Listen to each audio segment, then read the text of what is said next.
What right it out Monday, do? in all honesty. He said, before the album dropped, I'm kind of back on my base level where I don't know what's going on. I'm just happy to be doing it. I couldn't tell you for real how I felt. I'm kind of nervous. I'm kind of happy that stuff's happening again, even beyond the pandemic.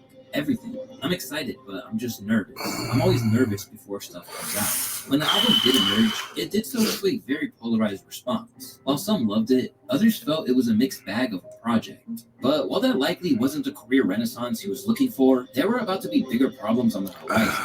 Namely, that he'd be left battling one of hip hop's biggest cultural stigmas. From out of nowhere, a leaked tape would rock Isaiah's life and reveal that he was into guys as well as girls. Oh, oh.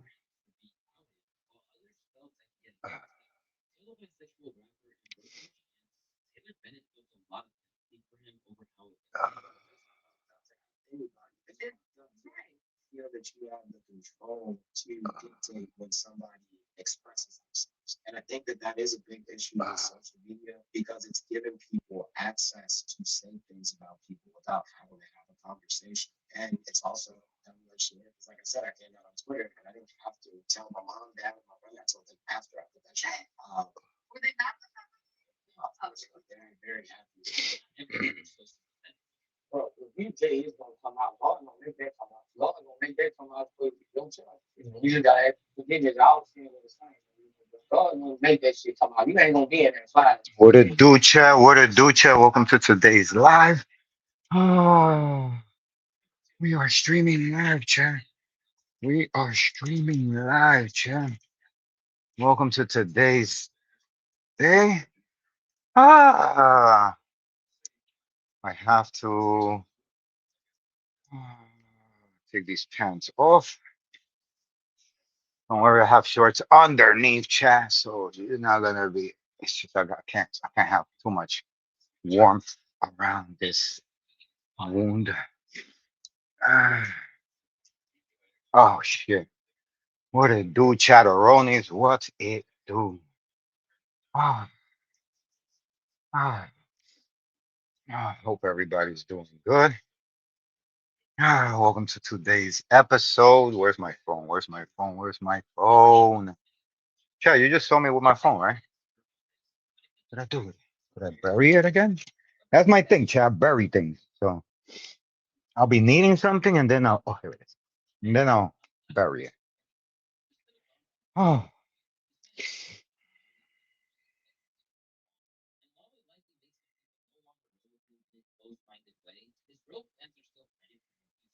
These days, he's hinting towards it.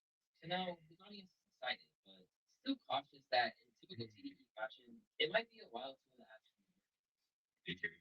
Without a doubt. Single, maybe. Project, a man can wish. In Isaiah's case, he got millions of people waiting for his next release, even with the struggles he's faced. But that can't exactly be said for everyone on the show. mm. Originally, half of the Chicago hip hop duo, the How you feel? You good? All right. basically every That's all that matters. he has a friend who was a manager at Fairfax County. Hmm. Yeah, Eva has something to play at the store, so I gave him one of my last two beat tapes. The singer and producer took over. 20 minutes later, Kendrick and the former TDE president Dave Free walked into the door, and I got a call saying Kendrick wants me to come back. He wanted to meet me. Ain't that crazy? Since then, many people at the label have been insistent about his greatness. Musically, What never happened, boy? since the label's Why don't president you go eat your chicken? and the slang of the tough guy. You can put water into any container, it will take the form of wherever it's at. And then the same thing about him. I can put him in any room, any place, any time. He'll be in full form, just like water. And like water, yeah, they're open to everything creative, he said, which is dope because the new artists who I'm dealing with through and outside of the label, they all have brands. But despite everything that was said, what should have been his breakout project, the 2016 album Introverted Intuition, left fans cold. Still better known for guest appearances than anything else, his February 2023 album Audio Didactic and the muted response to it made it evident that no one's checking for it. And unfortunately, he's not the only one to suffer this fate. Signed in 2017, Zachary got his deal after the manager Musa, who again ¿Qué fue, papi? ¿Qué fue? eventually made his father aware of the prospect. Yeah, Musa was just managing for like almost 2 years before they even brought me. Musa was managing for 2 years, bro.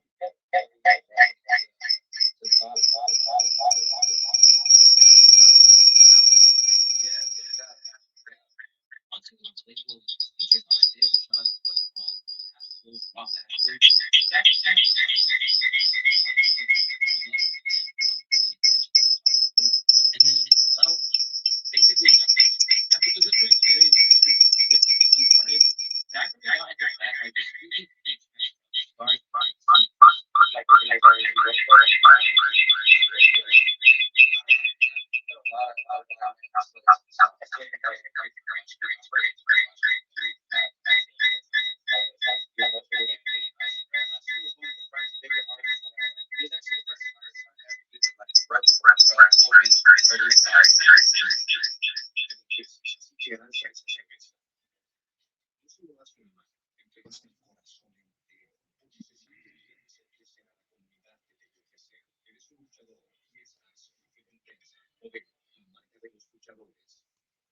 Most backyard stage things. You like your life, your sprinkles on clear. You like choice is clear.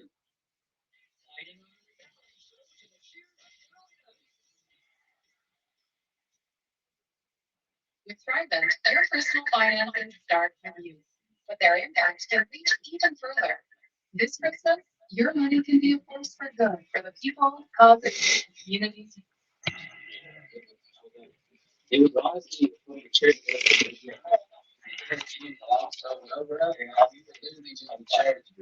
And in the absence of any album from him, Zachary became a go-to source when Chi-Athon isn't around, and there's a need to explain it to Zachary.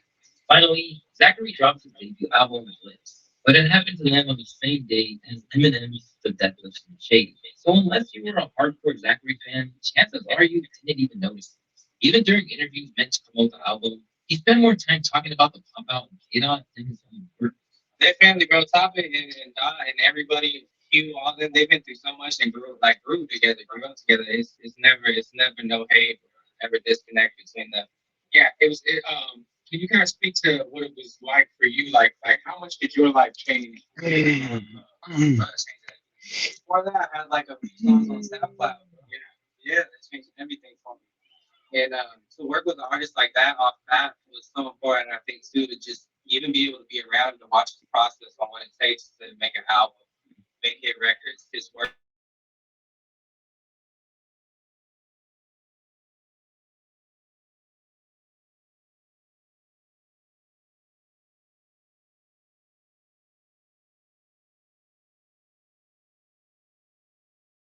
And speaking of Sir, back in the day, this R&B singer first started a buzz with 2015's hit Sunday. After he made waves online, he came on, and Sir was Oh. in J-Rock's case, literally.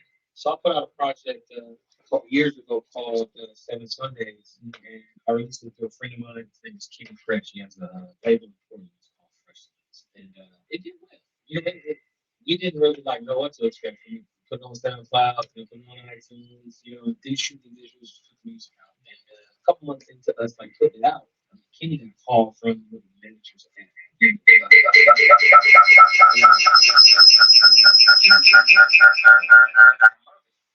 and Dave was calling from Winnie.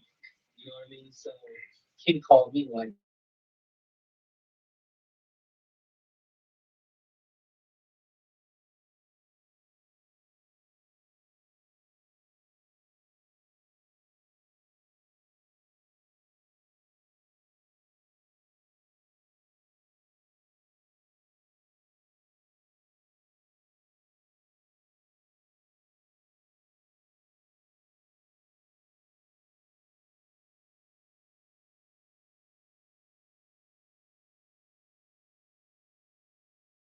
Today's stream. Welcome to today's.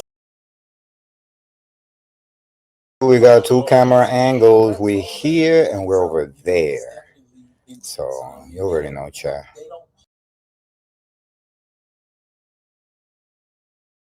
Check, check, check, check.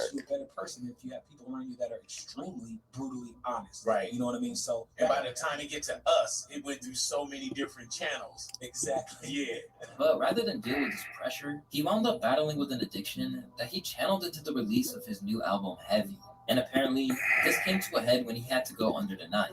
God kind of did it for me, forced my hand. I had surgery that I had to go under anesthesia for, and they had to ask me like what I had done, like what drugs had you been on. Right. In the last 372 hours, and I had to write down my DOC. I don't say my DOC. I'm not gonna say it all the time, okay, because I don't give it power like that. But I had to write it down, and the doctor saw it and was like,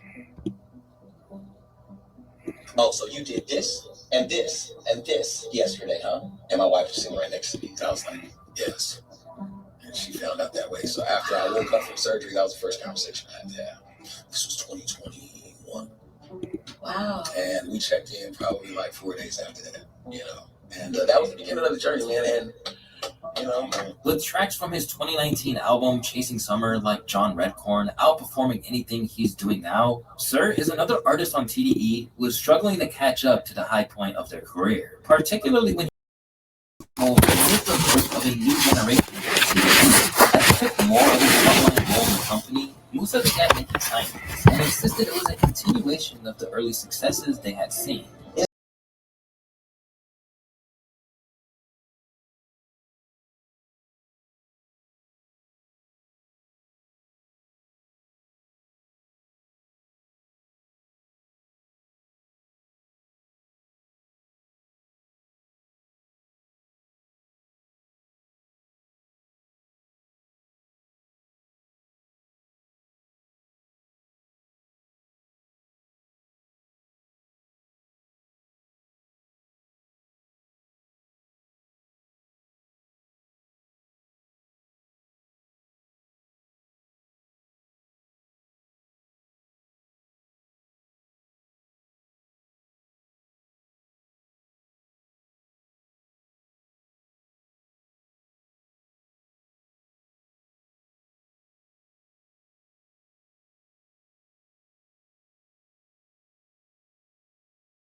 Check, check, check. Check, check, check.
quoted trapped in while I'm trapped in, referring to the trapped in while I'm trapped in apps. They also got something where people stream games and games outside. But with the recent mention of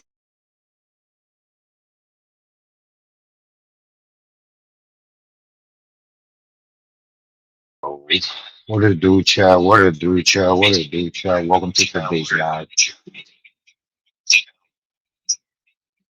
Ah, we're doing a different type of live. Ah, hope everybody's doing good. Huh. it's because most of the labels don't sound Hmm. but me, I have a balance of keeping that industry sound, but keeping it at a high level of lyricism to the point that it's captivating. This is a sound that TDE fans aren't always invited to because they don't want to hear them. Hoping to become the leading artist in the label, really taking the ball. Ray has worked with everyone from NLE Choppa to getting a Pusha T feature on Problem, the track that he then performed at the pop up. And while that certainly gives him a boost, Ray truly stakes his claim to the audience's attention with hashed out heritage. In response to Joey Badass's The Ruler's Back, where he makes it clear that the West is not going to play with it. On that track, he took advantage of an opportunity and ran. And for the artist who's really emerging as TDE's first new star in recent years, that's something she's done incredibly well too. At the moment, it's fair to say that Doechii is the first next great hope. When I first signed her in 2021, I was able to see what everybody's saying in the room right now, just how incredibly talented she is, just how versatile she is. She has such a huge belief in herself and such a huge belief in her vision that it made me believe in her too. I believed in it so much I convinced my cousin to not move into his brand new apartment and allow her to move in so that she could stay and not go back to Florida. But more importantly, just as I got to know her, I was able to see just what motivated her, just how much she strived and her will to be the best version of herself, not just as an artist, but as a young black woman. It's kind of a cliche when I say this, but you can be the most talented person in the world if you don't have the motivation or the right intentions or the work ethic, then it means nothing. But Doechii checks every box. Emerging from the swamplands of Florida, Doechii came into the game with a whole host of a particular energy. They call me BDB. It stands for Big Doechii because I sometimes tend to come with a huge, erect, big energy, and I just won't go down. So sometimes people have to physically make way. Oh shit, chat. Big Hope everybody's doing good. Hope everybody's doing good. Alongside but Hmm. even then, she encountered the usual creative struggles to get a project out that many TDE artists faced off against. No, it's not that they were against it. It was just a lot of back and forth about what it is that I wanted to say, and do we want to go this direction? Do we want to go that direction? Do I want pop? Do I want what type of artist do I want to be? It took me a minute to kind of figure that out. You're creative, just you know, like, yeah. But on her third mixtape to the label, Doechii delivered one of the most emphatic statements since SZA's Control. On Alligator Bites Never Heal, Doechii proved her versatility. Quickly given opportunities to spread her message, the Floridian MC's fan base and Jets began to grow. And soon, she got a golden co-sign from Kendrick Lamar. Oh, Kendrick said, you know, artist up. He did. Yeah. That was great. It's Kendrick. Oh my God. Have you given you that validation offline too? Like, this, We've actually never met in person. I haven't met in person yet. you never, you I'm gonna met him. never met a never spoke to him, like, you usually branded you for Since it was announced in 2022 that Kendrick would be leaving the label, everyone wondered how TDE would survive. After all, no one brought the label to global audiences like he did. Top dog brothers, top dog himself, us eating out of house and home. We'll never forget that. Taking these kids out of the projects, out of Compton, and putting them right here on the stage to be the best they can be. But where they made so many stars in a way that seemed so effortless back in the day, it's no longer going as smoothly as it did back then. Because they never really adapted their methods or switched things up from back then. And interestingly, their former president and now PG Land leader, Dave Reed, predicted this. None of the tactics we used back in the day to break Kendrick, Absol, J Rock, or Scoop and Q would work now. None of them. It's a whole new thing. For streaming, they centralize. They have to pay for what works for their system too. It's kind of back to the radio format a little bit in a sense. At the moment, it still looks like they're trying to get to grips with it. All the while, their rep as a label that holds artists back just continues to grow. And unfortunately, it's the kind of thing that sticks unless you can really prove that you're switching things up. So let's hope that TDE can return to the form of the Chat. We are set. This is our setup now. Welcome to today's stream. And we're live. So I don't know what to say. We're live. Hope you guys like the new setup.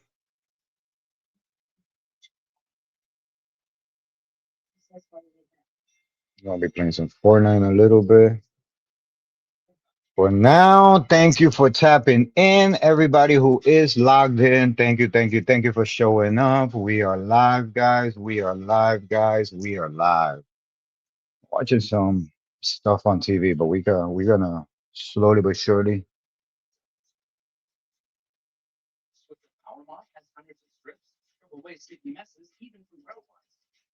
There we go. So you guys could see the shit I go through just to survive. So we are. part of the pop culture ever since the early 80s. However, this generation's street affiliated rappers have taken it to a whole new level where anything goes. So it's no coincidence that in this age where rivals openly mock one another's fallen friends or family and double down whenever they can with vicious shots on social media, the death toll in hip hop has tragically risen to the highest rates we have ever seen. But how many of these tragic deaths could have been prevented if it weren't for all these back and forths on tracks and IG Live? And are there other rappers that need to change their ways and learn from the violence that's happening all around them before it's too late? It's your boy Luesta, and this is how many disses it takes for a rapper to get killed. And while many of the today have succumbed to a hail of gunfire, the first artist whose tragic final steps we need to retrace actually tried to fight his enemies off before the odds proved too much. He goes by the name of Julio. Julio is quite possibly one of the most diabolical rappers when it comes to dissing your dead off.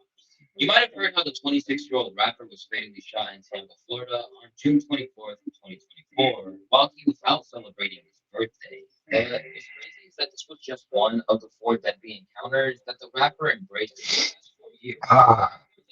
Julio was recently shot Hmm. What's goody, chat? What is goody, chat? What is goody? and injuries ever since have been extremely severe. He later shared a gruesome photo of what appears to be a bloody hole in the middle. It went viral online within days of the incident. Somehow, being the warrior that he was still in good spirit afterwards, and thankfully, he didn't meet his fate.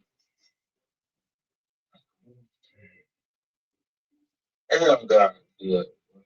He was also the victim of gun violence back in 2021, and he claimed he dodged 100 shots by the grace of God. That's about it. One, two, six. Oh, to my list, what? But that shit sounded like, oh, I can explain it. Shit sounded like, that shit sounded like the Call of Duty, Weapon. He was also shot in 2020 when traveling around Houston. So it's clear that there was a constant threat of violence looming over Julio's career since the moment he popped out on the scene. And what's even crazier is that despite all these difficult circumstances, Julio was known to himself as Dolo and never liked having security.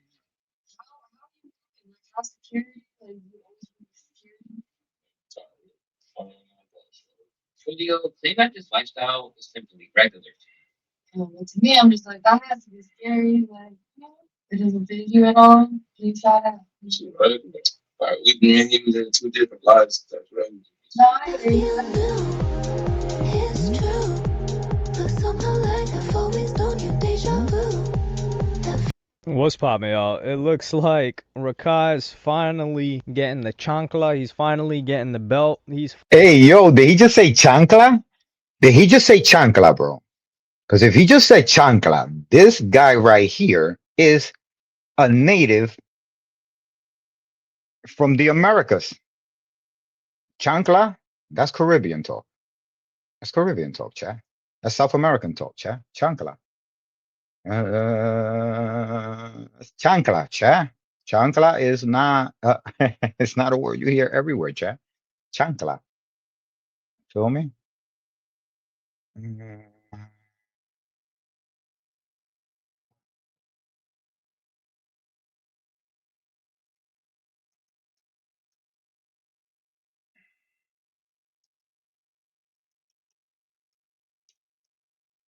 Oh,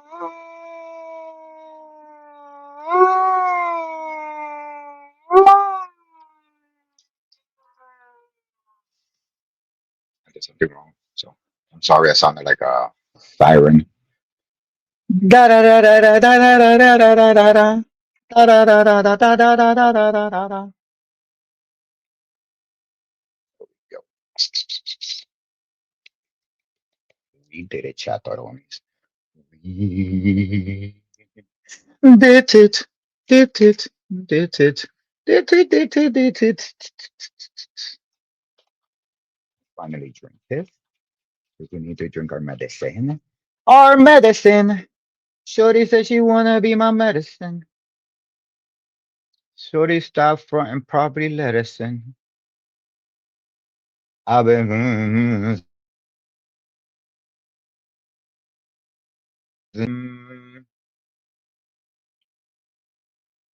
should be Finally getting the boot because his own mother was not happy with his behavior. And I'm gonna play you guys that clip right now. Would even think of anything like that. I'm so confused. Like, did you really tell that woman that? Are you losing your mind? Well, like, Mhm. I only. Hello, can you hear me? Yes, I can hear you. I'm saying. Okay, so I'm saying the only thing the reason why I said What that is it because do, chataronis? cause she was, You cause know she you said my she said what homie. she said. regardless of the fact Bachata that is not how you chataronis. carry yourself, that is not how Yeah, you you talk my to women, first of all. homie. Yeah. I raised you way better than that. So guess what? Your ass is coming home since you think you're grown. I'm booking your flight tomorrow. So pack. So what's poppin', y'all? It looks like Rakai's finally getting the chancla, he's finally getting the belt, he's finally getting the boot because his own mother was not happy with his behavior. And I'm gonna play you guys that clip right now. Would even think of anything like that. I'm so confused. He's like, what's poppin', Let's y'all? It go, looks chat. Welcome like to today's episode. Rakai's This is your boy Chief from the finally Cheat getting Challenge, the aka chancla, King he's Buddha, finally getting the and we are belt, he's live. finally getting the boot because his own mother was not happy with his behavior. And I'm gonna play you guys that clip right now. Would even think of anything like that. I'm so confused. Like, did you really tell that woman that? Are you losing your mind? Well, like, I only. We Hello, have the can you hear mom. me? Yes, I can hear you. I'm saying. Okay, so I'm saying the only thing the reason why I said that is cause she was, cause she said she said what she regardless said. of the fact that is not how you carry yourself, that is not how you talk to women, first of all. I raised you way better than that. So Thank guess you. what? Your ass is coming home since you think you're grown. I'm booking your flight tomorrow. So pack. So here you heard it from the horse's mouth. His mama said, yo, you got to He's get in your behind back trouble. home. I did not raise you like this. With all due respect to the lady, I'm going to give her credit. I don't think she raised him like this. And usually I would He's say giving a bad that, name hey, to man, everybody. this kid, like the kid is a reflection of the parents and the Mm-hmm. parent is Go see how my responsible. son Like, is for acting. He example, better not when be we acting like a see a jackass somewhere. who's somebody that's just like their when we I go see over there a and bad baby, have you're a like, okay, conversation with you him. never had a chance to begin with. When we see a lot of people, however, with Rakai, I think he's somebody that was raised by the internet. So I think he was watching a lot of Oh wow, streamers that's because you offensive got to to his think this mom. guy's 17 now. You No, go no, no, back no, no, 7 years, no, no, that's the no, no, whole no, no, Fortnite no, era. no, no, no, no, no, no, no, no, no, no. Stop right there. Hello, Yasin. I love you, chat. I love you. Hello, Yasin. I love everybody. But he was not raised by the internet. He is using the internet as a scapegoat so he could be able to do whatever the fuck he wanna do. His mom raised him right. Trust me. His mom raised him right. Believe me, his mom raised him right. This guy was raised by streaming. So I think he just saw a lot of that content, started. And I get that. Hello, Yasin will say that because it is the impression we're gonna get because we're watching him grow up on stream. But we're not there 24 hours a day. We don't know everything. Emulating it, and it wasn't what his mom taught him, because she wouldn't be like, yo, get your behind back home right now, you're embarrassed. As a matter of fact, he is in so much trouble. His mom just literally canceled his whole streaming career for the next 2 years. Until he turns 18, he ain't gonna be able to say shit. us if this was true. And this is how she raised him. Usually a crash out of a mother would be defending him and saying, yeah, you know, she disrespected my son, or they didn't give my son the award he deserved, this and that. So all due respect to this lady, like, shout out to her. But I got to give a bunch of context because Rakai just got banned on Twitch again after he was already banned on Twitch. And you're probably like, yo, what the hell is going on? Oh, he got banned twice. So what got Rakai banned again until 2026? So initially he got banned for 2 years. That was a visual bug. So I'm gonna play you guys the clip that people believed got him banned. Welcome to today's stream, chat. Welcome to today's stream. Thank you for stopping by. We're watching Rakai, and then from here we're gonna go into some 50 and Diddy. Yeah, this was so wrong. This was so wrong. This was so wrong on so many levels. Have a beautiful day. You too. I got it for you. Are you serious? Yeah. Oh, Yeah. thank you so much. God bless you. Did you already pay for them? Yeah, I did. Oh, thank you. That right there, that was wrong. He should have said yes or no based on the real facts. And he should have just said, yo, I just got here, but don't worry, I will pay for it. Like, it's a fucking bouquet of roses. That's just what, 20 bucks? The fuck, bro? All right, have a good day. God bless you. You're making your mom look bad, bro. Rakai, you're making your mom look bad, bro. All right, bye-bye. That's crazy.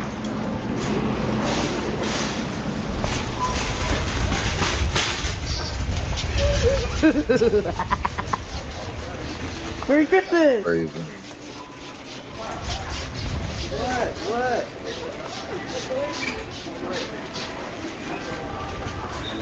Just don't touch my truck. Now, listen, everybody got locked in, bro. Now, this came at the back of Nina Lin, who is the Asian female streamer that I think is a star. Now, am I fond of her? I've never met her in person off stream, so I can't say, but her on-stream behavior is very not likable, which is good. Like, you need that ratio. I think her ratio is off balance right now. There's too much hate versus love, and I think she can balance it a little bit. She needs to learn a little from 6ix9ine a little bit. Like, you know, give away some money, do something to balance out the amount of hate that you're getting. Because right now, you just seem like it's just too hard to like her. But like I said, I think she's got star power. So after she had stolen from Target and then got banned, this situation happens with Rakai, and the Clippers really got him banned because they said, oh, he just handed it to her without getting paid. But he got banned after, the ban surfaced after he scammed clicks for $6,500, which was a wager that they both did. I'm gonna play you guys that clip right now. Money. And guess what? Send me my money right now. Guess what? Kai do owe me, but guess who's not getting their money? You ugly. He can owe me all your nuts, but guess what? That $6,500 is still my bank account. So you. Okay, Rakai. I'm for music. It's got to be my new one. Your new album? Yeah, play it on Amazon Music. I'm a bad man.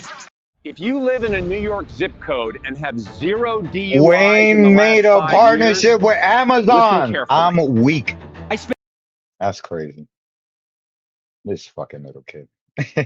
It's fucking. Yeah, because I know a bunch of people didn't They see are, they're all kids, of this bro. or aren't following Fucking every kids, single bro. video, which I can't blame you. So people thought he got banned for the wager, but he ended up most likely getting banned for the flower situation. I don't know which one, but he got a 2-year ban, which everyone was like, whoa, that's crazy. And he even thought that was crazy. It was supposed to end in like December 2027. Yeah, 2027. And then they said it was a visual bug. That's one of the weirdest things that I've ever seen. So they say it's a visual bug. You want to lick something? I'll put some peanut butter on something. You could go lick it, bro. Allowed to put go peanut butter on one of your little toys, and you know, on so they reduced it from 2 years into 2 weeks for whether it was theft, whatever the reason was. And he gets to go on the stream rewards, which is something that I said this is never before seen territory with Twitch. Like, you're banned, and of course he's allowed to stream on other platforms because those rules changed. So he streams on YouTube, and then now he's allowed to appear on Twitch streams of not just the streamer awards, but every streamer that was pulling up to the streamer awards stream as well. So he's just kicking it like nobody's business. And he was nominated for breakout streamer. Wait a minute. Wait a fucking minute. Isn't the Twitch guidelines state that you could get banned for having a banned Twitch streamer on your stream? So then every single person in that fucking table should be banned. The girl who just passed him the mic, That guy right there with the glasses, everybody in the AMP should be banned because they're sitting next to a banned streamer. And the guidelines on Twitch, if unless I'm tripping, state that if you put a banned streamer in your stream, you get banned too. I'm almost certain that that's the guideline. Maybe we could ask Alexa. She'll know. Maybe Alexa won't know, but we could ask Alexa. What are the Twitch guidelines about having a banned streamer in your stream? Twitch's guidelines hold streamers responsible for content on their streams. To manage disruptive participants, use moderation tools like AutoMod, word filters, or notification delays. If you step away, temporarily disable unmoderated interactive elements. That did not help in any way, let me tell you. In no way, it did not help in any way, chat. That's crazy. Never mind. Sorry, what was that? I wanted to know if you are a Twitch streamer and you have a banned Twitch streamer on your stream, do you get banned? Twitch streamers can face bans for disruptive behavior, including having problematic band members on their streams. See? To avoid issues, use moderation tools and follow Twitch's community guidelines. No, never mind. Thank you. You're welcome. Happy streaming. Thank you, baby. No, not you, little boy. Talking to of the year, which he did not win. And then what happens after? Well, he crashes out on Cutie Cinderella of all people and just says some really vile, disrespectful things after she made a simple joke. I'm gonna play you guys that quick joke. Question. No. What's the coolest thing you've ever stolen? So yeah, she was just saying like, oh, Rakai, like, you know, what are you stealing? It's an honest joke. Especially you got banned for stealing, dog. Come on now. Like, she's not putting something on your name that nobody else has said about you, and you're like an honest, like, for example, if she said that about Kai Cenat, we would all be like, yo, what the hell is wrong with this lady? Well, why would you say that? But with you, that's what you got banned for. Come on now. And we saw it live. So he comes home and then replies with some wild levels of disrespect, streaming on YouTube, by the way. So I'm gonna play you guys that clip right now. You wanna know what I was gonna say? I'll say, listen, what's the coolest you ever sucked? Get the fuck off my. That's what I was gonna say. Chat, law, I was gonna say that shit in her face, bro. And for everybody. No. But I had to just sit down and think. Come right here. I'm black. Back up. Sit the fuck down and chill. That's fine. I was gonna say that shit. I was like, what's the coolest you ever fucked? Ugly. Come here. I was gonna say that. But come be here with me. I just calmed down, bro, and you know, and like, you know, see why she even said that. Cause whole time, now I get it. Like, she said it cause, you know, I got banned for giving that girl flowers. But she didn't really understand is that whole time I had my assistant tell the lady that she never bought it, she put it back, but that wasn't on camera. So, but nah, rush you.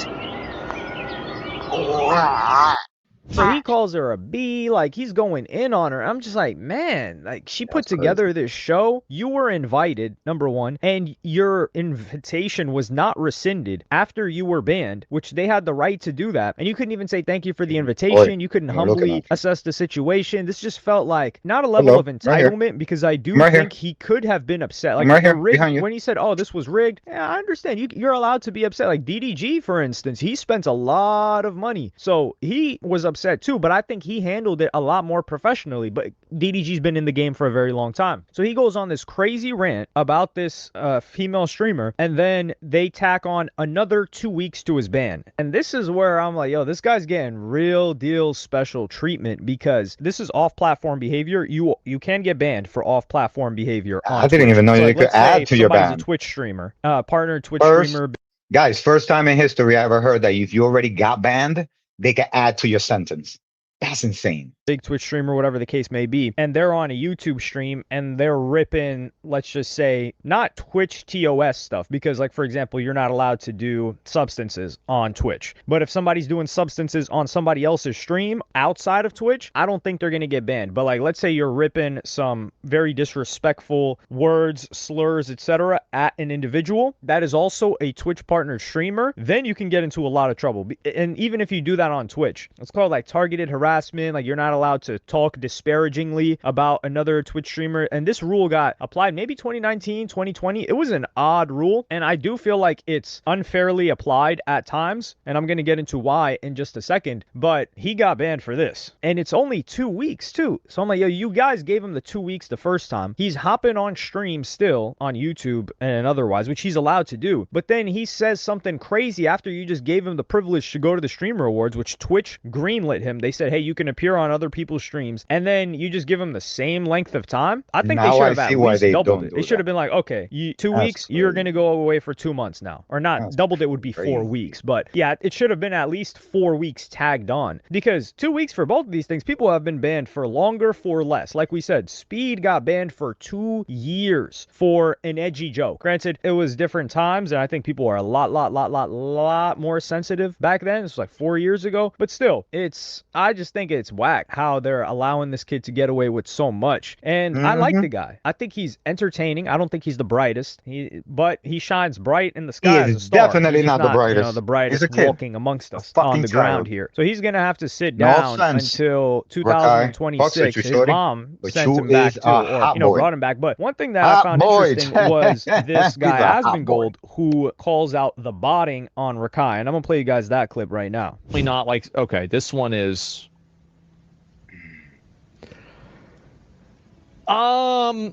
I think this one could make sense if he's going to the dentist and there's like a content that everybody's watching at the beginning and then it ends and like it's going to go down. I think that one would kind of make sense. This one,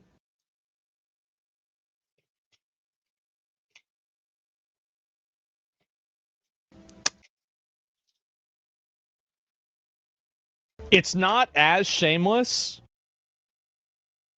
But even with Rakai, you see even Rakai's graph is different. And it's not as shameless as DDG, but it's on the shameless scale where he instantly hits almost his peak viewership, kind of goes up over time. It's not completely accurate, but this is a little bit of a shorter one. Okay, how about a 3-hour stream? Let's look at this.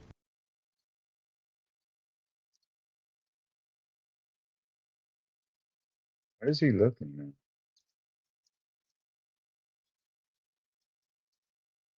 That's botted. It's botted. And I hope that a lot of these streamers that like a lot of the audience members What? Let's go back. That's what he's looking at. He's looking to see if they bots kind it? of the shameless scale. It's not Kai. You see, not as shameless.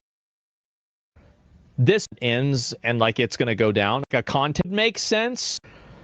Not like, okay, this calls out, brought him back. But one thing that I found interesting was this guy Asmongold, who calls out the botting on Rakai, and I'm gonna play you guys that clip right now. Not like, okay, this one is. The new Auto-Tune 2026 has been in the gym and it's on sale right now for the Black Friday specials. I think this one could make sense if he's going to the dentist and there's like a content that everybody's watching at the beginning and then it ends and like it's going to go down. I think that one would kind of make sense. This one, I'm learning, Chad. I'm learning. This is crazy. I didn't even know about this because I don't buy bots. I don't do none of the bot shit. I'm like literally it's grinding not from the as ground up. shameless. These niggas are doing cheats, bro. But even with Rakai, you see even Rakai's graph is different. And it's not as shameless as DDG, but it's on the shameless scale where he instantly hits almost his peak viewership, kind of goes up over time. It's not completely accurate, but this is a little bit of a shorter one. Okay, how about a 3-hour stream? Let's look at this.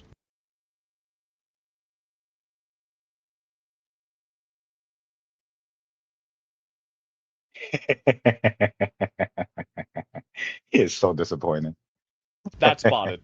That's botted. It's botted. And I hope that a lot of these streamers that like a lot of the audience members know this. Here's the thing. Do I think Rakai is botted?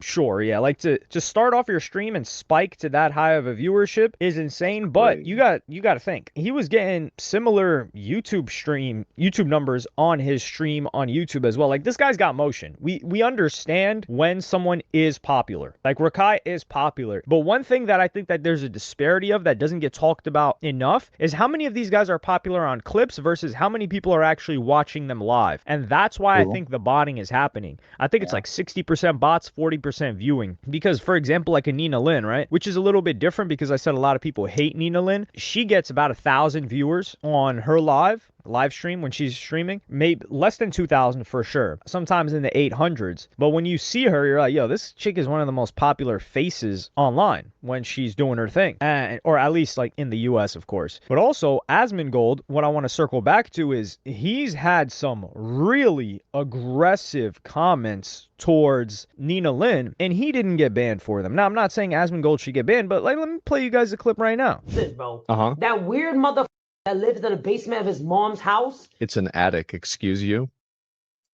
be chatting about me all damn day long. You are obsessed with me. I think you in love with me. No cap. I genuinely think you get no you in love with me, bro. Like you gotta Talk whatever you want, crash out however much you want. That's totally fine. Nothing that you're going to say is going to make me mad. You're not going to upset me. You're not going to bait me into, some weird internet beef. You're just a disgusting. That's it. And it's got nothing to do with this about me at all. That's it. So I don't care. Say whatever you want. Nobody gives a. chill out. It's been way too many clips I've seen you, bro. Like I you know. low-key obsessed. Yeah, same.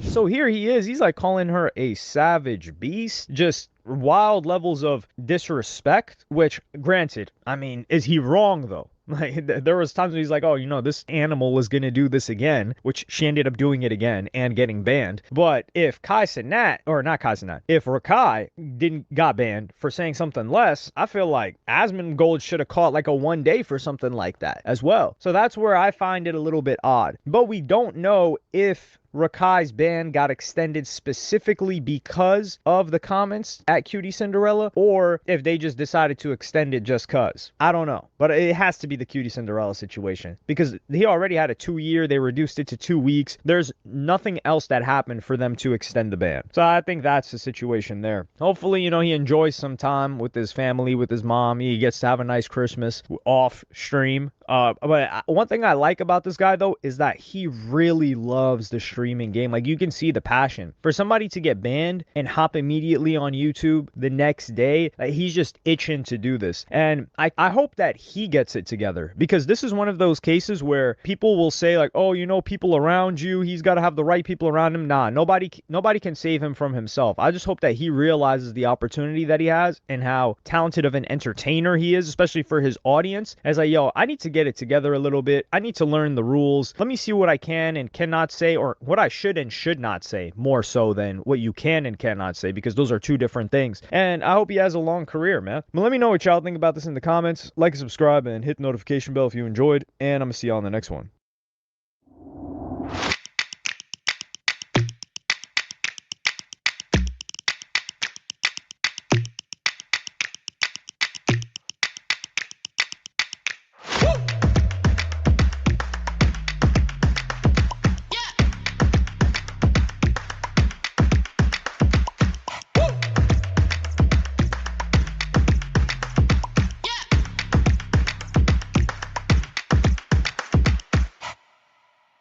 Create your own pizza for only $9.99 at Papa John's. No artificial flavors, colors, or additives. You deserve better. What's poppin', y'all? One of the top demons of OF, not Odd Future, for those of you that may be a little old or considered unk age now because you grew up on Odd Future. Yeah, I know, it's crazy, isn't it? This chick, Camille, I don't even know how to pronounce her name. Araujo? I'm just gonna pronounce it like Hicksy American, right? Camilla Araujo. She was doing this stream with Neon. This chick, I think she's one of the chicks in the Bob house. I don't really know. By the way, that house is gigantic. It's unimaginable how big that house. Not unimaginable, but the scale of that house is gigantic. That's just a side note. But that chick, she's making ridiculous money on OF, and she was doing this collaboration with Neon. So she's kicking it with Neon, and then what happens is one of such a chef's kiss moment that I wish we could replay over and over. And I wish she could have this interaction live on the internet every single day, just as a reminder, just as like a little, death by 1,000 cuts type of thing. So I'm going to play you guys the clip of her on Neon stream right now. It's Gideon. I feel like I actually know who that is. Who? Isn't that the girl that does OnlyFans? Oh my god. She's None of that. You should not know that. All that. None of that. How the Where are your parents? You should be watching Blippi. None of that. Yeah. What do you think I am? I don't know. Too young. What are you talking about? Even you're done. brother, you're too young to be a gooter. You're done. You're done. You're done. He knows what that Bye. means. Nice to meet you. Okay. Thank you so much. Who are parenting these children? That's crazy. Blow it, Nora. All right, let's move on. You can't control what the kids Okay. see. How do we do this? This is beautiful. Now, some of you are probably like, oh no, this is disgusting. No. Hear me out. This is why this is beautiful. This individual, she is evil incarnate. We have to agree on that. The reason why she's evil incarnate is because, number one, she's like, oh, like, Hey Meta, start slow motion.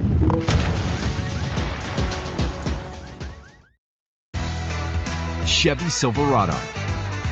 The best from day one. And the best for the road ahead.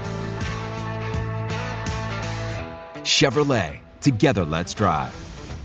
where are your parents at? Where are your parents at? For kids to avoid her content, they would have to have a helicopter parents that don't allow them to do anything. They would nearly have to be Mennonite or Amish and probably maybe be in a cult. Not saying Mennonite or Amish are a cult, but I'm saying a cult is another place where they would probably avoid seeing her content because she's just everywhere. And then they would call those parents overbearing and not allowing their kids any privacy or to see anything. So she has to look in the face of these kids because before that, she's just like, oh, I'm just online. She doesn't know. She's not interacting with that audience. And keep in mind, by the way that this chick blew up on OF, and this is why this chick is a demon. She was in the Mr. Beast video for Squid Games. I think she was number 67 or something like that. She was in a Mr. Beast video for Squid Games. I don't think she won Squid Games, but she had a lot of attention on her during that video. It was one of Mr. Beast's biggest videos. Squid Games was one of the biggest shows in Netflix history. It was such a huge cultural moment. He made a video about it. It boomed. So she got a ton of attention.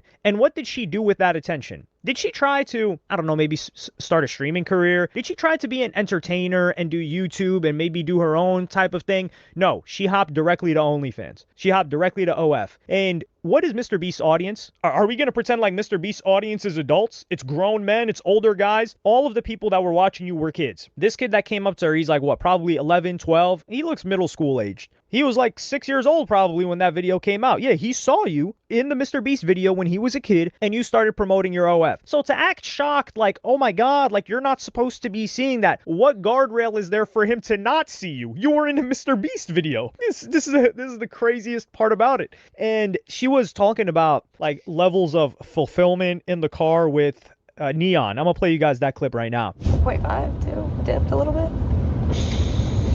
Closer to 1 now. But see, okay, but that just goes to show you. 1 mil? Yeah, but that just goes to show you, like, if that doesn't fulfill you, then like, what the will? Do you get what I'm saying? Hold on, let me get it. Let me see. Yeah, no, I get that. I just, I just feel like if you're making $1 million, like, who the cares, Just $1 million a month. That equals to 12 mil a year. And on top of that, all your other revenues. That's if you have a bad month. To, like, I made it Legend, what's up? purpose. Like, What's bro, up? I'm going to make the most possible money I can on OnlyFans and then dip. Like, I'm just gonna dip, right? So I think I'm at that point where I'm kind of like you're lost like me. Like I'm losing interest. I'm losing interest in that run. Like I'm losing interest in like chasing that high. You don't care know about making the most money now. So she's saying she was making, I think she said she's made north of $30 million, which it's never enough. For these people, it is never enough. It will never be enough. And this is the whole thing. She's like, yeah, I'm just trying to do it until I don't need to do it anymore. This is cap. Yeah, I remember they will conjure up reasons. The truth is, once you start doing this, that's it. You're committed. There's no like, oh yeah, no, I'm a retired OF girl. No, you're an OF girl. That stays stuck on you. Like it's like if Whenever you they broke, were a they're dude gonna and run back you to it.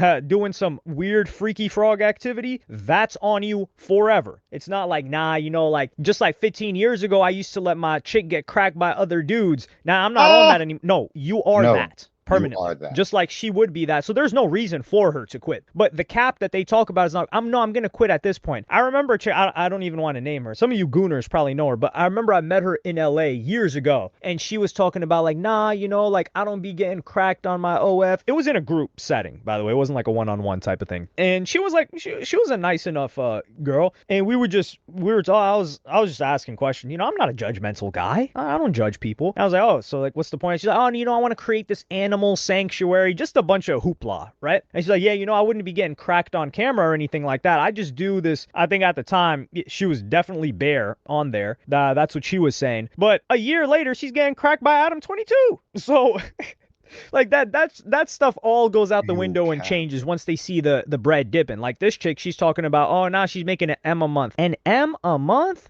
That is insane. And she's talking about not feeling fulfilled. Now, granted, it's not the business model, because there are people with legitimate businesses that make that much or more, and they're still not fulfilled. And they're not necessarily doing something that is poisoning the well of the youth. It's like you used to go to the fountain of youth, you stick your hand in Lazarus pit, and you're like, damn, I'm young. Now that whole well is poisoned. You stick your hand there, you like age backwards. It's like Benjamin Button. So that's one thing. I would say it's like having another producer in the room that knows exactly what your song needs. This is Co-Producer, the fastest way to find samples that fit your track. It listens to your track and pulls in samples that fit the rhythm, harmony, and key automatically. No more scrolling and no more random loops that don't match the vibe. You can ask it to find specific sounds or let it listen to your track and suggest something that could be cool. Plus, you get unlimited access to every sound, so no credits, no paper download, just drag and drop. Simple. You can audition everything inside your DAW. Stay in flow. Conversation with Neon, but then Sneeko reacts to this and he gives a really good poignant take, and that jogged my memory a little bit. That made it even more insidious for what she was doing and how she pretended to react. I feel like I actually know who that is. Who?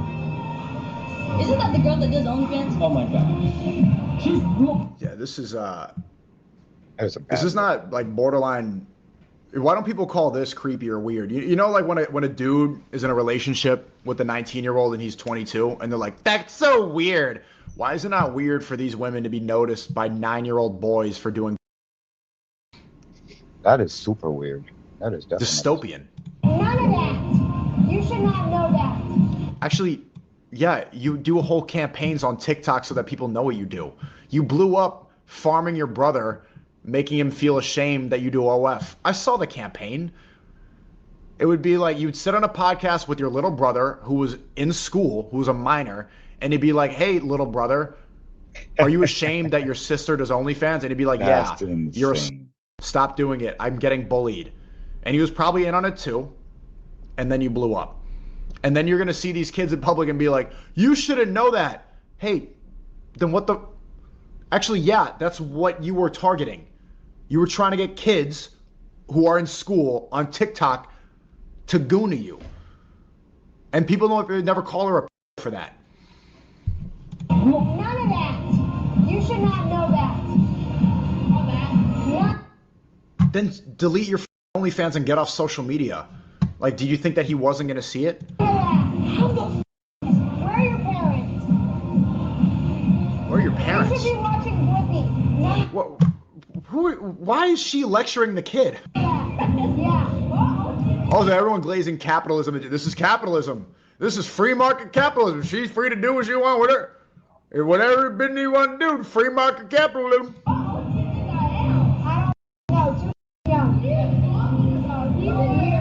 you're too young to be a gooner. You're right. Bye, nice to meet you. Okay. Thank you so much. Yeah, this is a real world example of how she's corrupting the youth and rotting their brains. Who are parenting these children? That's crazy. Go ignore it. Let's move on. No accountability. Who are parenting these children? Who's putting out content that kids are seeing on TikTok so that they... You. Like, what?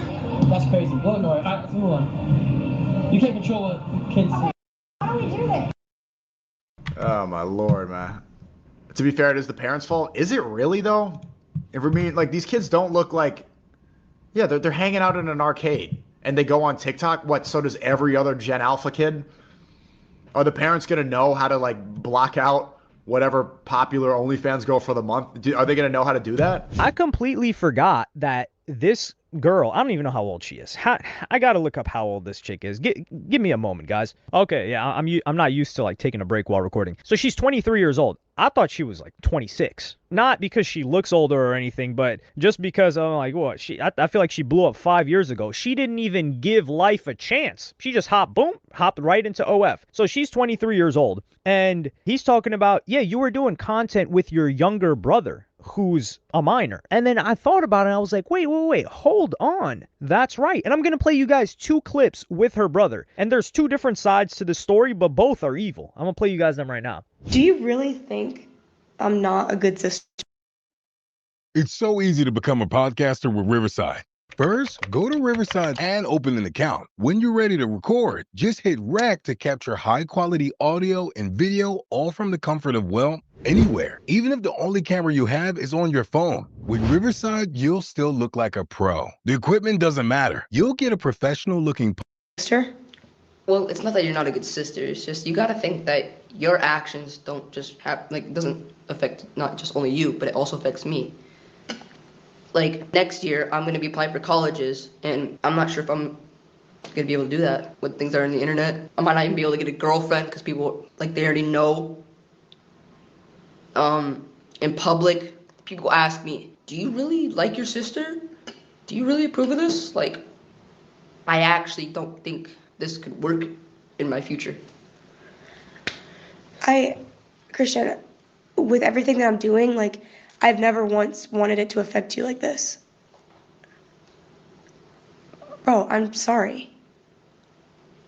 I really don't want it to affect you. There's nothing else I can say. Like, you everything up. I'm leaving. Bro, the best and worst part about being my brother? The worst part? You're just getting way too famous. Period. And I've been getting name called a lot more at school. Some random girl said, "See you later, Pinky."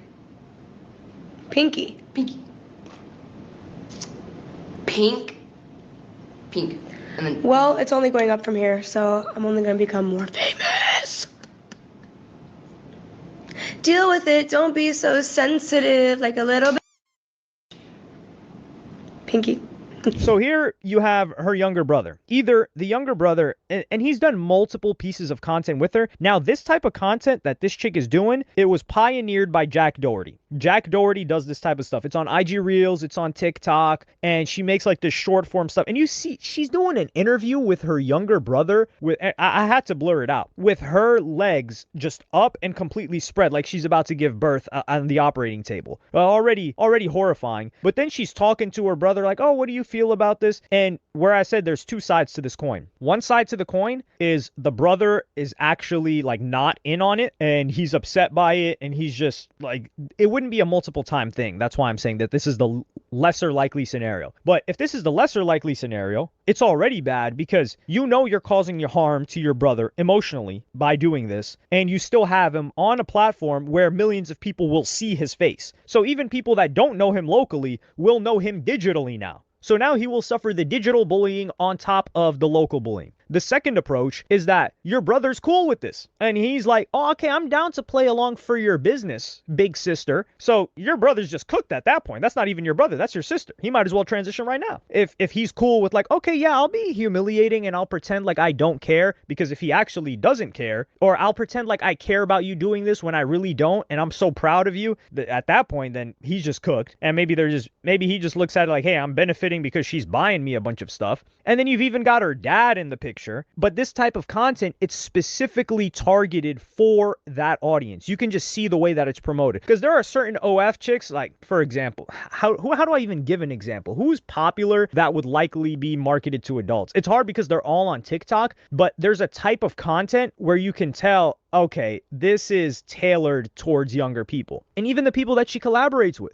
She's collaborating with a Neon. We know Neon's audience. She was collaborating with the Jack Doherty. We know Jack Doherty's audience. So for her to get upset or be like, oh, where are the parents? Let me just, let's rewind the tape. We're VHS mode right now. When I was a kid, when some of y'all were kids, you would watch what? Kids WB, Nickelodeon, Cartoon Network, and you would get advertisements. I forgot what it was, but Power Rangers, yo. I remember I had this, they were actually twins, these guys. They were my homies when I was a little kid. And their mom would buy them it would cost like $100 at the time. The Megazord from Power Rangers. That was like the most elite thing ever. I remember seeing that. I was like, wow. I was never able to get one. My mom just couldn't afford it. But, God bless my mom. She got me whatever else she could. But I would hang out at their crib and they'd be playing with this Megazord. And we would all see the advertisements for the Megazord and the Power Rangers and other things like that on the network, Cartoon Network or whatever.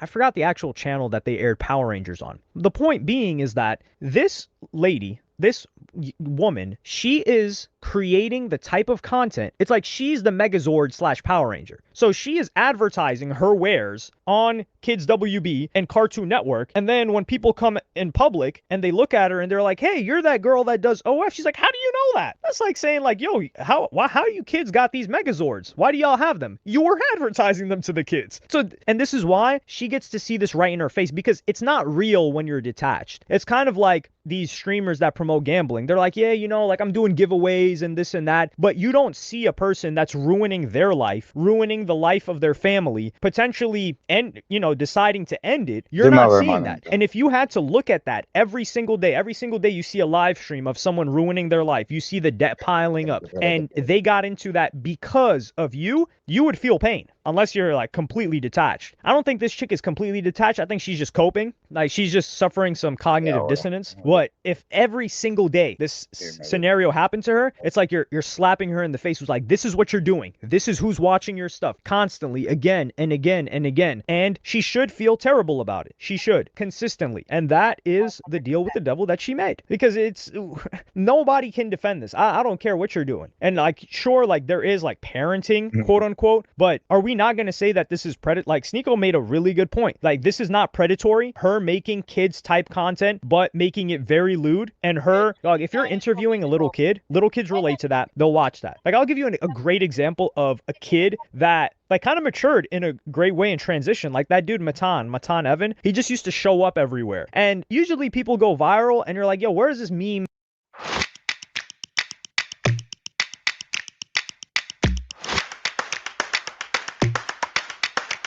gonna take it? This guy actually developed. He turned, like, he was a meme, and then he started his own podcast, and his podcast is doing very, very well. Like, he has his own shtick. It's performing well for him, and I wouldn't say like he's a positive or a negative influence. He's just an entertainer, and he's a great entertainer. But the point is, it's kids that watch them, and kids that are watching his podcast right now are young teens or even early 20s, because they kind of grew up with him. So that's an example of a guy that got the attention and pivoted it into something that was likely harder. Well, I mean, he doesn't have the option to just do OF unless he's going to be baiting, dudes that are, into dudes. So that's like a counter example of this chick. And you could see the shock in her face, but that's her brand. Her brand is, you're the OF girl. You're the girl that they didn't even say her name. They just said, you're the girl that does OF. That is crazy. And I hope she knows that that is all she will ever be known for. And it doesn't matter, like some people say, oh, this person made smart investments. It doesn't matter how many smart investments you make. That will always be your reputation. Now, unfortunately, some people have like developed past,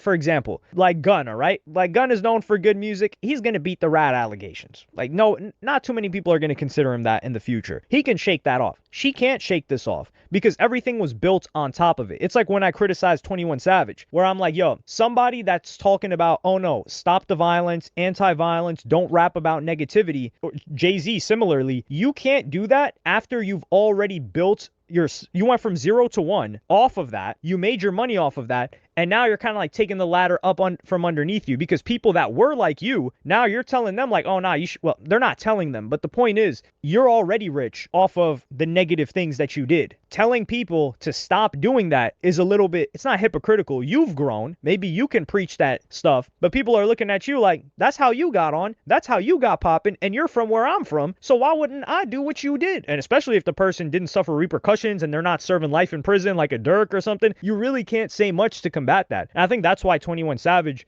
falls back from that and doesn't criticize, because he's quite a logical guy. And I don't think he likes to like experience that hypocrisy, which is why I do have a degree of respect for, or not a degree, I have a lot of respect for 21 Savage. But let me know what y'all think about this in the comments. Like, subscribe, and hit the notification bell if you enjoyed. And I'm going to see y'all in the next one.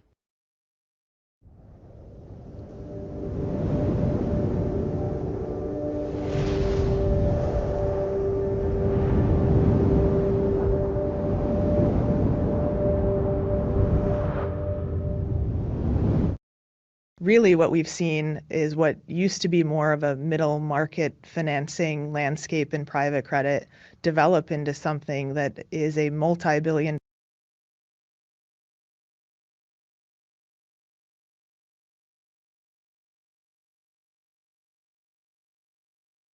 I gotta say, this is awful that Diddy owes his life to Mark Agnifilo, literally his life, because he could have gotten life in prison were it not for Mark Agnifilo. You can always tell when someone who thought they were untouchable suddenly tastes fear for the first time. It hits different. It changes the way they move, the way they talk. His defense What it lawyer, do, Chad? who Thank had you a for stopping in, brilliant guys. We got none strategy, but Diddy and and Diddy 50 screwed news. him So over everybody, don't when forget he to hit the hired subscribe this button, hit the follow button. videographer Everybody, drop a to chat, drop a chronicle comment in his the chat if you life got to. Let me without know what's telling up, yo, Mark dummy Agnifilo shim. that when Diddy and Mark were on the phone, this videographer was recording what Absolutely. Mark Eso es lo que te decía, yo clearly estaba viendo expected to eso. be an I wasn't ready attorney-client for this level of privileged energy. Thank you, relationship. Elsa Now, Wells. it is Thank you, true dummy that shim. the Sí, client manito, holds that estamos activos, privilege. The estamos lawyer activos, doesn't. estamos But activos, manito. Mark's clear expectation was that this was a Pues sí, private manito, no le pare bola a conversation. nada de eso, manito, These que lo que were viene para private nosotros es más grande de ahí. conversations. And that he and Diddy could talk openly. And Mark could talk to Diddy not just as a client, but as a person, in trying to guide Ay, him in a time leading up to his arrest. yeah, vamos a And ponernos a grabar eso. unbeknownst to Mark Agnifilo, Mira, Diddy vamos has got this a guy ponértela de recording nuevo, the porque no la estaba conversation escuchando as ahí. he's sitting there saying, "You are screwing this up. You are messing up this case. We're losing." Me oye ahora. And knowing that that's on tape. And it's almost like he's Porque performing for the ese es video camera original también. and not telling Mark what's going on. And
the really enraging part about it is that Mark Agnifilo won this case for Diddy with legal strategy. It wasn't just an accident that's the first that nigga. this jury that had heard all of this in the news before the trial Vamos a grabar. voted not guilty on all the serious charges. It was Mark Agnifilo that did Eso es lo que that. yo tengo el Yet pote aquí Diddy ya. secretly Mira, sin records abrir. this guy and Mira, embarrasses sin him. abrir. And yeah, you could say, well, Diddy never expected that it would end up being broadcast somewhere else. Well, Llamen si la okay, jala se te but tiro. Diddy was planning on El using it, toto or he ella me wouldn't have, tiro. he wouldn't have had it recorded in the first place. So it's Tú me just lo mamas, tú me lo really, mamas. really unfair. And I Que know tú me lo that in a way mamas. this sounds Tú crazy me that lo I'm mamas. getting so upset about Diddy, I'm gonna have the and yet whole world there's saying video that. of Se va a Diddy hacer coro beating nuevo para que ya la Cassie. gente. Well, No, that's cállate que tú me lo mamas. horrendous. But that doesn't mean you can't look at something else as well. Tú me lo And I mamas. just think, as a lawyer, I just think this Y is eso es just ese para so casa ahí. Él tiene una canción que se outrageous llama Amnesia. that he would do something like this, and not even understanding what Agnifilo's legal theory was. Because I will tell you Ya muchas que son that necia. Samantha. that when we did our first documentary on Diddy, which was 8 months before the trial, Mark Agnifilo said to me on camera that he is going to tell this jury that this was a successful black man that Porque me prosecutors were trying to take sobreestimaron. down Coño. because they couldn't get into his bank accounts because they were clean, and he couldn't deal with tax. They couldn't deal with taxes Como mamá y because he lo wasn't traga. committing tax fraud. So they go into his bedroom, and that's what Mark Agnifilo said 8 months before. What And it he do, goes long into the time trial, for truck? and he essentially What wins it that do, argument, whether you Edwin? believe it or not. A jury that sat through the whole thing, they Tú believed me it, lo and ultimately mamas. they Tú me convicted lo him on this mamas. BS Mann Act thing. Tú me lo So Diddy mamas. won Tú that me lo case. mamas. And one of the reasons he won the case Tú is me something lo that mamas. Agnifilo got criticized for. That when he did the documentary with Tú me, me lo he was mamas. making a joke about the baby oil. Remember, he said, oh, well, Tú you me know, I lo didn't know he mamas. bought in bulk. He must have bought 1,000 Dime, bottles at manita. Costco. Dime, manita. And a lot ¿Cómo of que people venimos, manita? just Dime. slammed him for that and said, how dare The Dime, way they look manita. around a ¿Cómo room que like venimos, every manita? shadow Dime. might be carrying the next blow. And that's exactly what's happening right now as the figure at the Es que center of a mientras más uno growing. practica, más uno llega al nivel This que uno quiere $49 llegar. Y ese es el portable problema, que heater tú is todavía disrupting the tienes que entire empezar a heating tirar los dados industry, and big para brands que are te trying salgan their hardest to make it la illegal mano in the mala y US. después tú It's so empiezas powerful that it can a heat colar con entire la rooms. mano buena. Mira, vamos a empezar Suffocating con esto. storm Vamos a empezar slips por aquí. deeper Vamos a into empezar por panic aquí. mode, Ahora scrambling mismo. to Tú hold tienes, together van a an dar, ¿verdad? empire built on Tú y yo vamos a empezar intimidation, por aquí. secrecy, and silence. Vamos, But the vamos silence isn't a holding hacer un anymore. draft. The walls aren't ¿Entiendes? holding A cuando anymore. tú And the vengas, people who ese es once el que stood vamos a guard grabar de aren't verdad. standing guard anymore. ¿Entiendes? Because the lawyer Porque si le finally hacemos el walked draft away. ahora, Not por lo quietly, menos, not estamos gradually, oyéndolo, not with a oyéndolo, strategic oyéndolo, fade out oyéndolo, or a oyéndolo. carefully Cuando worded tú llegas transition. aquí, ya tú no No, tienes the ni lawyer stepped pensarlo, ya away tú te lo with a sabes de message mente. so loud it shook the whole landscape. The cases have gone too far, too deep, too disturbing, too dangerous to touch. And when the one person Tú me lo trained to mamas. navigate the darkest Tú me situations lo decides the mamas. Tú darkness me is lo too mamas. much, you know it's bad. You know it's catastrophic. You know the spiral has begun. From the outside, the figure still tries to project control, quick statements, forced confidence, rushed appearances meant to convince the world everything is fine. But you risky for them to put Christina Quorum on the stand, I think. There was Ok, vamos a so ver. much Ok. being said about your client Vamos a in ir. that trial, obviously in the media, facing a number of different lawsuits. We also wondered whether or not he, and it's his decision alone, whether he wanted to take the stand and give his story, tell his story, give his version of events. Obviously, there are a ton of risks that come with putting a defendant on the stand, but it would be his choice. Was there a conversation about that? Well, I mean, I can't get into, attorney-client privilege Sure, of course. conversations. Obviously he thought about it, decided not to. And, as I indicated earlier, we thought the case had gone in really well for us. And so we liked where we were. So that was basically the decision. Now, the big news, some of the big news, a lot of big news came out after the trial, was the firing of Maureen Comey, the lead prosecutor in this case. Now, there's obviously a political angle to it. There are comments that she has made, but I have to ask, you going head to head against her for so many weeks, I mean, months and before that, the firing of her, Yeah. what did you make of that? Ah, pero mira la pista ahí I para mean, él entonces. I think it was Es unfortunate. como tú me lo mamas ahí. She's a very well-respected prosecutor. We had good sort of professional Es que relationships me with her que. during the course of the trial, and Ah, puede ser que you vamos a know, I empezar don't con really esta. think it had anything to do with the trial, but I don't. I can't really say anything beyond that. It just, Sure. yeah. Vamos a hacerlo ahora mismito. Okay, that's fair enough. Let's talk about something we can get into quite a bit. Let's talk bail. Okay, so we did a previous sidebar breaking down the defense's renewed motion for release, several arguments for why Sean Combs should be released on bail pending sentencing, acquitted of the most serious charges. There's no comparable case of someone who is convicted of the Mann Act alone and not engaging in sex trafficking or a prostitution for financial gain, and they would be locked up like this. Talked about the issues plaguing the MDC, how it is dangerous, how he's not a risk of flight, not a danger to the community.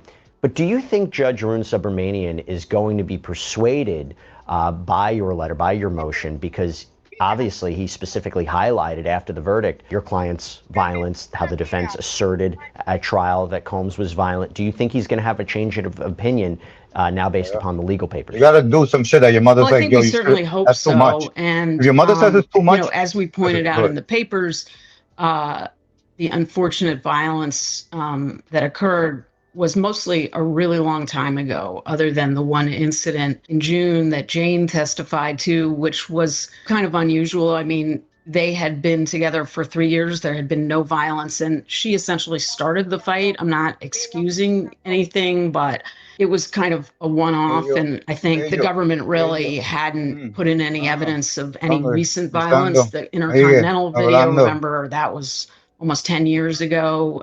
He broke up with Cassie in 2018. And in our reply papers yesterday, we submitted a letter from Gina Hyun, who was one of the alleged victims, a different ex-girlfriend. Oh, tiene que hablar de que ya ellos se pegaron y ya no están pegados. La sema, nega. Eso es lo único que ellos tienen que nosotros no tenemos. Ya ellos pegaron lo de ellos y ya no están pegados. Ni sensato, ni sabueso, ninguno de esos tigres. They all done. You done, nigga. You had your Watagata pictures ready. Get the fuck out of here now. The really unusual Get the nature fuck out of here, of nigga. this particular Right? Mann You Act had your head, get the conviction fuck and the out. fact that he's That's already it. been Tú in prison, comienzas, or jail rather, for like 11 months. This case. You can hear the strain Oh my behind the God, words. You can see the dándole. tension That's what in we're the gonna do. jaw, We're gonna the do a song stiffness in the that's posture. sitting on that. Panic leaks through every gesture. It don't matter. They We're can't gonna hide make it fun of him for anymore that. because the We're one gonna make person fun who of was him for that. supposed to keep everything contained has dropped the shield and Ellos walked away. quieren, That's the uno moment the dando illusion shatters. Because legal teams don't abandon powerful people easily. something They're similar paid to to that. You get absorb what the I'm blows, saying? to take the heat, to create distance, to craft narratives, to bury whatever needs burying. They are the backbone of every public figure who's built their world on control. But that backbone has snapped. And the message behind that snap is clear. Whatever's coming is too big to protect against. Behind closed doors, the panic is suffocating. Meetings stretch late into the night. Every phone call feels like a threat. Every knock on the door sounds like a warning. The figure paces, scrambles, snaps at assistance, demands explanations, demands options, demands solutions that don't exist anymore, because all the options they relied on for years, silencing. The bespoke AI Family Hub Plus refrigerator with AI vision inside. Settle. This is a one-off to begin with, but you know, we're not aware of any case like this with a Mann Act conviction where anyone's done that much time to begin with. So. And prosecutors, I'm imagining, have come back or will come back and say, well, listen, look, you know, after the raids on his property, he engaged, or what they would say, he allegedly engaged in criminal activity and, obviously violence, they say, with Jane. But they say, look, what was in his hotel room when he was picked up in New York. They made allegations of what he was trying to do while he was in the MDC, whether it was using other inmates' phone privileges to have three-way phone calls. That was litigated before trial. What would be your response to say, you know, you make the point that he is a changed person. The violence that was shown during the course of this trial is from years ago, but how would you convince the judge to say, listen, we are being truthful, we are being honest, we are being forefront, that he really is a different human being? Because the judge, again, this was right after the verdict and didn't have an opportunity for a briefing schedule. How can you make the argument that he is different and that he should be trusted?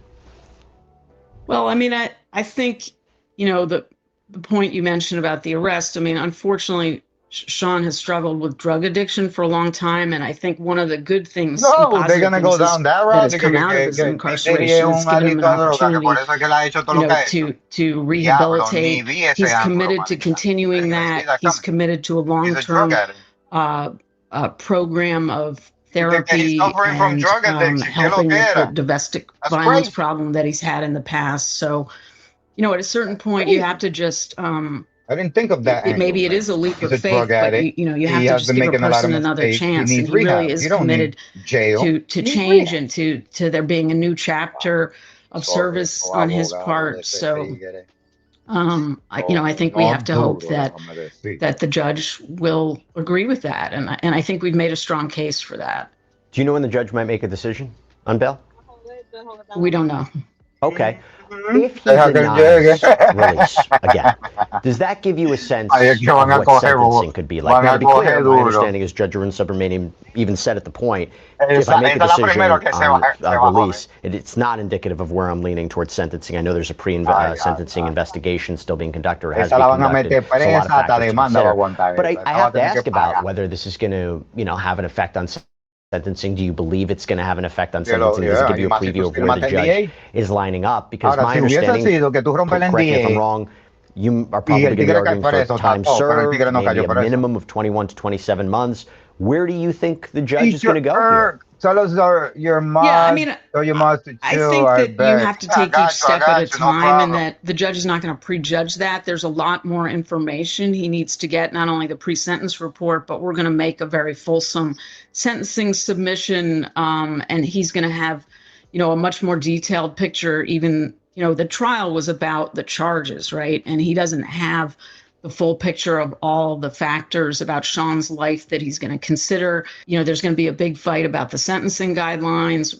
We think actually we're going to end up arguing for an even lower guideline range than Engineer we had roster, originally imagine believed that. at the time of the verdict, where we didn't have we had like a W's couple of in the hours to chat. try to Thank you, figure thank out you, what to thank you. say First about time bail. rated. So, Thank you. I hope the judge will grant bail, Diablo, but I manito, feel tengo confident 115 seguidores. that even if he doesn't, it doesn't necessarily De, mean he's de not going to 50, sentence Sean to time 52. served. He's going to take Oh everything my into account God, when he manita. gets all the Oh my submissions. God, And, manita. I've My got a lot of God, confidence manita. that the judge is going Yo to creo que be me van a empezar a fair pagar. and Manita, yo creo que me van a not empezar a pagar. prejudge the situation. And you also have this motion for judgment of acquittal, that the Mann Act conviction, redirecting, intimidating, delaying, are slipping out of their hands. The panic is real because the consequences are real. The cases that were once dismissed as noise are now hitting like a tidal wave. The patterns that were once brushed aside are suddenly impossible to ignore, and the stories that were once buried are clawing their way into the light. The lawyer saw it coming. The lawyer saw the trajectory, and instead of fighting it, they chose to save themselves. That choice sends one message: the fall is inevitable. And now the figure tries desperately to find someone, anyone, willing to step in, but nobody wants to touch it. Every potential replacement hesitates. Every conversation ends with a nervous pause. Nobody wants their name tied to something that is unraveling this quickly. Nobody wants to defend a sinking ship that has already swallowed too much water. Nobody wants to stand between the public and the truth that's finally clawing its way out. The panic grows because isolation grows. I got some other shit on Diddy that we need to see. Hold up. This is the new era. Forget about it.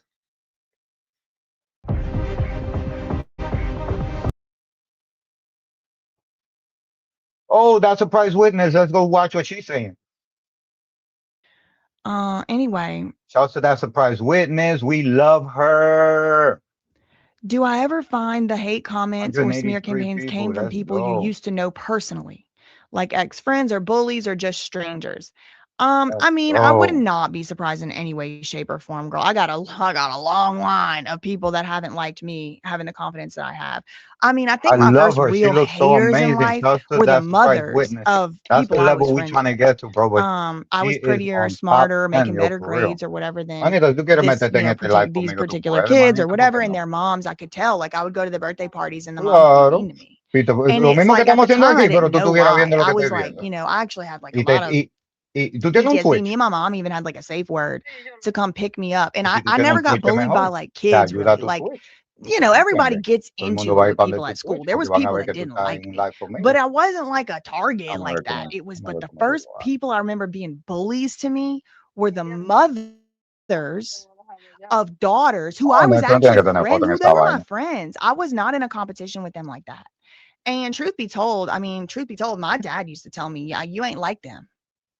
Because I'd be trying to say, well, so and so, you know, Jane Doe got a 69 on her test. I got an 85. And he would say, I ain't Jane Doe's daddy, and you ain't Jane Doe. You gonna make an A. And if you don't, I'm gonna ask you why you didn't. Whatever they got going on over there at their house, that's them. And Métete en so esto aquí. I wouldn't be surprised if there were haters that I know personally in real life, but I have never found that to be the case. The people that I did become friends with in Free Britney, some of them did turn on me. Yes. And there have been also Dale este times link where para people ver cómo te queda. started, Chris, thank you for the Porque $4.99 as well. estamos aquí But chill, there have also manita. been ¿Por qué times tú where no estás people aquí would chill start entonces? out like pretending to be my Estamos friend or en el pretending to be my teléfono. supporter or my ¿Por qué no hacerte follower, and then they famosa would turn. conmigo? Like one time, another YouTuber sent me a message, a screenshot, saying one of your mods is trying to get me to make a drama video about you. And so little things like that, I've definitely been very betrayed. But ultimately, like there's really nothing to get me on. It's like, you know, that sucks. I would really hate it if it was somebody from my personal life or whatever, you know, being a hater. But like some people in my personal life, I'd probably hate me too if I look like them. You know, that's kind of the go-to. Thank you for the $4.99. Some people in my personal Ahorita me life that empiezan a dar don't like me, if propina, they don't, manita. it might be Tú vas a because ver I que yo me wouldn't voy a hacer like un me millón either el if año I con was esta them. mierda loca. Anyway, 20,000 that's pesos a all la I semana. really, Voy para eso. yeah, Yo te yeah. dije, Different in yo te dije, opinion manita, doesn't ponte mean para time esto, for que hate desde que tú rhetoric. I tienes mean, los I miles agree, con and esta that's why gente, these people need to leave me alone. de los followers, miles de Anyway, okay, followers, so manita, tú stay vas where a you tener are. You're gonna get miles de transferred. dólares. You're gonna get what's it called? Redirected to the Megan the Stallion Pete versus Milagro Grams Cooper. Right now, the new media analysis. Nice. This Time for is me to speak. wow. Thank That's you. all I really Thank had for you. this one. In the Wait, meantime, don't someone send any check hate to this. anybody mentioned in this If this is video, scripted, it even is though they were not being hateful to scripted. me. This video was just meant to report on, you know, haha, hee hee, kiki. It really doesn't affect me that much. The ones that affect me the most, I'm not even going to tell you which ones they are, but they're not even a category that I even focused on here today. Mods, chill out. So that's Yeah, all I really had for wallet. this one. In the meantime, facts ain't defamation. Neither are The chat is opinions. Don't complaining send any about the hate to mods anybody. wallet. And if Stop you do, wallet. I will testify against you in the trial. Now, Love you, 52 Minute K. people, Bye. everybody. Hit that like button, hit that like button, hit that like button.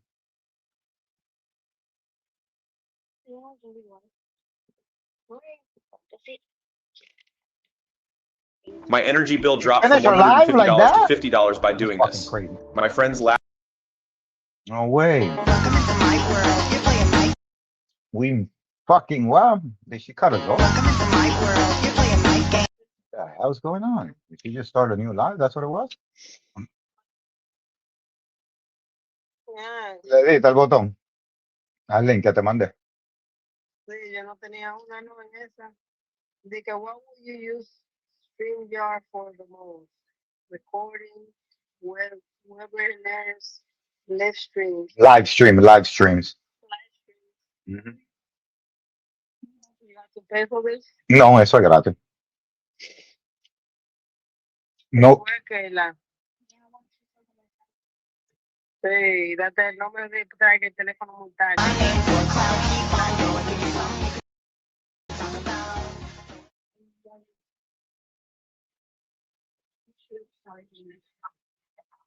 That Milagro don't believe that Megan Thee Stallion got shot. When does online speech become actionable defamation in today's social media landscape? Fragment foot bitch. But then Can't play those games. Yeah. No. ¿Qué más te Can't dice? play the I'm not a journalist game. when it's convenient, yeah. Exactly, especially when you're media. Megan Pete, a bona fide pop culture juggernaut. No. Paris Olympics. What's up, honey? This is your girl, Megan Thee Stallion, aka the Hot Girl Coach, reporting live with the future president of the United States. Backed by the richest and most Dale, Pablo, powerful people and law ¿Qué firms más te dice? in the world, recently decided to take aim against one of those independent voices. The whole intimidation of independent media influencers, I'm not standing for that. Y'all think y'all won, but you lost. And This this ain't stream make is no a sense to masterclass in disaster. nobody. Well, thank you, Home D Wave. I appreciate your chat, your comments. It's very, very insightful. I appreciate it. Comments of For any real. kind to anyone mentioned in this Ya video on viste, behalf ¿qué of te me or dice? yourself. The purpose of this video is to give my commentary and opinion on matters of public concern. Thank you. Pon tu Hello, nombre hi, hello. y We need to talk pon, about this pon tu Megan tweet. Pete the Stallion, Megan the Stallion Pete lawsuit. You might have seen in the media recently, you might have. Guys, this is live. This is breaking news. Breaking news. Breaking news, guys. We're about to have a guest speaker come on here too. Maya Lazarek from Maya's Dollhouse. So, guys, this is actually happening right now. Not a scene in the media recently, but comments and any hate, anything on the behalf of me for Prima? sure, because if y'all No, tú do estás that and she bien. sues you, I'm Tú estás testifying bien, against you, manita. and I'm Somos not primos. joking. Megan Pete, Megan the Stallion, she sued this, they're characterizing Milagro as a blogger. So I'll say blogger, but Oh, I just want to make it Mayita. clear up front. A big part of this argument has to do with who's media, who's a blogger, what are people who are doing like what I'm doing right now as a YouTuber, a streamer, a blogger, a vlogger. I think blogger is the least accurate because blogger means you got a blog. That's right. Sí, That's pon print tu cámara journalism. para ver That's tu video. different.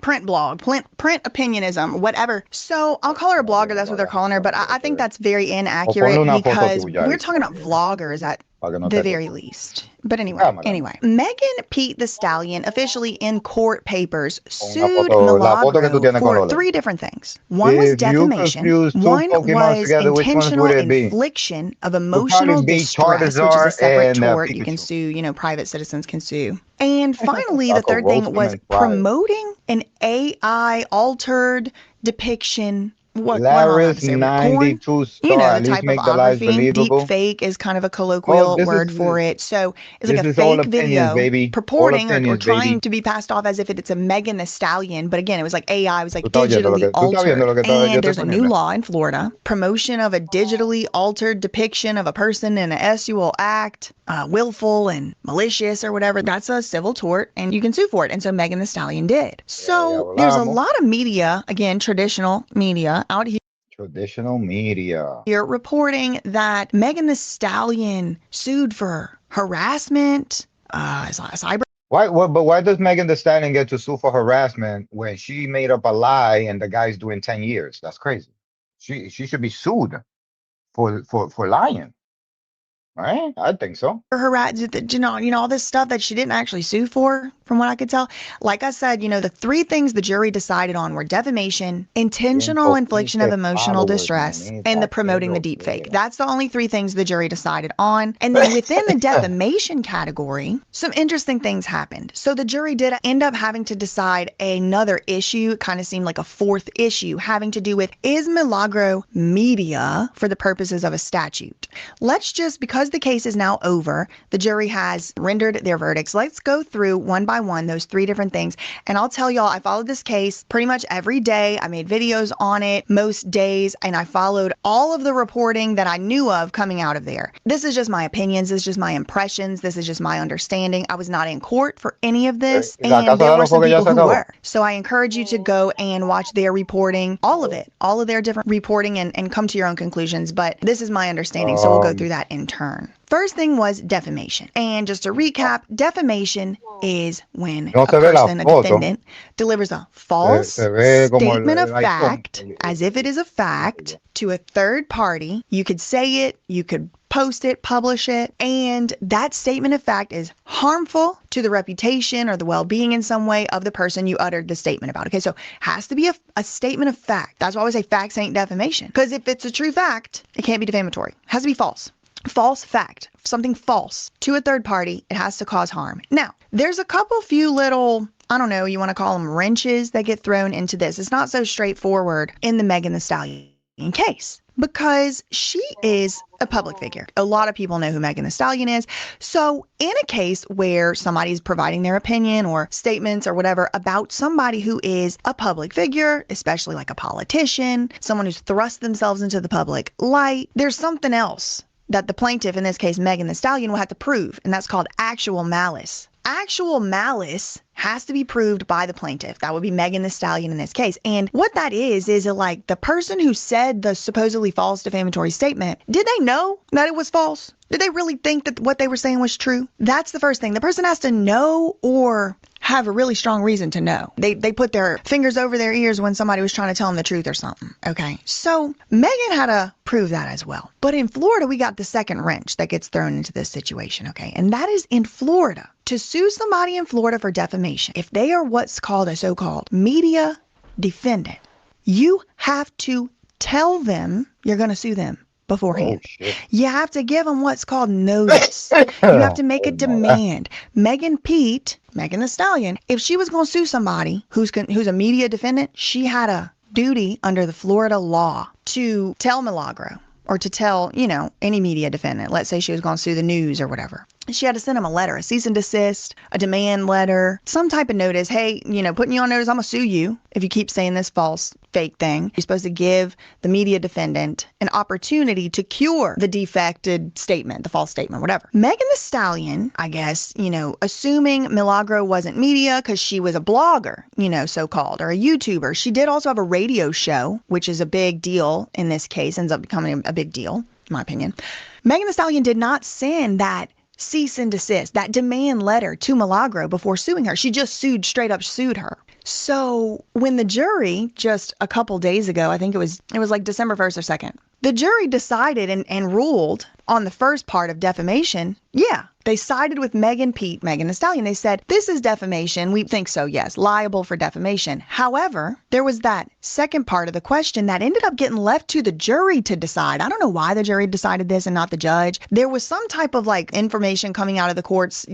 I will say there was some conflicting information coming from the reporting out of the court. Some reporting made it seem as though Milagro and her lawyers requested for a jury to decide on this media issue. Some sources were saying that Milagro wanted the judge to decide on the media issue. Now, here's the thing, is Milagro media or not? For the purposes of this Florida statute, it really ends up mattering, because if she's a media defendant, she should have got the cease and desist first. She didn't get the cease and desist first, so the whole thing got to fall away. If she's not a media defendant, under the Florida law, there's just the Florida law. Everybody thinks this is some type of precedent that got applied to the whole world. It could eventually, but this is just because of this one Florida law. And other states do have a law like this. Well, y'all, it went to the jury. The jury said, yes, she's media. Yes, she is. As far as this statute is concerned, yes, she is. And so they had gone through this whole trial doing the defamation. That was the biggest claim from what I understand. That was the biggest claim. And then there were the other two. We're going to get into those. But they went through all of this rigmarole or whatever of proving the defamation or whatever. The jury went through the whole process. Who knows how long they spent back there just trying to, did she defame? Did she not? False statement of fact, presented as if it's truth, presented to the third party, caused harm, plus actual malice. These are complicated endeavors. And then just to go down, is she media? Yes, no, yes, she is. So the whole defamation claim, the whole claim just fell away. Legally speaking, Milagro Grahams has not been found liable for defamation because she had her rights violated. She had a right under Florida law. If she was going to get dragged into court to get that cease and desist first, she did not receive that first. And so no.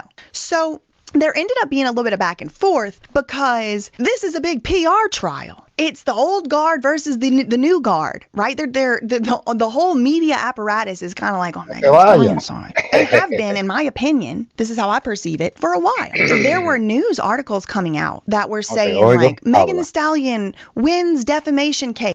What it do, Maya? What it do, Maya? Can you hear me?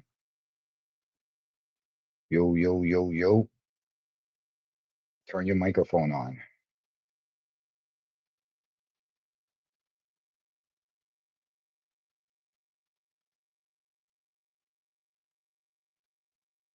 Mayita.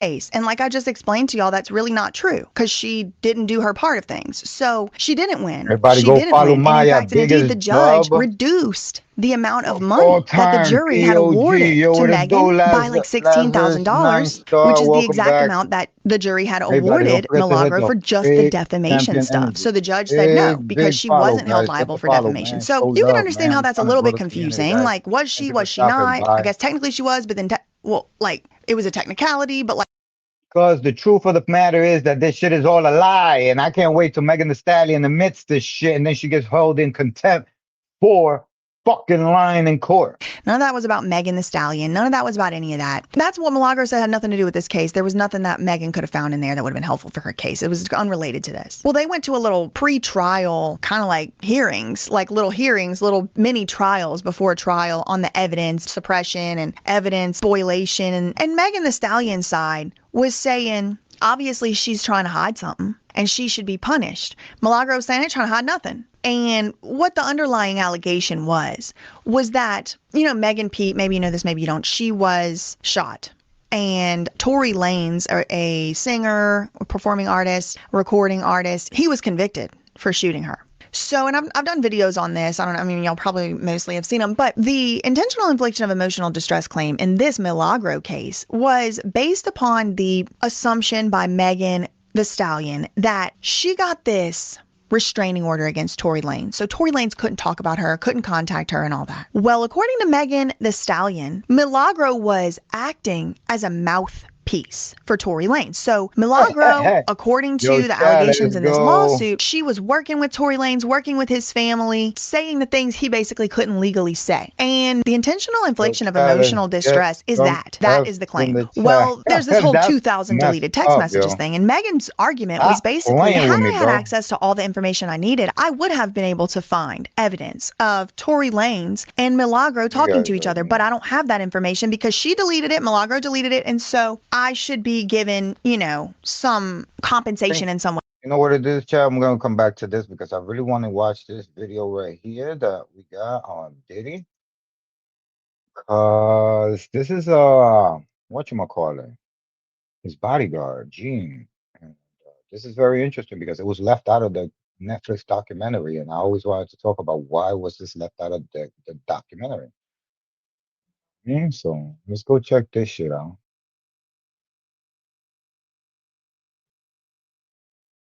You have it listen, you type it in, and then you go digging. Gene Deal just broke his silence, and what he's revealing is absolutely insane. Remember that Netflix documentary about Diddy that everyone's been talking about? Well, the footage Gene Deal collected was too controversial for Netflix. They couldn't show it. But here's the thing. Gene's about to leak every single piece of evidence that 50 Cent had to censor. And trust me, this is going to change everything you thought you knew. Look, I know you clicked on this video because you want the real story, the uncensored truth, and that's exactly what you're going to get. Gene Deal, Diddy's former bodyguard who saw everything firsthand, finally did an interview, and he's not holding back anymore. Here's what you need to understand. Gene was supposed to be in the Netflix documentary. He talked with 50 Cent for 45 minutes. They had plans, but then something went wrong. The director disrespected him, and Gene walked away. Now he's revealing all the stories that didn't make the cut. You're going to discover the real story behind the City College tragedy, the truth about Anthony Wolf Jones, what really happened with Kim Porter, and why A-list celebrities paid to stay out of this documentary. Everything 50 Cent couldn't show you is about to be revealed right here, right now. So let's get into it. All right, before we dive into the leaked information, you need to understand what happened behind the scenes, because this is wild. 50 Cent and Netflix just released this documentary called Sean Combs: The Reckoning. It hit #1 on Netflix immediately. Everyone's watching it, everyone's talking about it. But here's what they're not telling you. This documentary left out some of the most important stories. Gene Deal was Diddy's bodyguard for years. This man witnessed everything. Yeah, Parties, they don't even talk about violence, Wolf. the business deals, the tragedies, everything.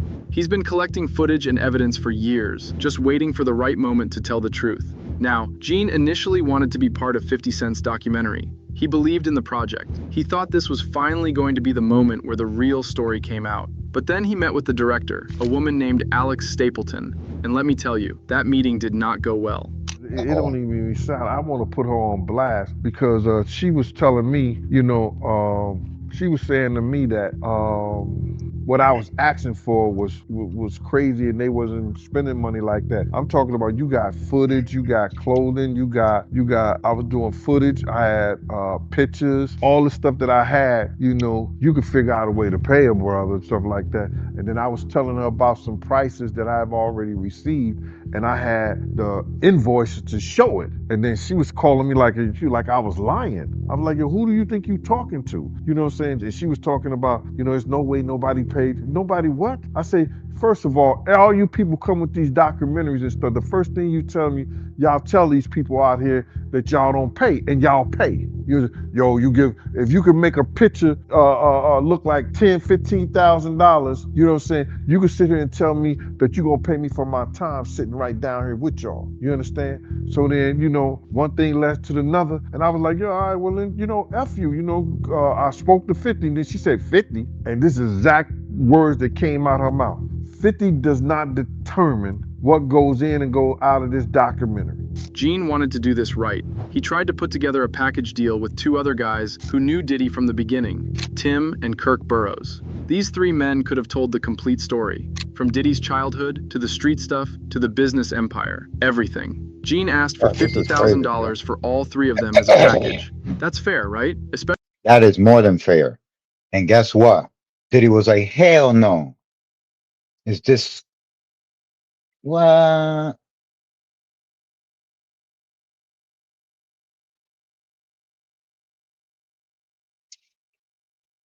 Why do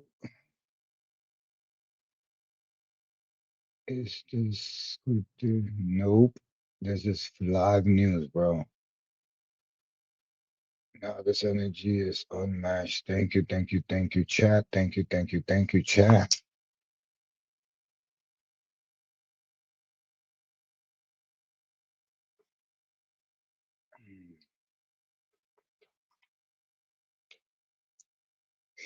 Ah.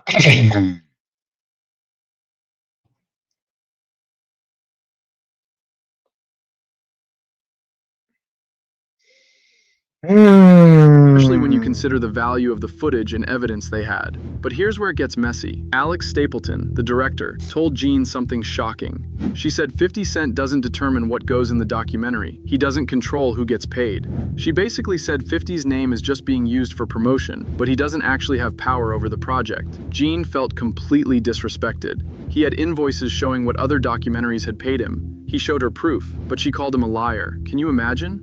This man risked his life protecting Diddy, witnessed actual crimes, collected evidence for years, and the director treated him like he was making things up.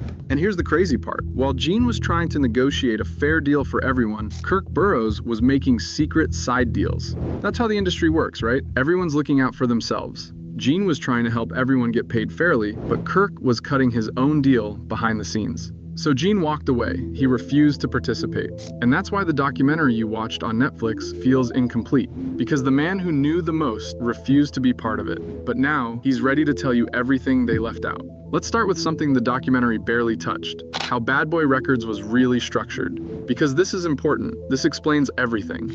Kirk Burroughs, one of the guys I just mentioned, owned 25% of Bad Boy Records from the very beginning. Diddy owned the other 75%. But here's the twist. It was all under his mother's name, Janice Combs. Why would Diddy do that? Why not put the company in his own name? Gene Deal knows exactly why.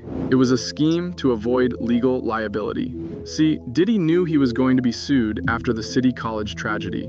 We'll get to that story in a minute, but just know, 9 people died at an event Diddy organized. Their families were going to sue. So Diddy made sure the company wasn't in his name. Smart, right? Evil, but smart. But then Diddy decided he wanted Kirk's 25% too. According to Kirk's own testimony in the documentary, Diddy showed up with a baseball bat. He threatened Kirk's life, forced him to sign over his stake in the company. Kirk tried to sue in 2003, but the case got thrown out because too much time had passed. Diddy gave him 25% when he opened the Bad Boy company. He put 75% on the Janice's name. And bow, this is what you get, chat. Passed. Think about that. Kirk co-founded Bad Boy Records. He did the work. He built the company alongside Diddy. And then Diddy took everything from him with violence and threats. Kirk ended up homeless at one point. Meanwhile, Diddy became a billionaire off the company they built together. The That's documentary because mentioned this story, the but they didn't Twitch, go deep enough. Gene every Deal could have streamer got the explained the best whole chair scheme. because He could have shown how Diddy used his that's just mother's where we're name gonna to live. hide Mine's money and avoid losses. is a Imagine being able sofa to build an app pillow. with your name on it. It's a couch Just pillow. by thinking about it. Meet Base 44, a complete I had to live in a video game. But none of that made it into the final cut. I wonder why.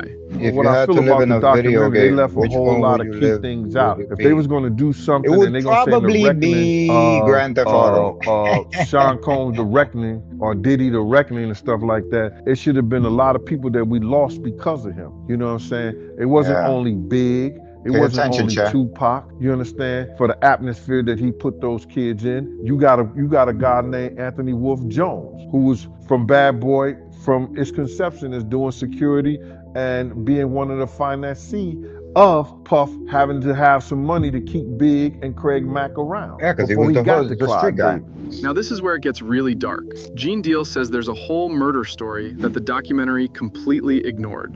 And I'm Yup. talking about Anthony Wolf Jones. Wolf Jones was Bad got Boy's killed. head of security from day one. This man was there before Clive Davis, before the record deals, before any of it. He was one of Diddy's most loyal soldiers. He knew everything, and I mean everything. Where the bodies were buried, who got paid off, what really happened at those parties. Wolf knew it all. And according to Gene Deal, Diddy's actions directly led to Wolf's murder. Now, Gene says the documentary team didn't have the intel to tell this story properly. They didn't do the investigation. They didn't have the evidence. Or maybe they did, and they chose not to use it. Wolf was killed by someone associated with BMF. That's Black Mafia Family, one of the biggest criminal organizations in hip-hop history.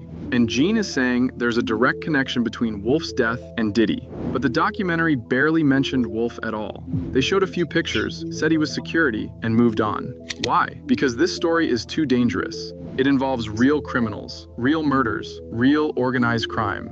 Netflix didn't want to touch it. 50 Cent probably didn't want to touch it either. But Gene Deal is saying this story needs to be told. Wolf's death wasn't random. It was connected to everything else. It was Puff, Heavy D, and Jessica. You know what I'm saying? Jessica was the reason why those kids lost their life, because she locked the door on those kids running down the step. You understand? You could see her name in a news article, but they didn't mention nothing about her.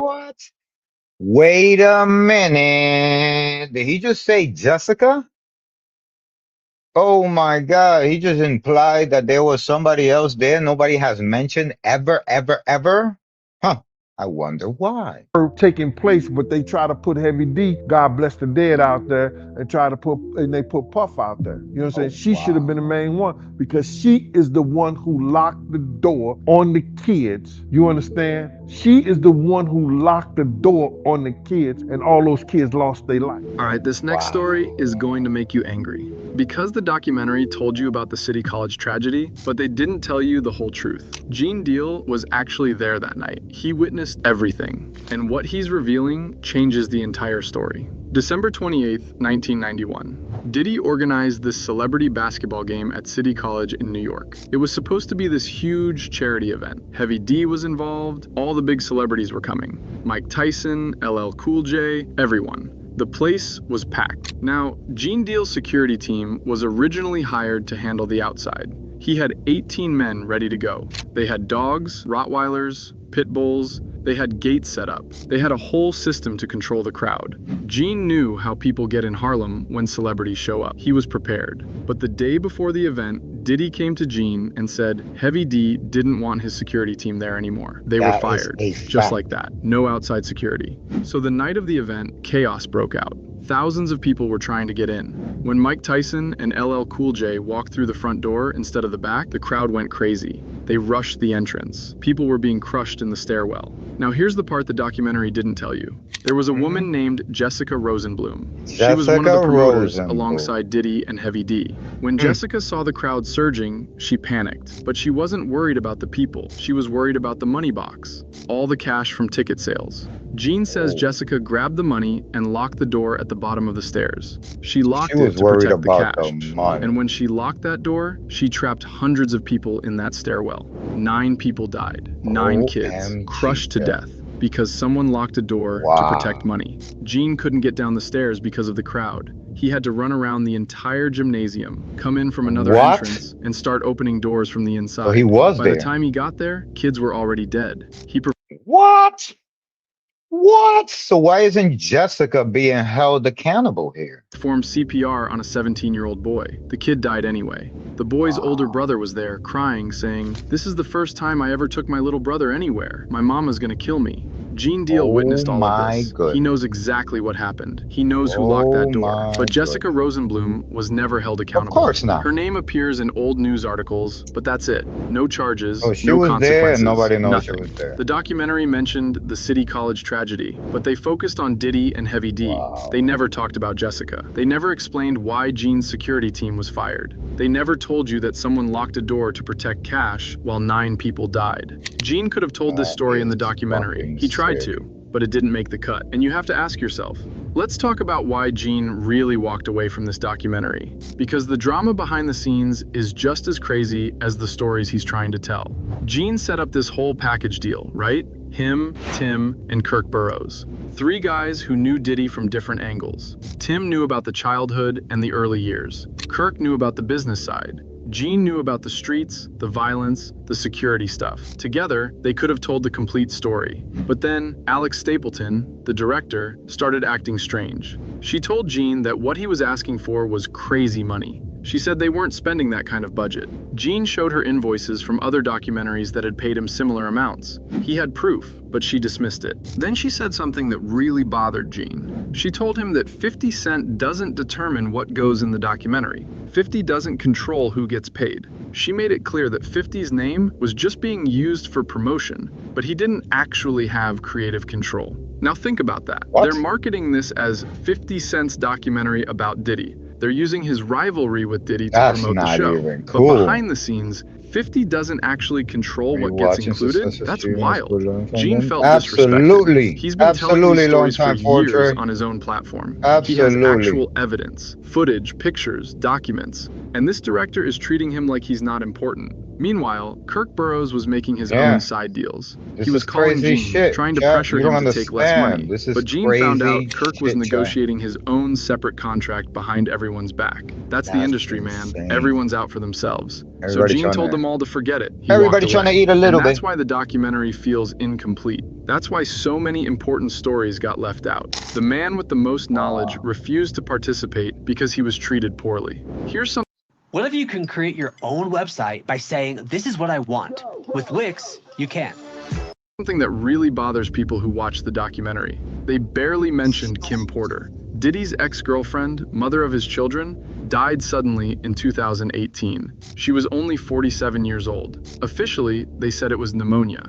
But a lot of people have questions about what really happened. Kim Porter knew everything about Diddy. She was with him for years. She saw the parties, the business deals, the violence, everything. And then she dies suddenly. And the documentary doesn't really address it? Multiple sources have said the documentary deliberately avoided the Kim Porter story. It's too sensitive, too controversial, maybe even too dangerous. But Gene Deal has information about what really happened. He knew Kim. He protected her at times. He knows things. But none of that made it into the documentary. They showed a few pictures of Kim, mentioned she was the mother of his kids, and moved on. For someone who is such a huge part of Diddy's life, she deserved more attention. Unless there's a reason they wanted to avoid that story. Let's talk about something suspicious. Diddy threw parties for decades. Huge parties with A-list celebrities. Actors, musicians, athletes, politicians, everyone went to Diddy's parties. That was the whole thing about him. He knew everyone. He had connections everywhere. So why doesn't the documentary show any of these celebrities? Why aren't there stories about what happened at those parties? You're telling me Diddy hosted hundreds of freak-offs and not a single celebrity was ever involved? Come on. Gene Deal believes that A-list celebrities paid 50 Cent to keep them out of the documentary. Think about it. These people have careers to protect, families, reputations. If their names got attached to Diddy's crimes, their lives would be ruined. So they paid. And 50 Cent took the money. Because at the end of the day, 50 is a businessman. He's not trying to destroy other people's careers. He just wanted to expose Diddy. But that means the documentary isn't telling the whole story. It's telling a sanitized version. A version that protects powerful people while throwing Diddy under the bus. And Gene sees right through it. Marlon, have you seen that the documentary, the 50 Cent No, I haven't documentary seen it yet. for Diddy? I haven't seen it. Oh man, you working Everybody hard. telling me you got to see it. Yeah. I haven't seen it. Yeah, Why we don't want to see it? You He's probably capping. don't. Because it's all skewed, man. Like when you put stuff together, you create whatever narratives you want to, and at the end of the day, everybody being programmed. You know, right now the man's serving time. Right. You know, he went before the court. The court said this, and everything is God. But God said this is what he got to do. He got to do 5 years in pen. Let him do his 5 years. Speaking of celebrities staying quiet, check out what Marlon Wayans said about the documentary. Someone asked him if he'd watched it, and his response was very interesting. Marlon said he hasn't seen it and probably won't watch it.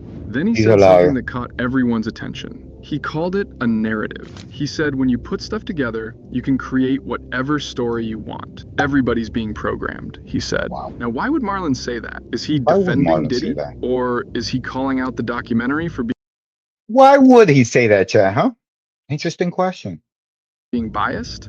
Or maybe, and this is what a lot of people think, Marlon has his own experiences with Diddy that he doesn't want to talk about. There have been rumors for years about Marlon and Diddy. Nothing confirmed, just whispers in the industry. right. And when Marlon refuses to watch the documentary and starts talking about Yeah, narratives and sexual programming, wave. I it have makes you forgotten wonder, that I was what does he live. know? Right Gene now, I Deal forgot I probably was has live. information about Marlon too, about a lot of celebrities, but none of them wanted their stories told, so they stayed out of it. How did you get that footage of Diddy? I figured most journalists would not disclose their sources. Does he know y'all have this in the doc? I would doubt he knows. So when this airs, that'll be the first time that his 1,000 legal views. team, Diddy, that everybody Fortnite. knows that this footage is now seeing the light of day. Perhaps. Now, let's talk about the most That's what we controversial need to do. We part need of to this play some whole Fortnite, documentary, the footage, Fortnite, the bro. behind-the-scenes videos of Diddy before his arrest. Where did 50 Cent get that footage? The documentary shows Diddy in his hotel room in New York, talking to his lawyer on speakerphone.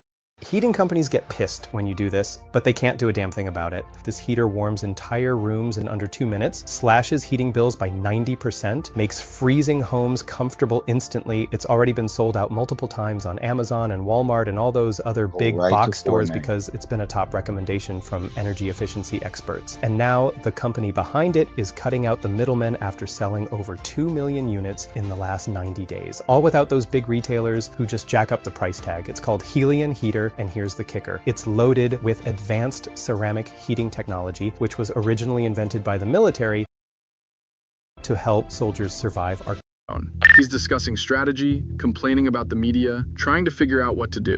This is intimate footage, private conversations. Diddy had hired a videographer to film him during this time. Maybe he thought he was going to make his own documentary later. Maybe he just wanted a record of everything. Whatever the reason, someone was following him with a camera. But here's the problem. That footage belonged to Diddy. The videographer was working for him. There were NDAs signed, contracts in place. And somehow, 50 Cent got his hands on it. Diddy's lawyers immediately sent a cease and desist to Netflix. They called it stolen footage that was never authorized for release. They demanded Netflix pull the entire documentary. Netflix responded by saying they obtained the footage legally, but they won't say how. 50 Cent won't say where it came from. The videographer hasn't spoken publicly. So what really happened? Did the videographer sell the footage because Diddy never paid him? That's one theory.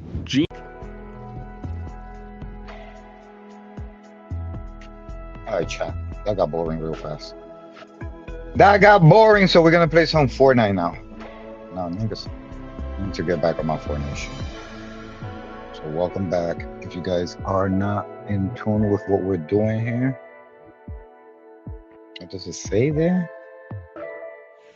Downtime for 39.10 begins at 4 a.m. So we got 4 a.m. Chat, we gotta play it before 4 a.m. Matchmaking will be disabled 30 minutes prior. So you already know, chat. We gotta get on our shit, chat. So I'm just saying, we just gotta get on our shit, chat. For real, for real. 2 hours. Wow. Been shooting for a minute now. But we live, chat. You already see the vibes, chat. We live. I don't know. Maybe we should do like a full screen. Like, I feel like we could just do this at this point.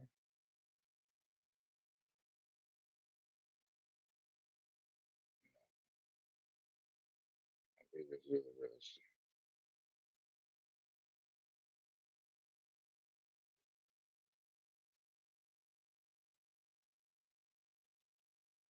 There it goes. Just do that for now. 'Cause technically,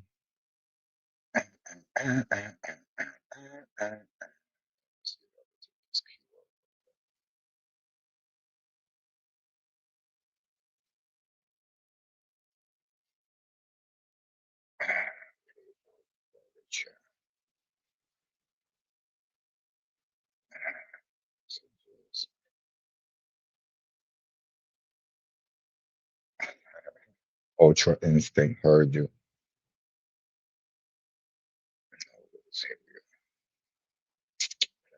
That's fine.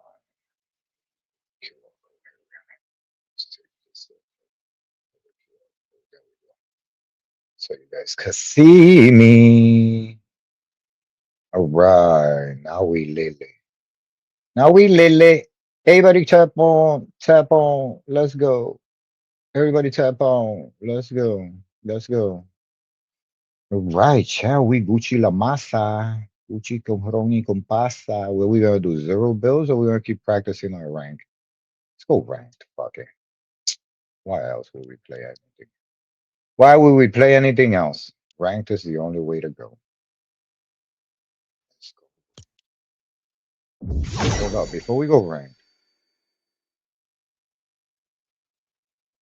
let me go to the bathroom. I need to go to the bathroom. Oh, let's put the headphones charge. Come on.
everybody tapping in. We already know we are on Twitch, Kick, and YouTube, guys. Tap in, hit the sub up, or shut up. You already see how we doing it.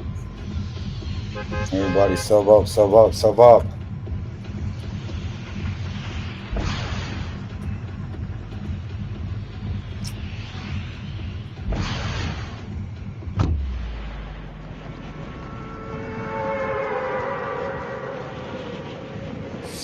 Where are we going with this?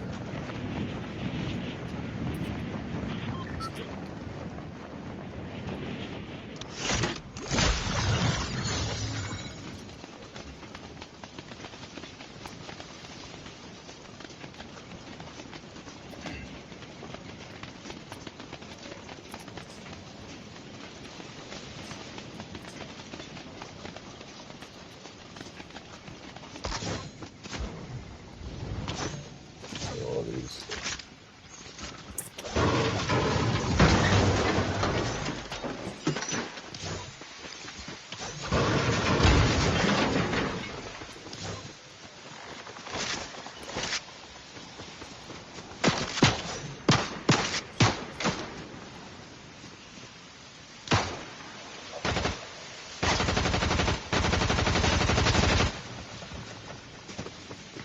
I was trying to hit him with a pickaxe. No fucking weapons, my nigga. No fucking weapons.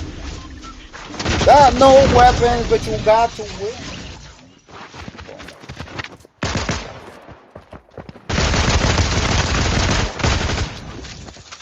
This is fucking what? What's this? This son of a bitch.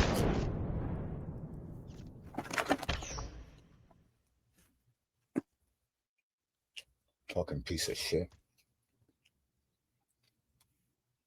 I feel like calling it. I don't even know.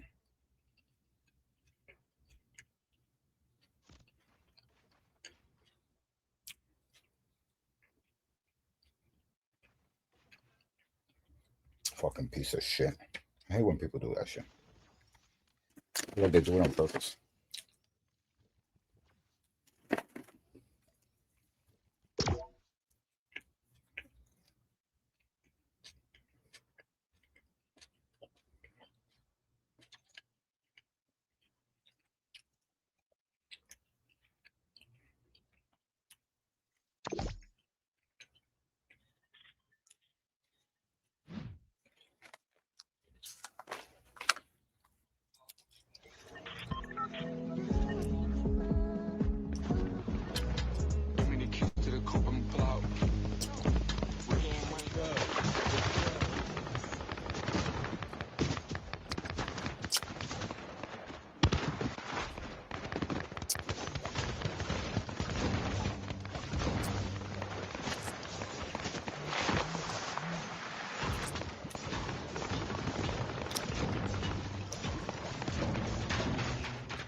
That's how we're gonna play this.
Need way stronger weapons, chat.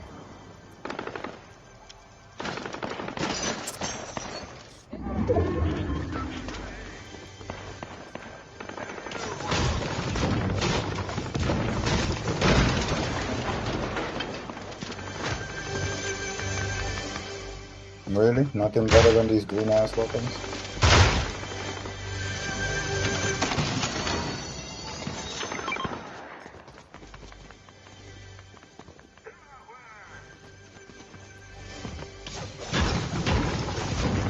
Yeah, that sucks.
like it, trust me. Told you.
Hey.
Five of them.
Well, it's that kind of party, though. If you didn't know it was, it is.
I was only 2. And then there were only 2.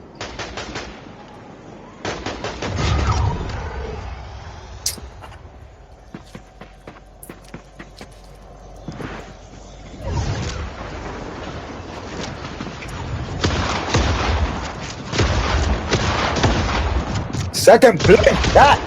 Second fucking place, that. You saw it here, yo. You see what the fuck we're doing, chat? You see what the fuck we're doing? W's in the motherfucking chat, yo. While eating a sandwich.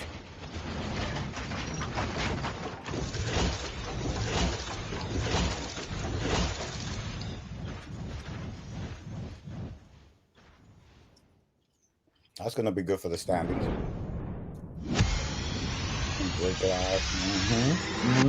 I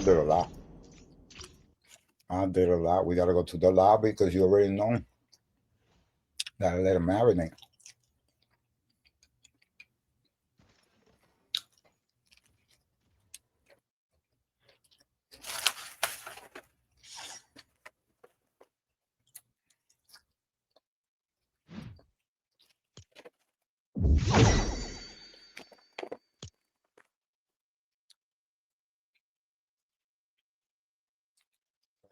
Today's chat.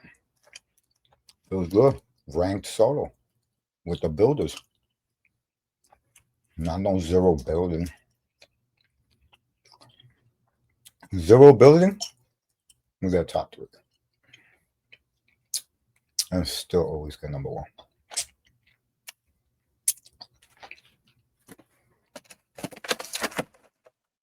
See how we doing.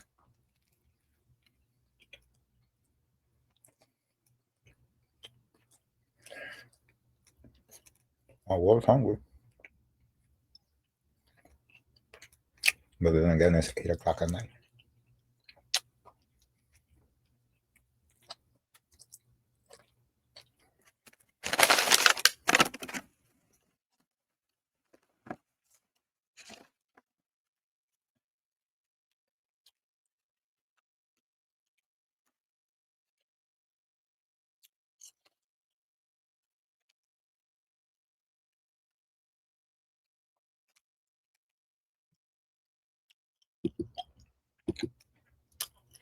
If winning was a sport, the Chi Challenge is MVP. Thank you, Intrepid Kami.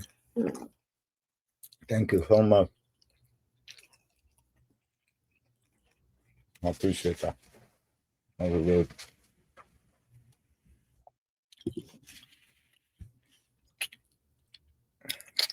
Hattie Face, Weird Champ. Thank you.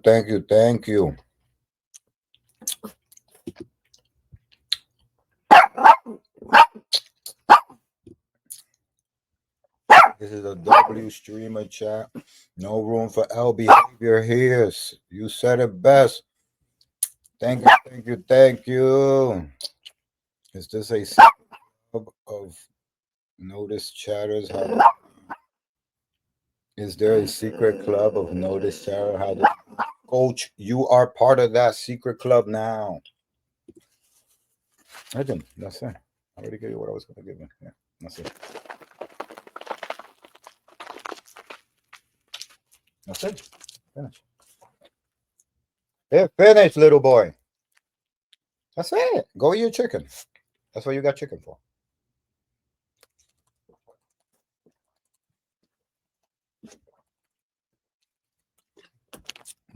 Go eat your food. That's why I buy the expensive food so you could eat it. All right, y'all. Let's get back to it.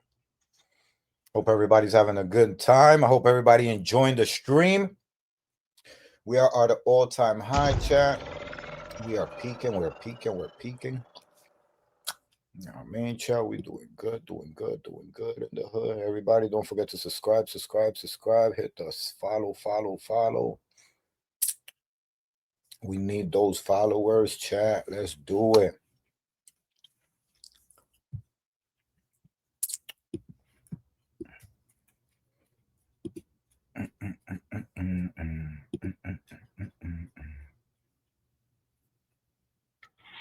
Okay, we in that bus. We in the battle bus. Yes, yes, we in the battle bus.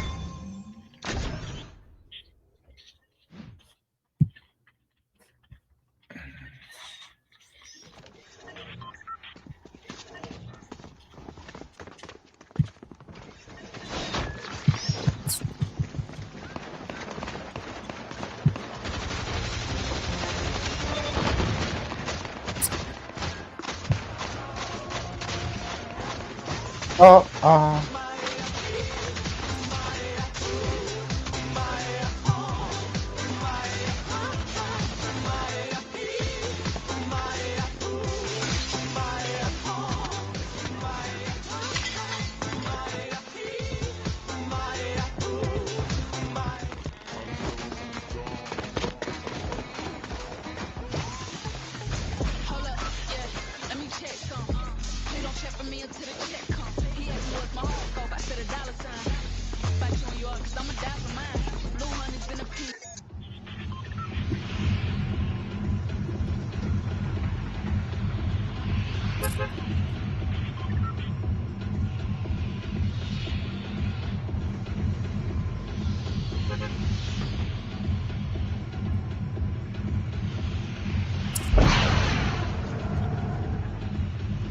Oh shit, my bad. I wasn't even paying attention.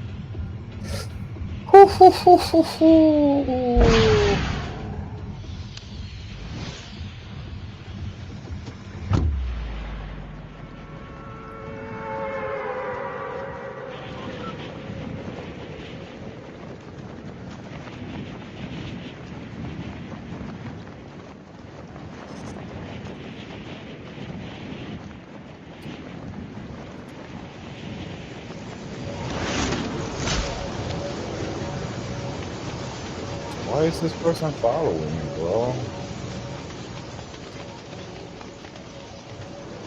I'd rather get treasure chest finally.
I've never landed here, chat. Ever in my life.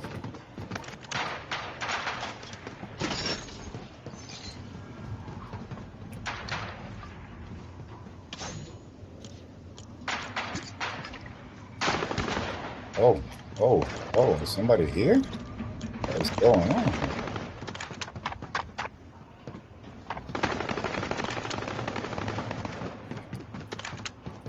Fused adder. No, I don't know whether the game fused adder.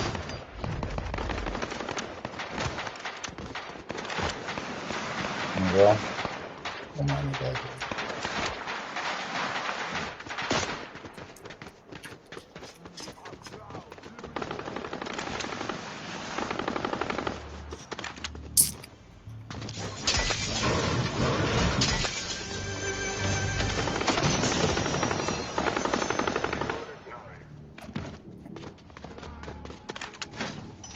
I have no way out of here. I have no jetpack. I have nothing.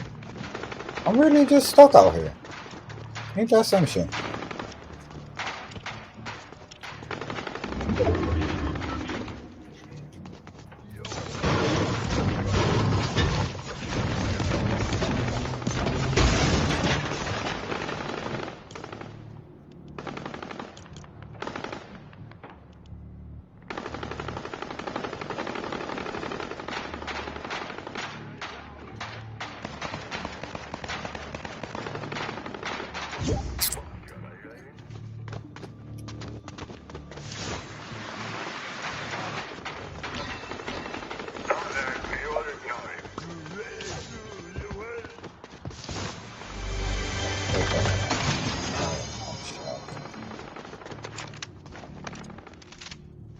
Can we get a better load of RM pump shotgun?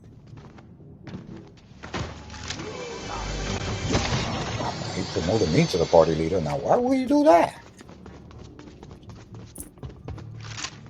I guess because I'm playing this game right now.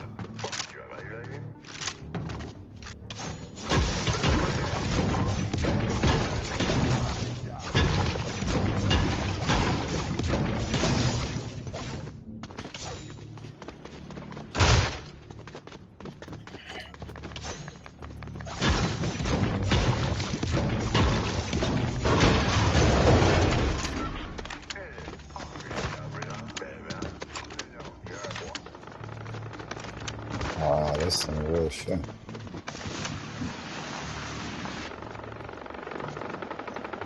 Oh, that's what that's low right now. Got shit to do in there, okay.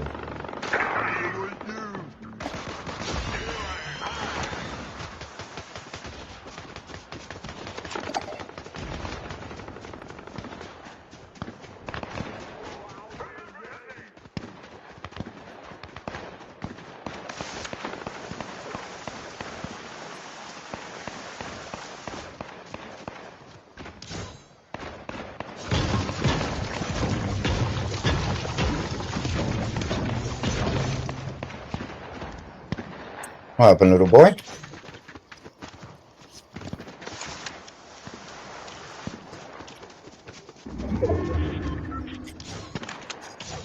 Ooh, this is what we were waiting for, chat. What are we gonna trade for this shit? Maybe this shit.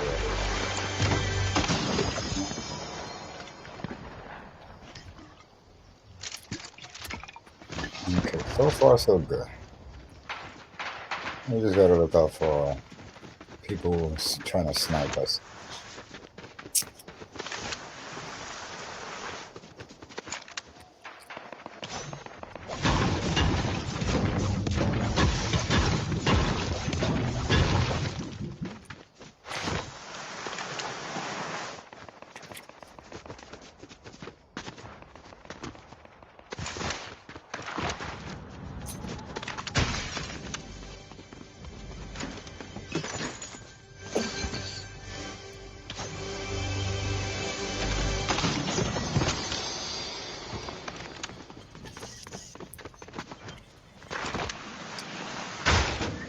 Do you see the growing trend here, chat? No fucking blue guns. What the fuck? I'm supposed to stay with this green shotty for how long now? I've explored the planet Earth.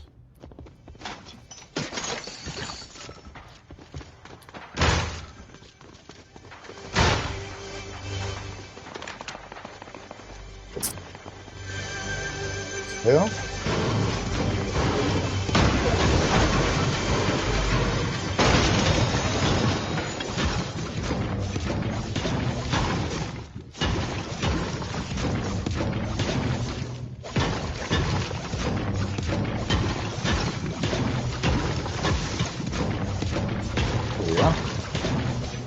Got some company now.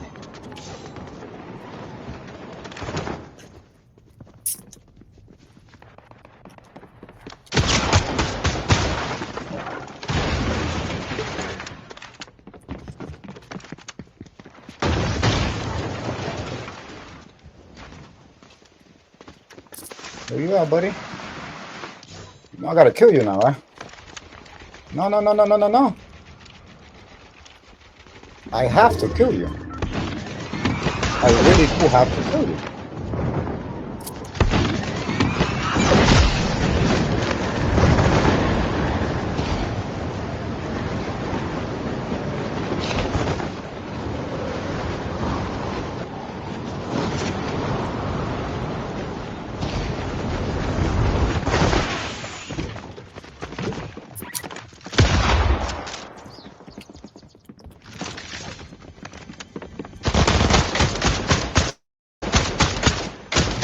Yo!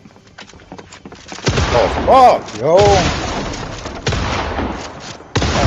Oh, shit, yo. Don't mind me, chat. Don't mind me. Do not mind me. Woo! Oh, fuck me.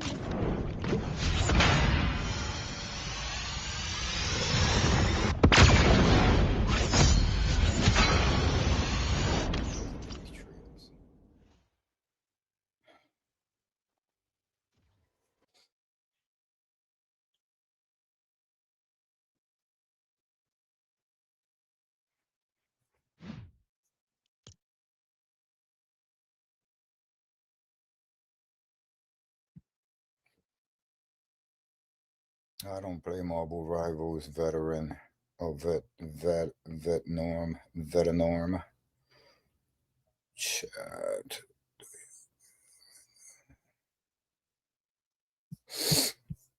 There we go, chat. We outside, chat. We outside, chat.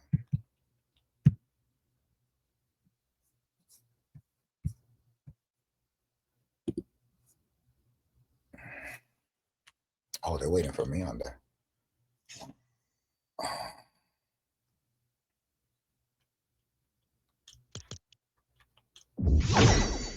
Where these guys at? I want to play that trio.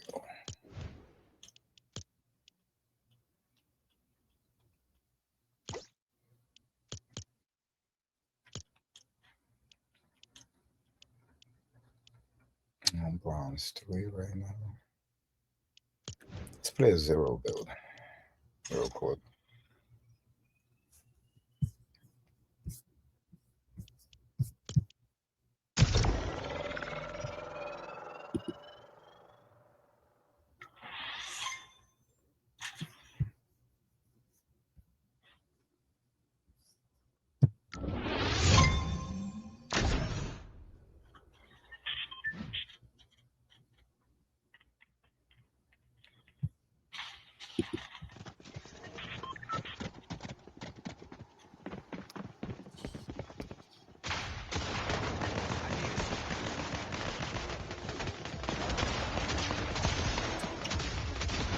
That's why there's 0 build. Gotta find a band.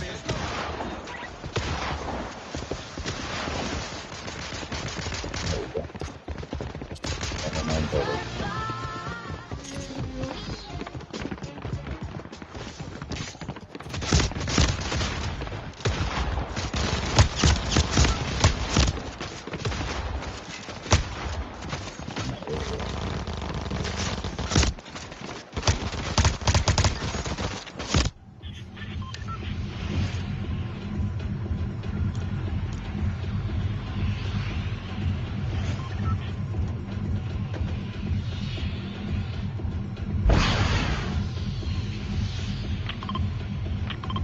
I need the real cross on there.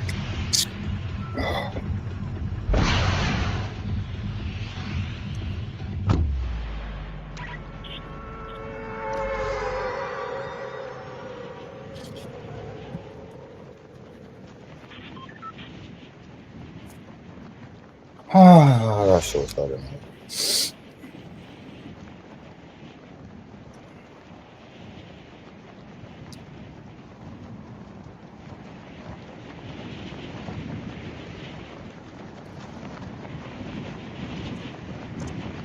There should be a vehicle. Oh, look at the sword. I need that sword.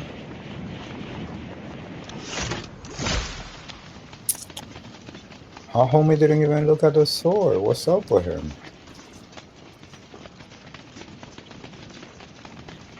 He is wilding, child. I'm gonna show him why he should have gone for the sword.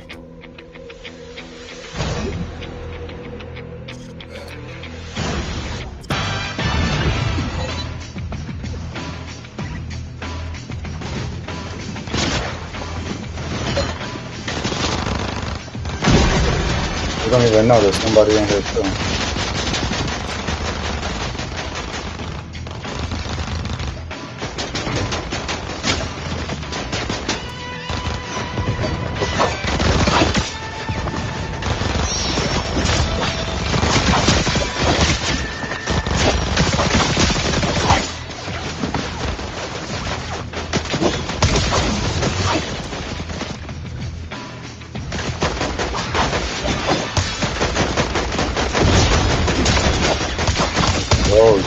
And I caught a kill while I was at it. Ain't that some shit? Ain't that some shit? Huh?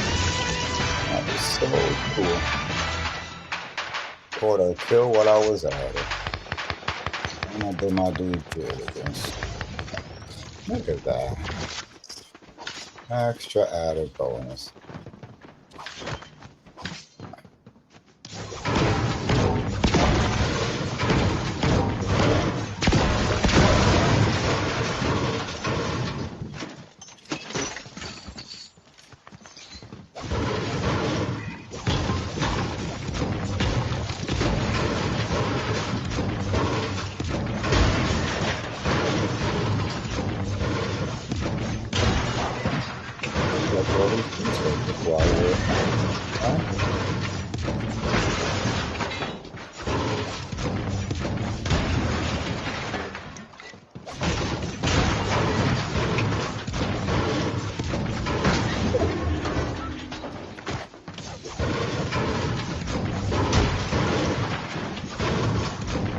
Oh, that's right. This is zero build. Yo, chat, you wildin'. Y'all letting me do all this work and it's zero build? You guys are the worst, let me tell you.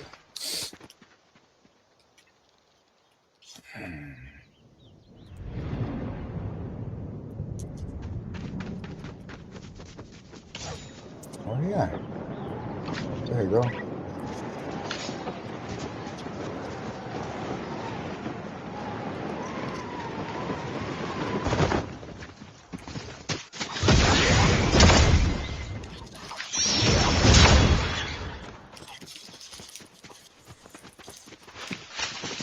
What? Gotta be fucking kidding me, guys.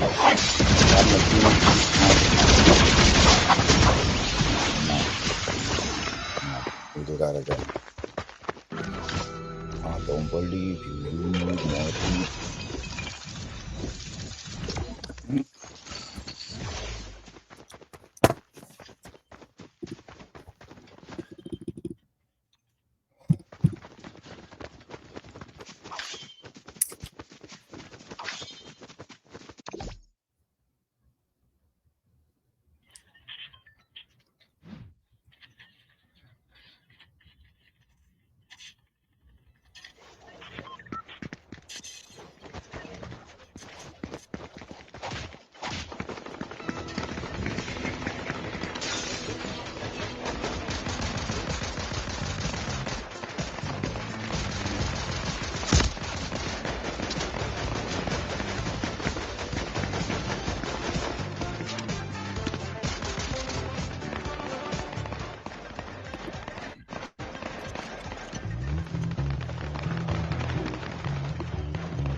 What it do, chat? What's going on?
Son of a bitch.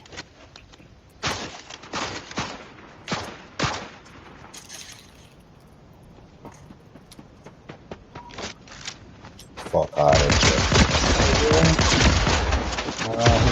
Who you playing with, y'all? I don't know who you think he's playing with, y'all.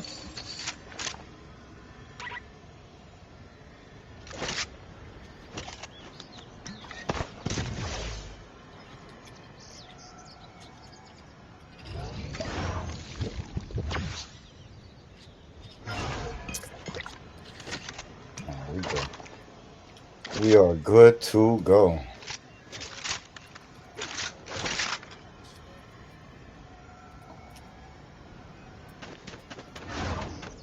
Oh, that's what we knew, right? That's right here.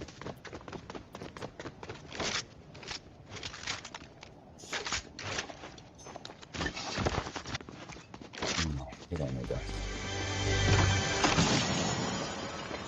So far, child, we got 2 bodies, 43 people alive, and the circle is getting smaller. You see how we doing it, chat. You see how we doing it, chat.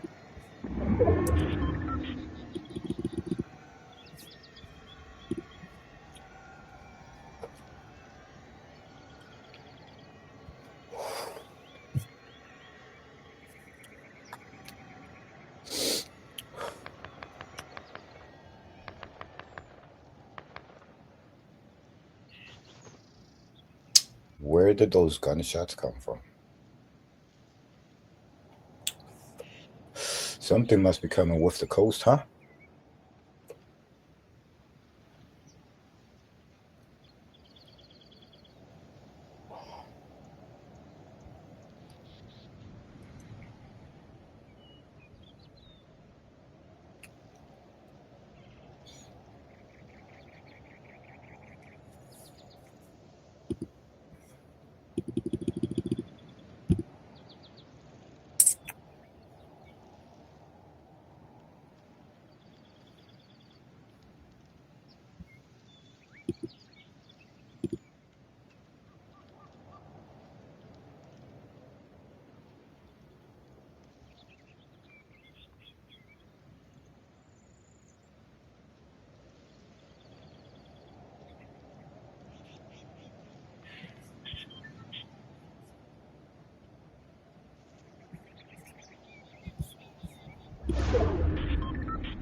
It's turned off.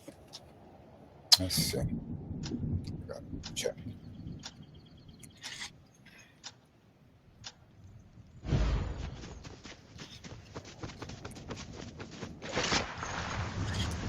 Oh, really?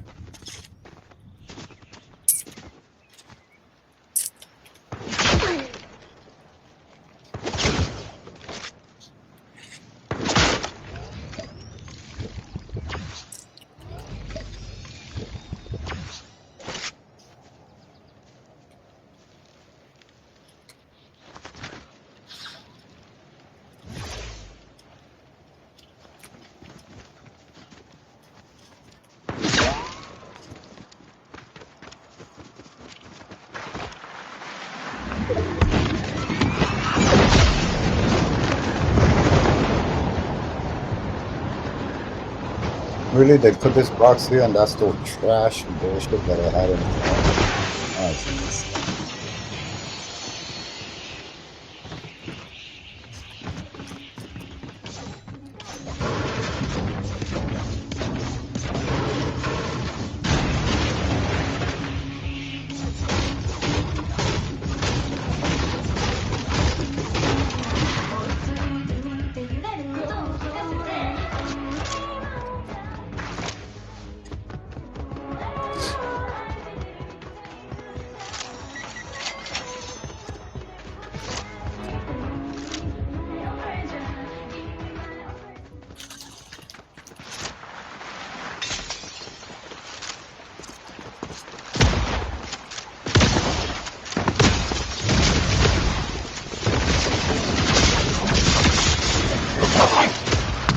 Coño! That's what I get for jumping in. This nigga.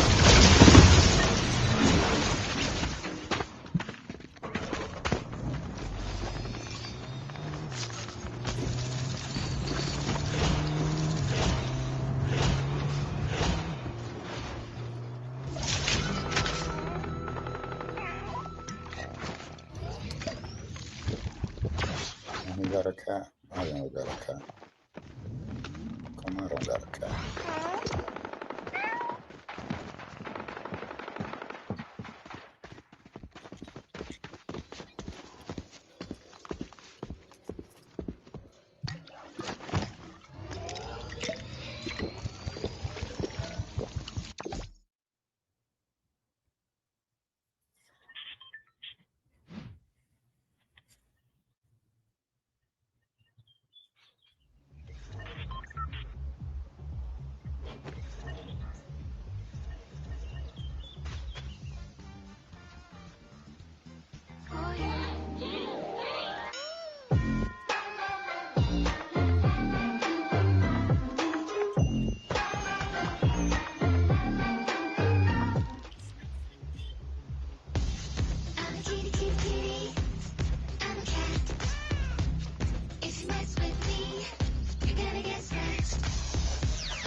Why does that look like a Illuminati sign?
This is playing.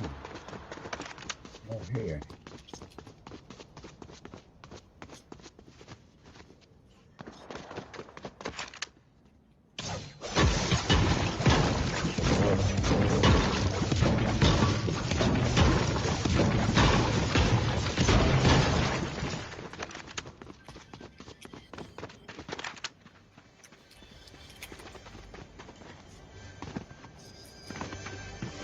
Oh, fuck.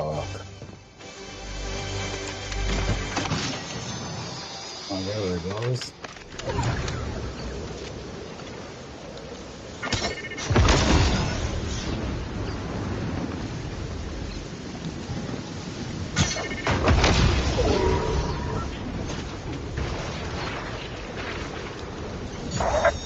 Mission log.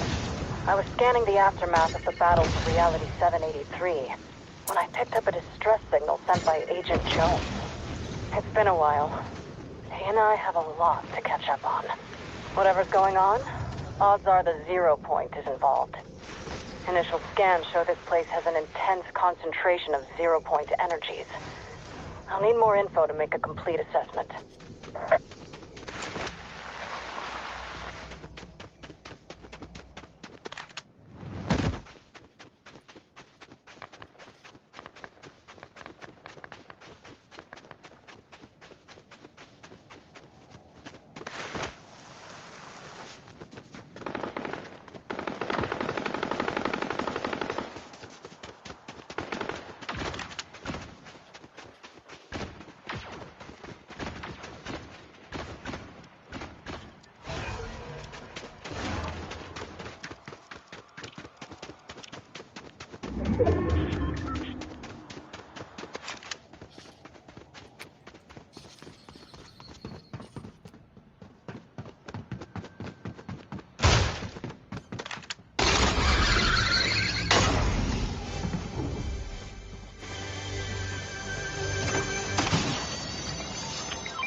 Wow, I cannot believe it, bro. Stupid weak ass fucking green gun, bro. I cannot believe that shit, yo. That's so fucking sad, yo. So fucking sad, yo.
Thank you, Dummy Shizm.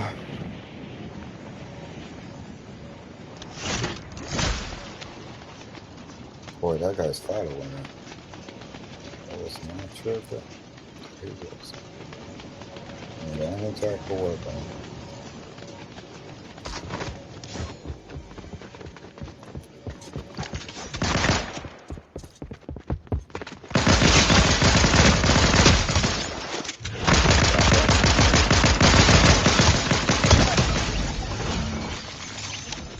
Can't die now, right now. Not exactly right now because I just landed.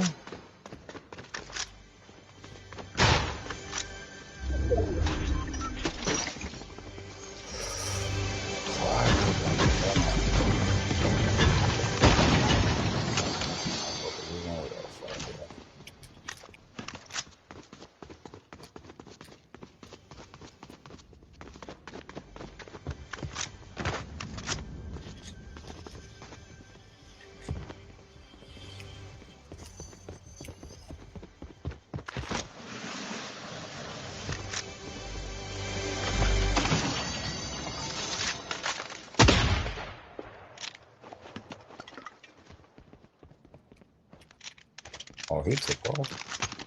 We're gonna have a gunfight.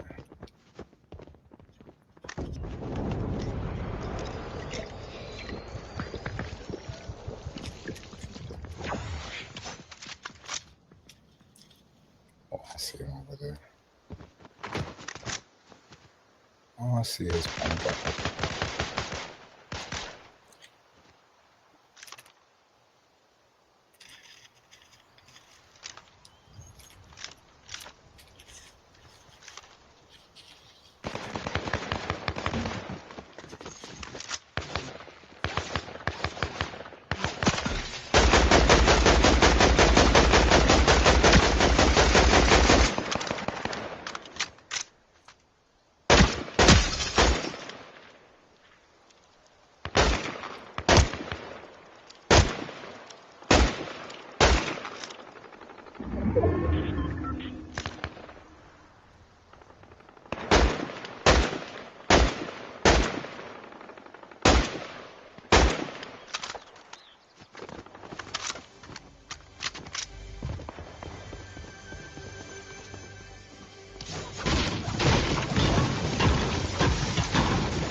And decent shot.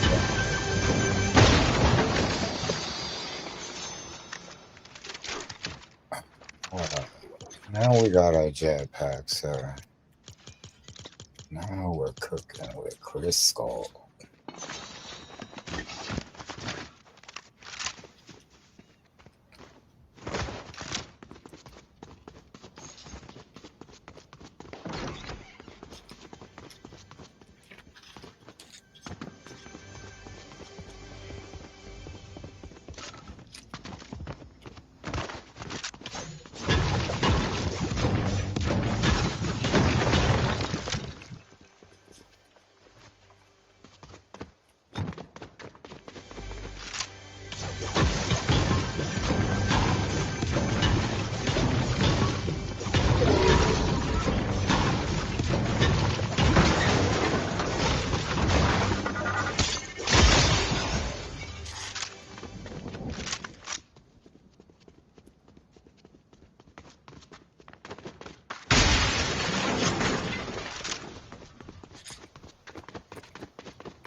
that, man.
That's number 2.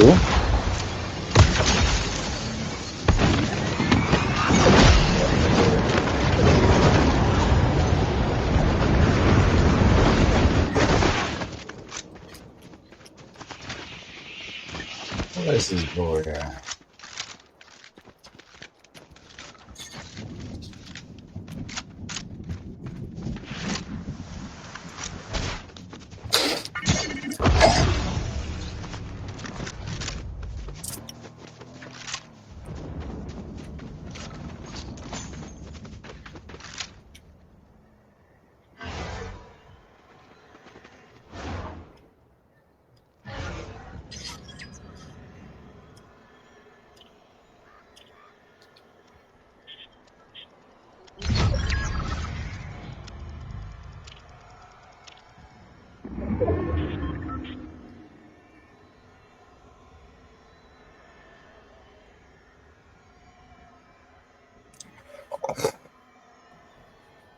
It's only 10 of us, chat. Only 9 of us.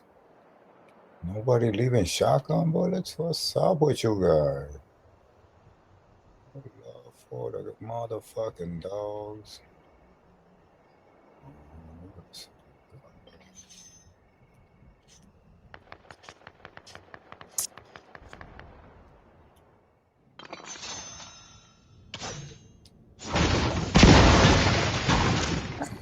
Look at a big jaw. I don't need that. Where we're going, chat, we don't need jars. We're down to 8 characters.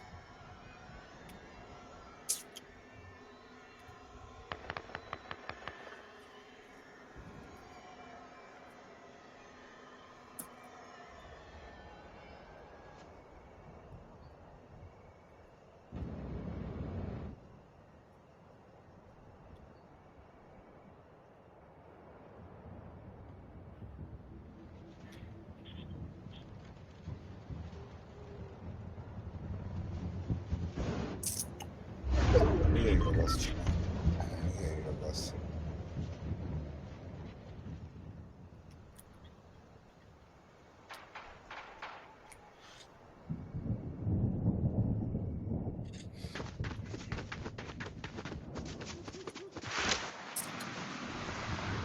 We're gonna have to go in there, chat.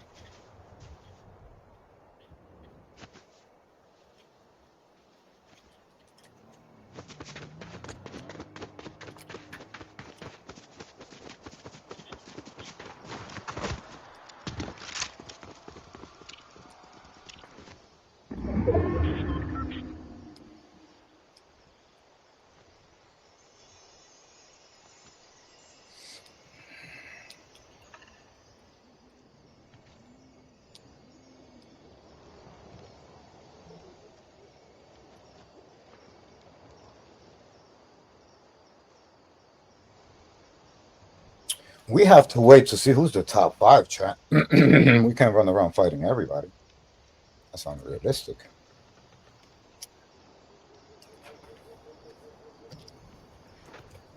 Me versus 7 people. 7 people will win. Well, me versus 1. That's versus.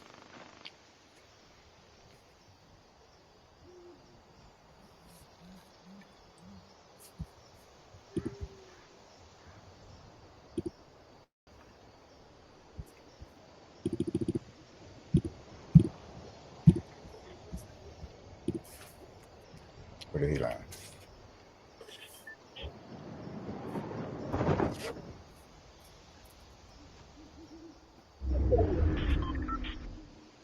Oh, I saw him.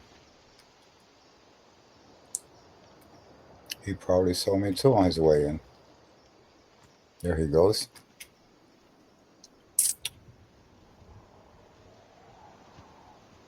What you think, Jay? He's trying to ace me.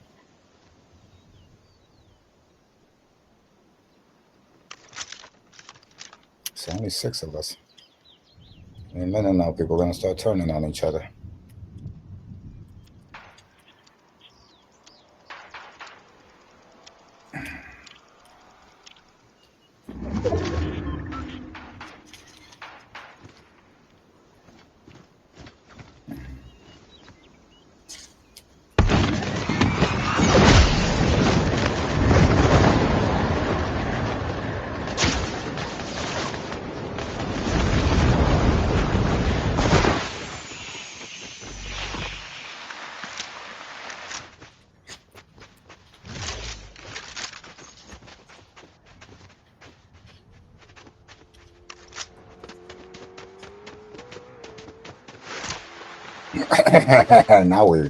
now we stand a fighting chance. Yeah.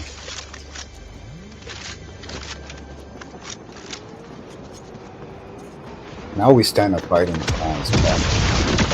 Now we stand a fighting chance. Yeah. Now we stand a fighting chance, chat. You know, because earlier we weren't standing a fighting chance, chat.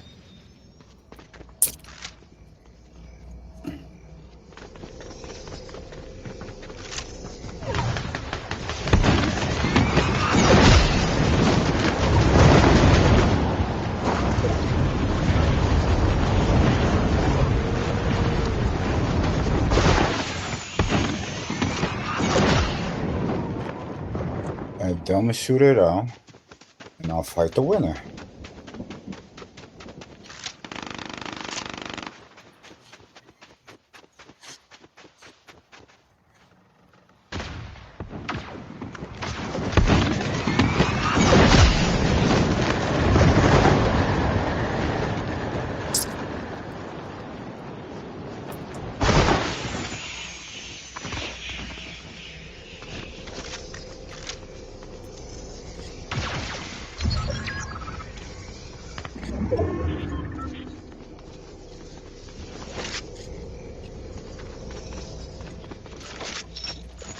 For now.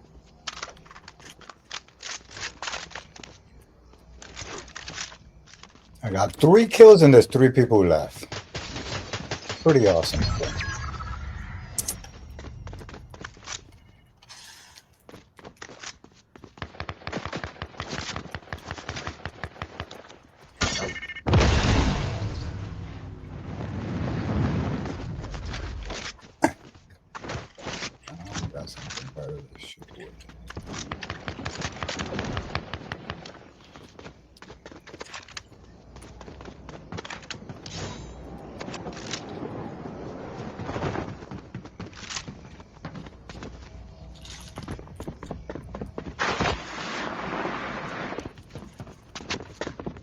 All right, that's.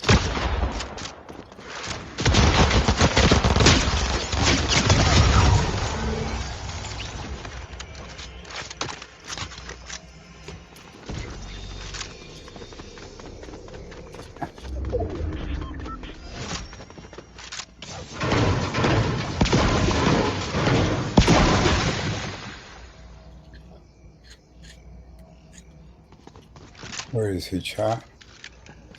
You think he's scared or something? He can't be scared. This guy's a fucking this guy's a professional.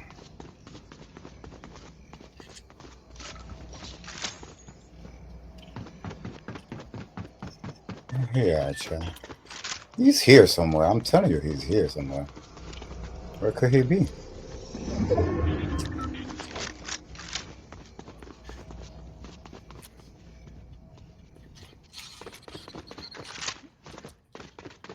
Let's see where he's at.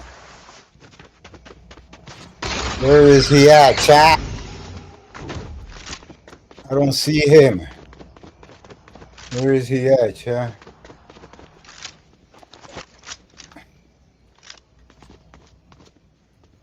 There you go.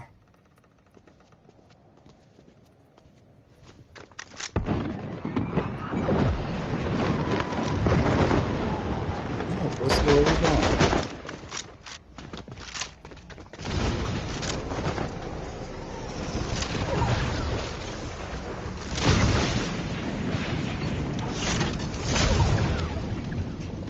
There we go. There we go, chat. W's in the chat. Number 1. Let's go, chat. Let's go, chat. Let's go, chat. Let's go, chat. Let's go, chat. Number 1, chat. Number 1, chat. Number 1, chat. Number 1, chat. Hey. You already see what we doing, chat. You see what we doing, chat. You see what we doing, chat. OMG, let's go. We gotta let that marinate. You know how I do, chat. You gotta let it marinate. Catch a number 1, we gotta let that bitch marinate. Ooh, let's go, chat. OMG. Look at that. Look at that. Equip me. Yes, sir. Yes, sir. The crowding emoji. Yeah, let's go. Ooh, chat, look at me with my shit, chat. Look at me with my golden crown, chat. Golden crown. There we go. We are lit, chat. We are lit, chat. We are lit, chat. We are lit, chat. Oh my god. Now we gotta smoke something. That was a beautiful execution of a fucking number 1. Chat, how many number 1s I give you guys? I give you guys a lot of number 1s. You can't lie. Let's see how many number 1s we hit up in our career. Number 1s and solos.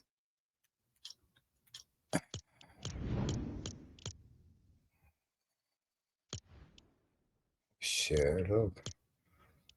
Ranked. Oh, and that number 1's gonna help my ranked, chat. Oh no, that's not ranked. Where is it at? 0 build. Huh? Okay. Oh, here it is. Oh, the 0 build ranked? I should be playing that then. Oh, let's play 0 build ranked.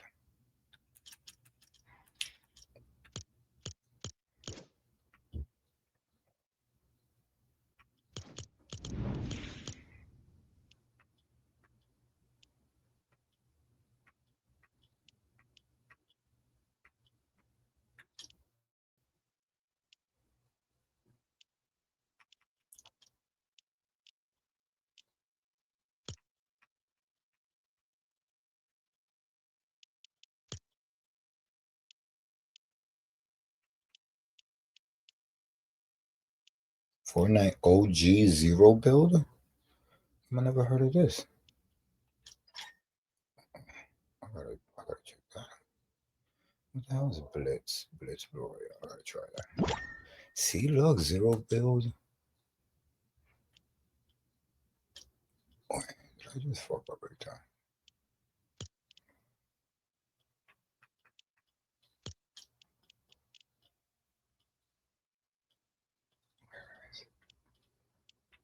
Over here, zero build.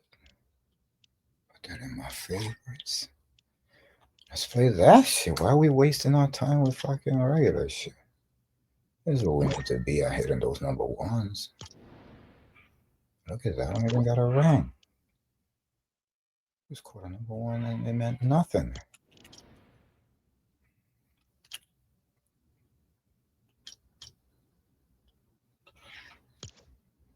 Colorful ass fucking skins. So you could get seen from a block away. I'm good. Nothing subtle.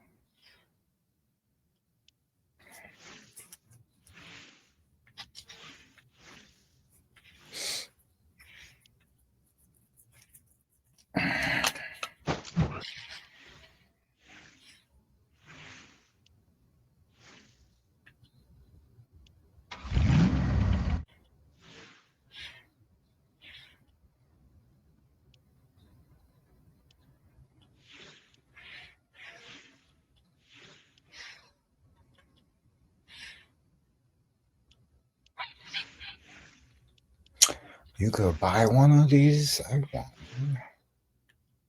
See, I want one. One that could be a little dog, though. I need a dog. So it could be legend. No more of those doggies. Should have a whole section for them.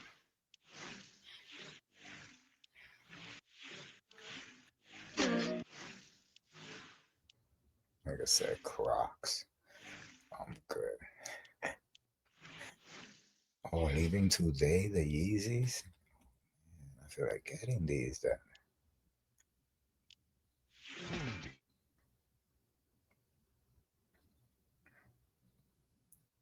Damn, I need those Yeezys.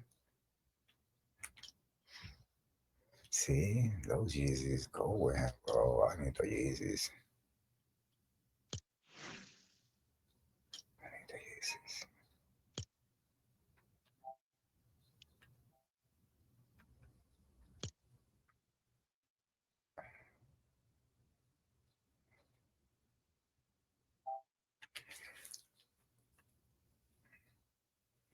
Hold up, hold up, hold up.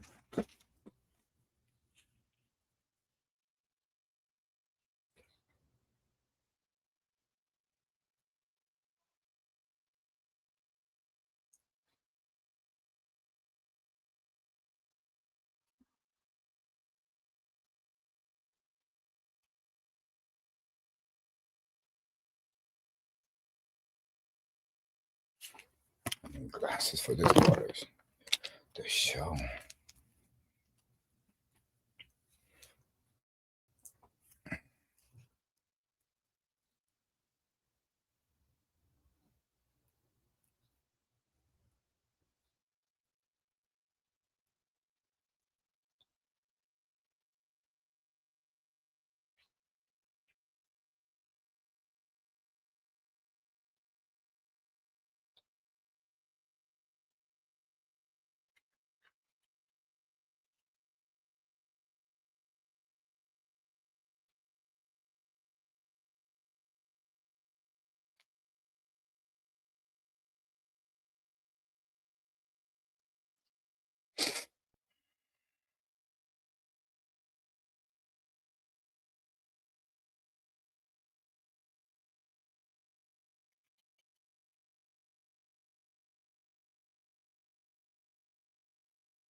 Oh shit, we got a guest, guys. Okay, 1 second, 1 second. Oh, and she left. Okay, cool. No rush now.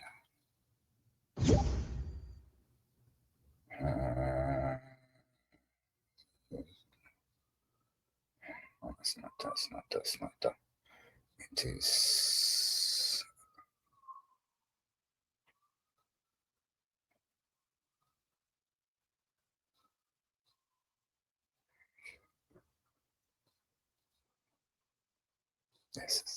This is what I needed to do. Okay. Okay, chat. Okay, chat. I need to buy those Yeezys. I don't need to, but I'm going to. Feel me? That's how I am, chat. Now I have a pair of retros and I have a pair of Yeezys.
Let's go. Getting those Yeezys. Yes, sir. Wham bam. That's a quote those shits. Yes, sir, because they live in today. So anything else there matters to me.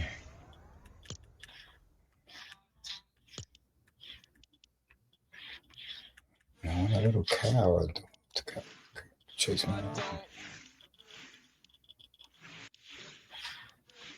Okay. This is like a dog, huh?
Yeah, it's such a video.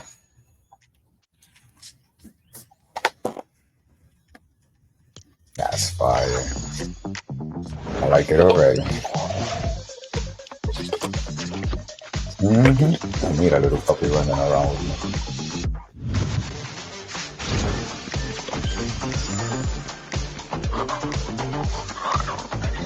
Hey, yo. Let's go.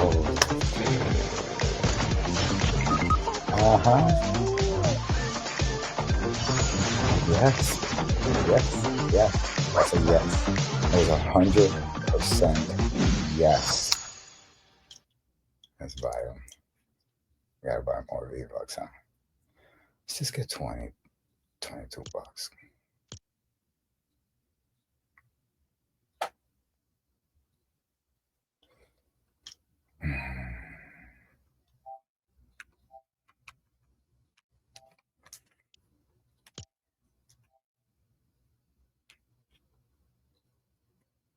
There we go.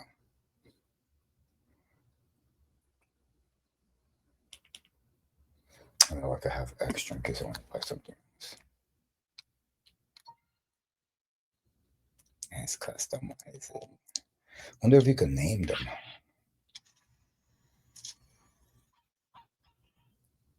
Make your psychic your let's customize. Yeah.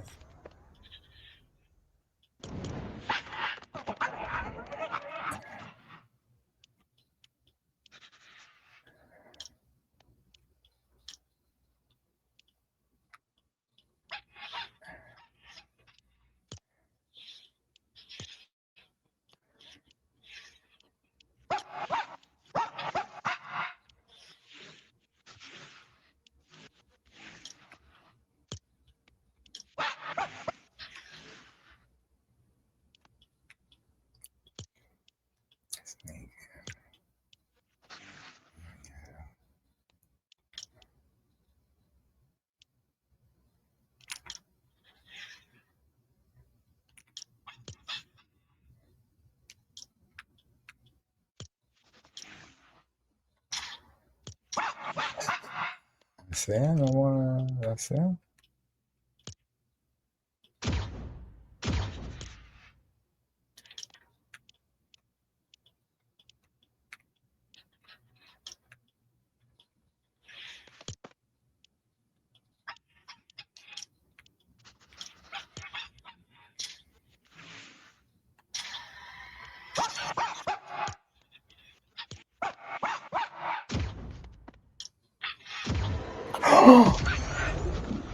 Oh, I want to change his name. Why the fuck did they name him that? That's so trash. I don't want him to be called that stupid name.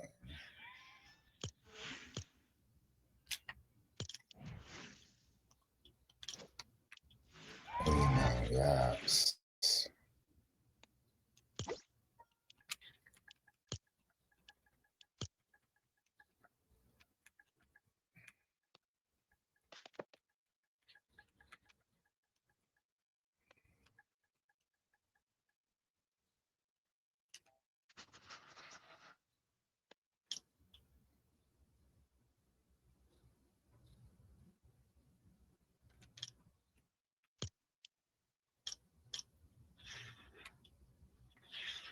Unlockable through quest. Go to the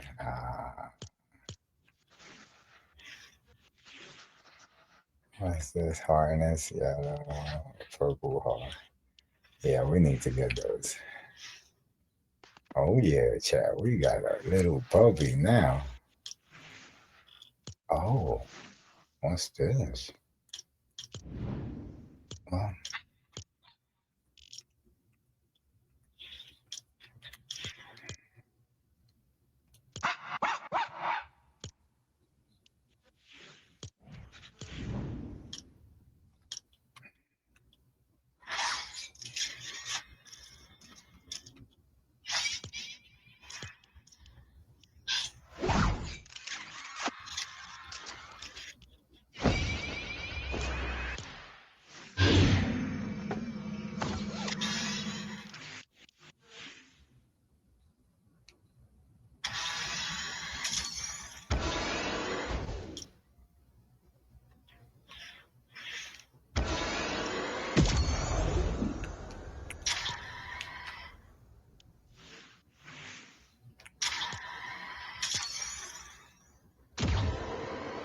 nice.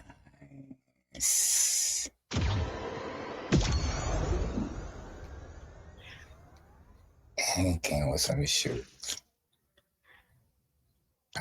Ah, nice. Chat, we got some dope things on the menu, chat. Look at this. Look how far I get. Future himself. Oof. Oof. Chat. Oof. Oof. That's fire. Ain't gonna lie.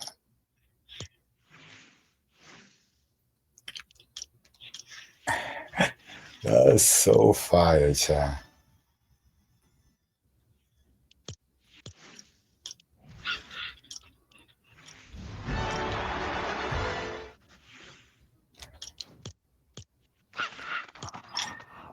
Of course, he's my favorite character.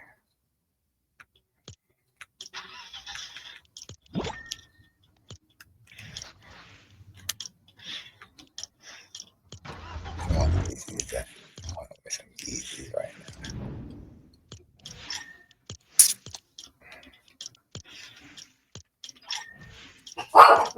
So good night.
¿Qué fue, little baby?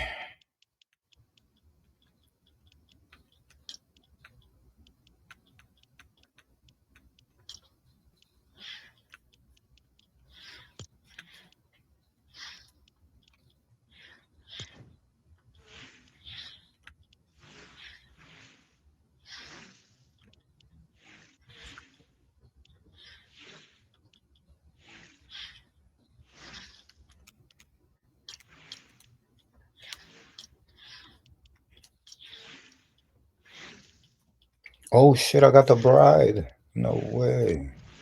I didn't even know I did this challenge. That's what's up.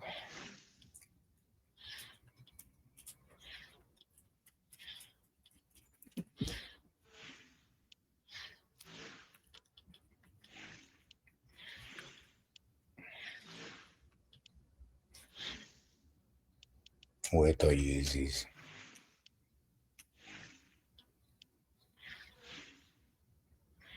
Oh shit. So we got new characters up in here. Latest acquired, yes. These are my newest characters. Copy that. You could tell this was the Christmas, and then this is New Year's. Christmas too. Alright, so who we playing with? Snoop. Snoopy Doop.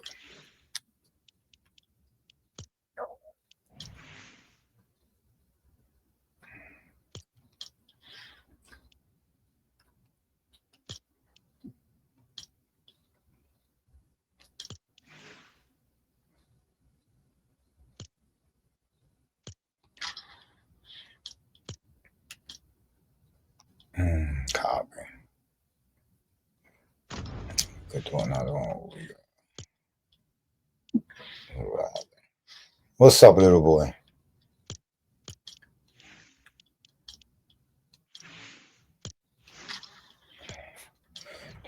Another we have Michael. Back to the Future. Three go-tos. Here we go.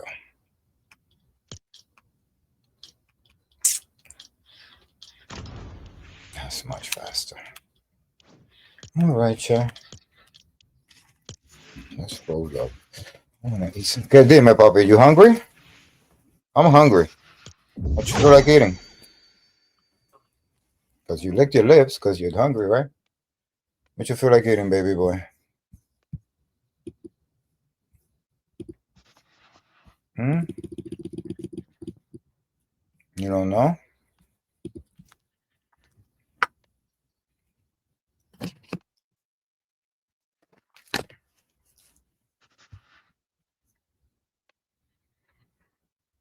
Yeah, we're gonna play right now, boy. We just gotta roll up.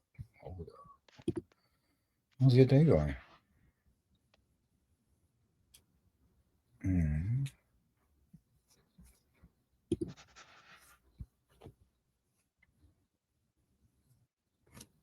Careful, little boy.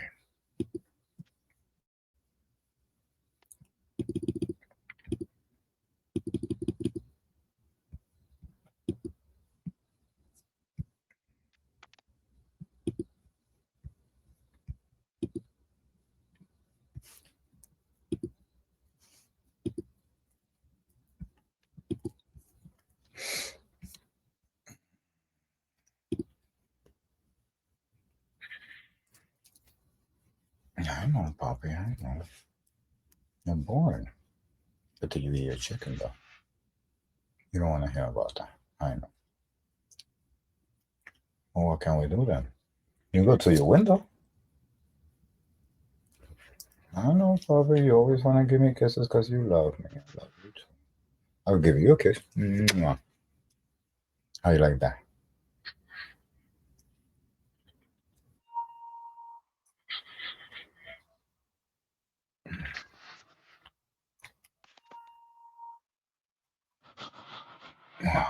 Give me a puppy. What are we doing?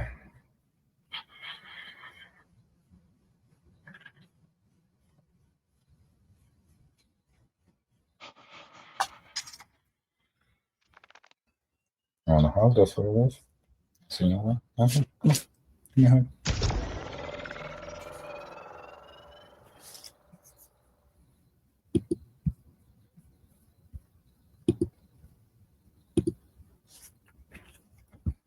Good boy.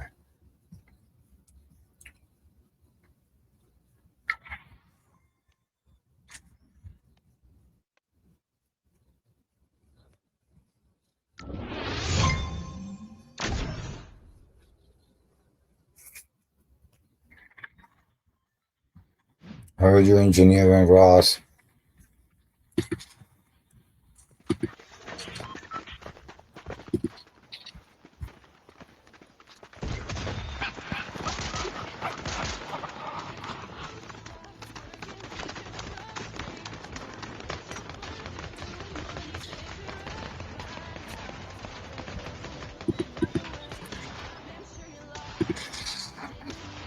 What happened, baby boy?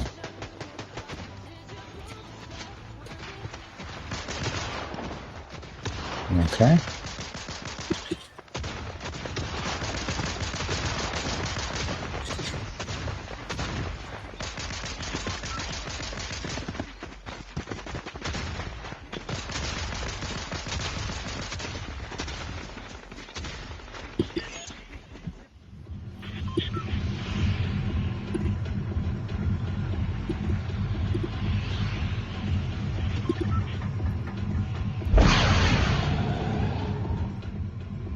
I got that puppy.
And let him die, I'm saying.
No way.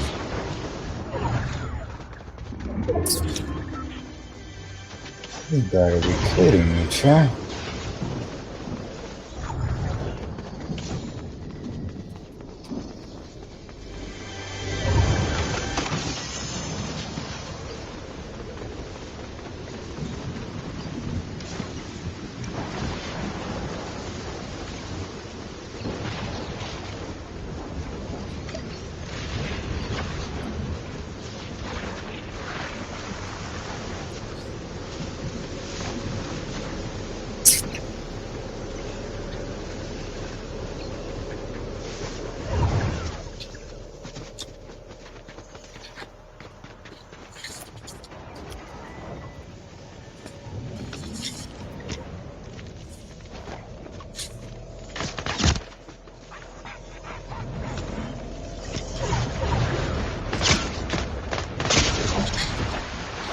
I wasn't even paying attention, chat, to be honest.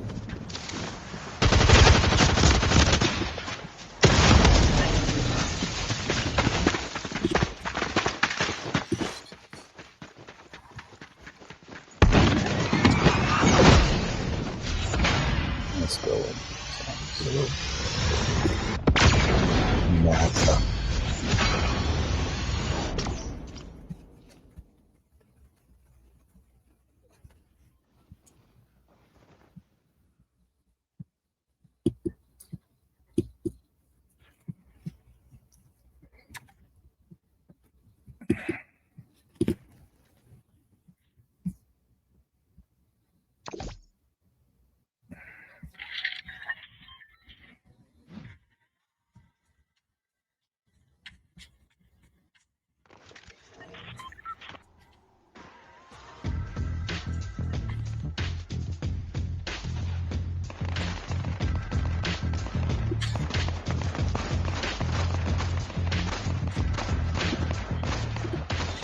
Now, how do I keep up with the madness? I don't know.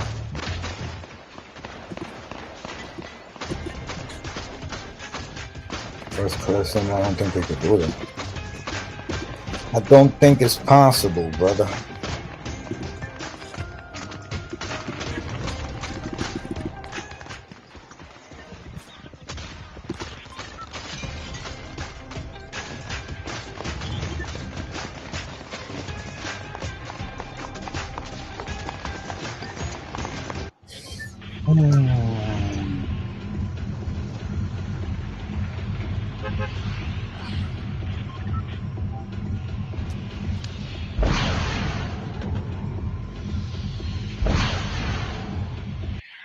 Gotta give me a call. Yo. What it do, what it do, what it do?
So what is some food?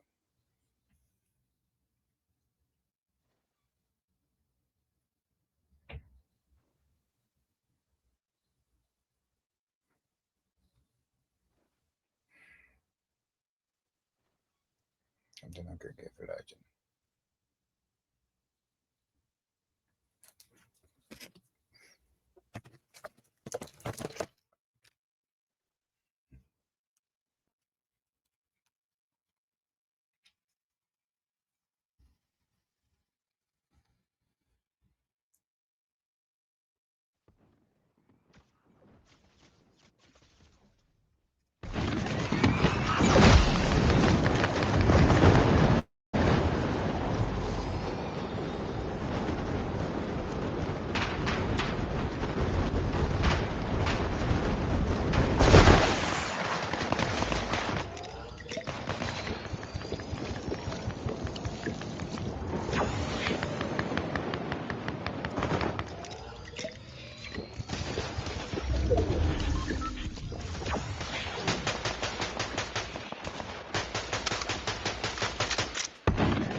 happens, baby.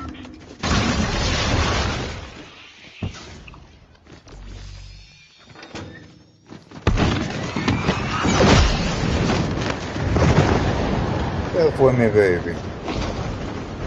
Yeah.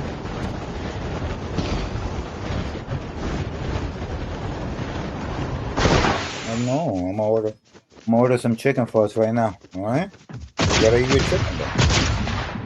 You can't just eat your chicken, though. You gotta eat your chicken.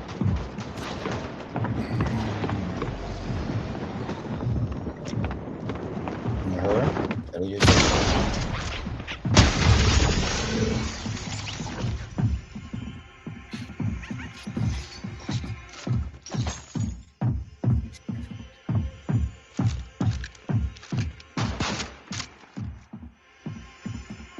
I love you, baby.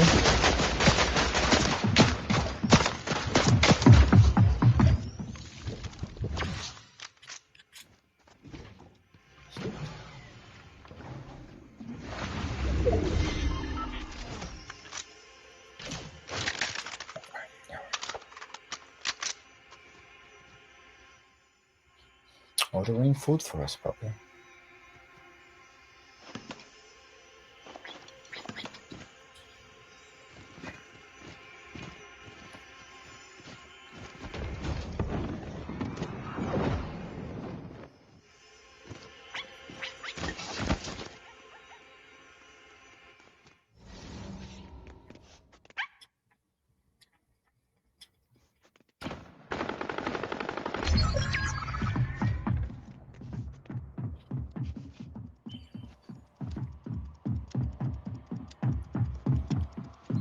All right, Laji. I ordered some chicken for us. So when the chicken gets here, right, we're gonna eat it. Yeah, Papa, we're gonna eat the chicken. Eat the chicken, eat the chicken, eat the chicken, eat the chicken. Eat the chicken, eat the chicken.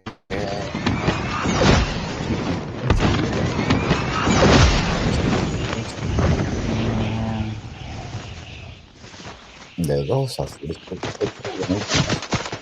There's gonna be some spicy cocoa and some good chicken. Mm-hmm. Come, give me a hug. Give me a hug. Give me a hug, little baby. Give me a hug, little baby. Say hi to the chat. Hi, chat. This is Legend. My little baby now, man.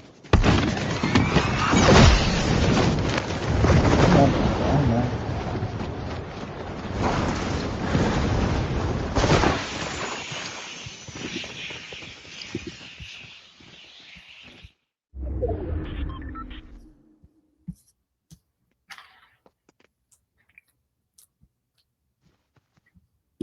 Mm-hmm.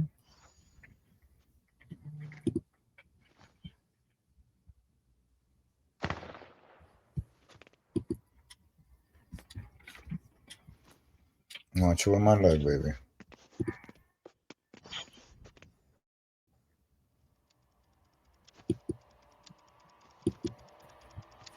See, that's what I'm trying to tell you about. You in my leg. Mm-hmm.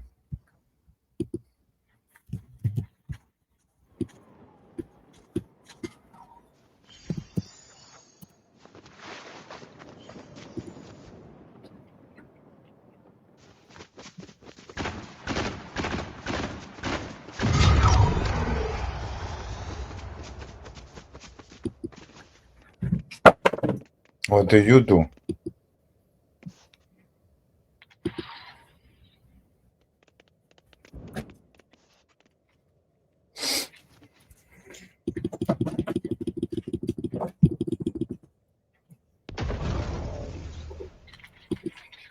Does he have a dog?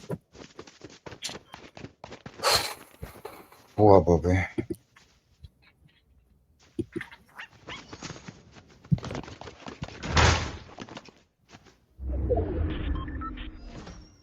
No. You know why now?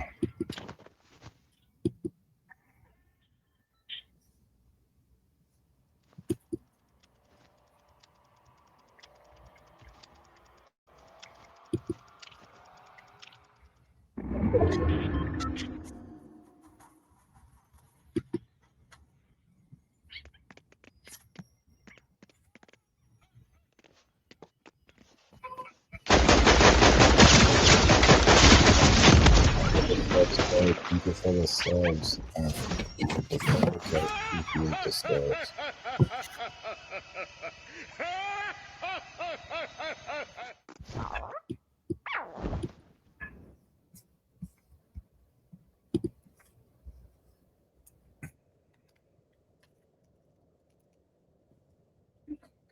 Game's over.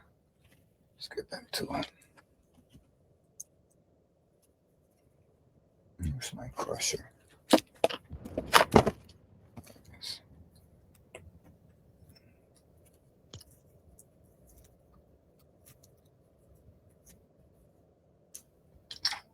Let's go in. Let's go in chat. So we're here. Looking for those number ones. We only got one number one today. We need another.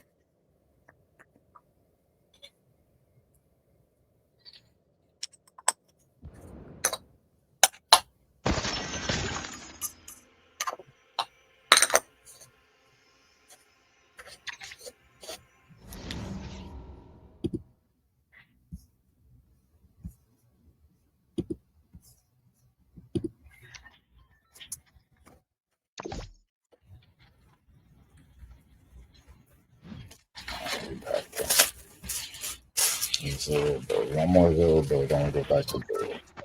So go 15 on shit.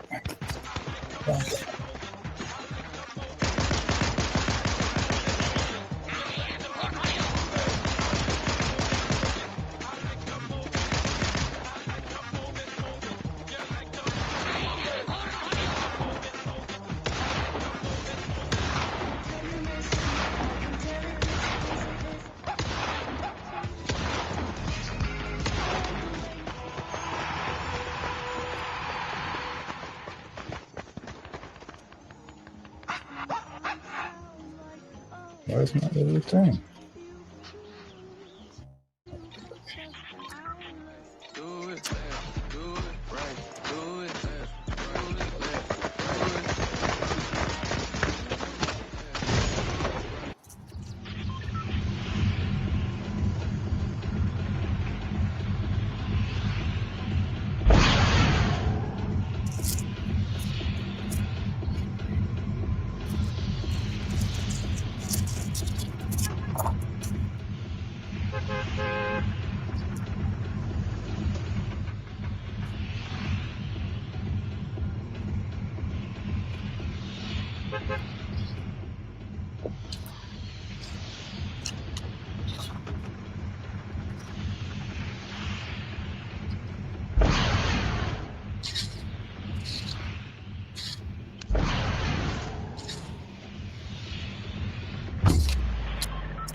Two and one, that's good.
Mission log. Someone else is making a play for the shards. And I need to find out why. I could really use some help here. For the 7, we are where we used to be. I miss my sister most of all. Okay, time to lock in on the mission. I'll scout the area and see what I'm up against.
they have the mythic fucking shotgun.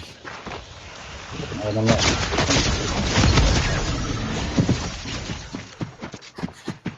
Let's watch him go.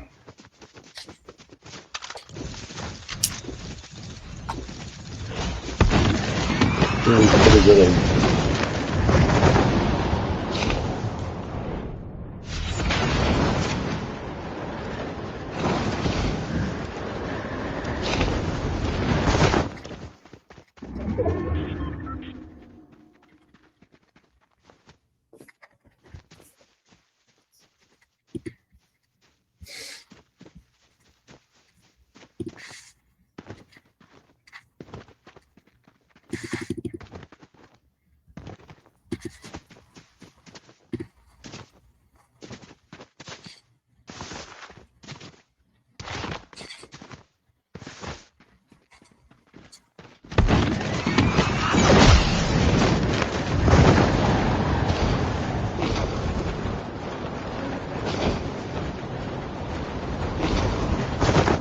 Thank you, Rose.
Nah, I ain't never been.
Mm-hmm.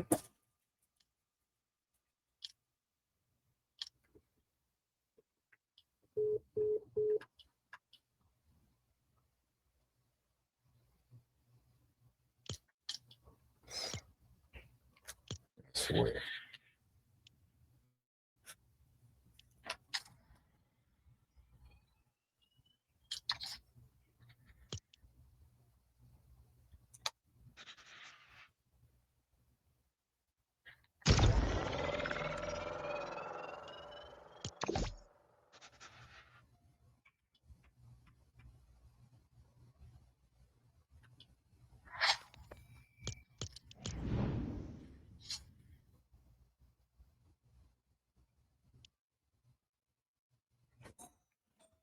That's my food channel.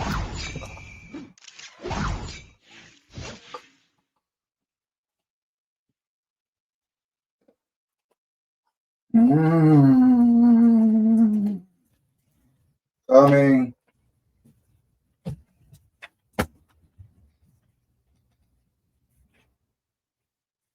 Legend,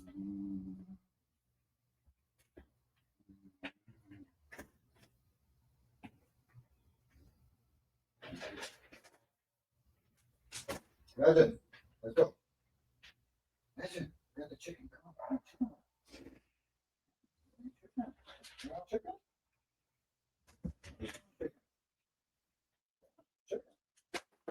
Chicken.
Chicken.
You, what you doing?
Yeah.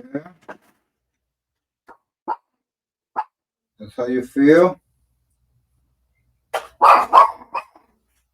Boy.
Chori, chori, chori.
Hey, look, I'm looking at you.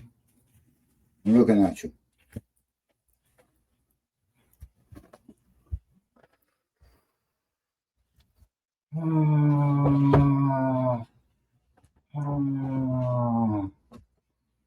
Thank you, puppy. Because I need this. Ah. Ah. Ah. Ah. What it do, chat? What it do, chat? What it do?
And we're gonna play another chat. You know what, chat? We better watch some TV. That's what we're gonna do.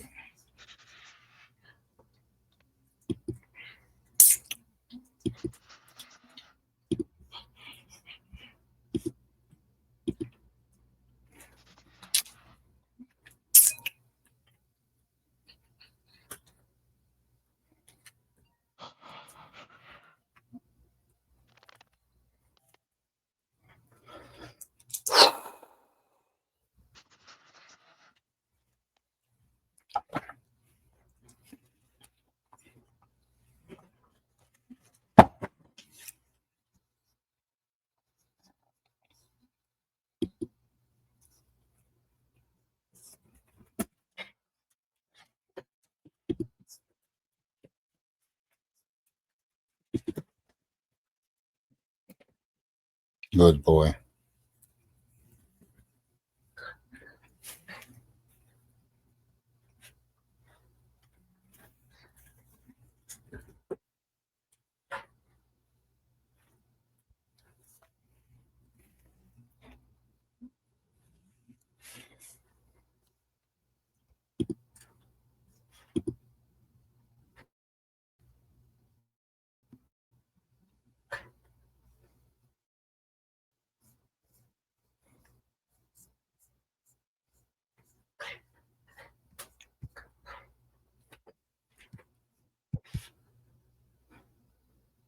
Hey, what are you doing?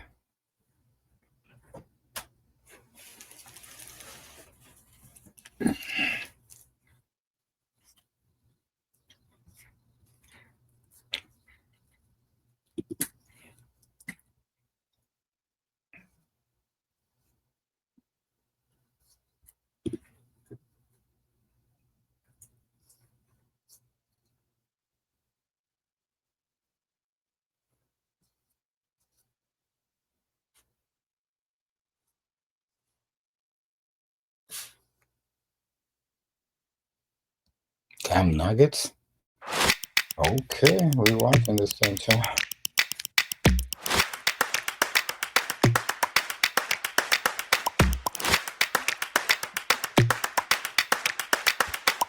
Why are you on top of this wall? You move this guy.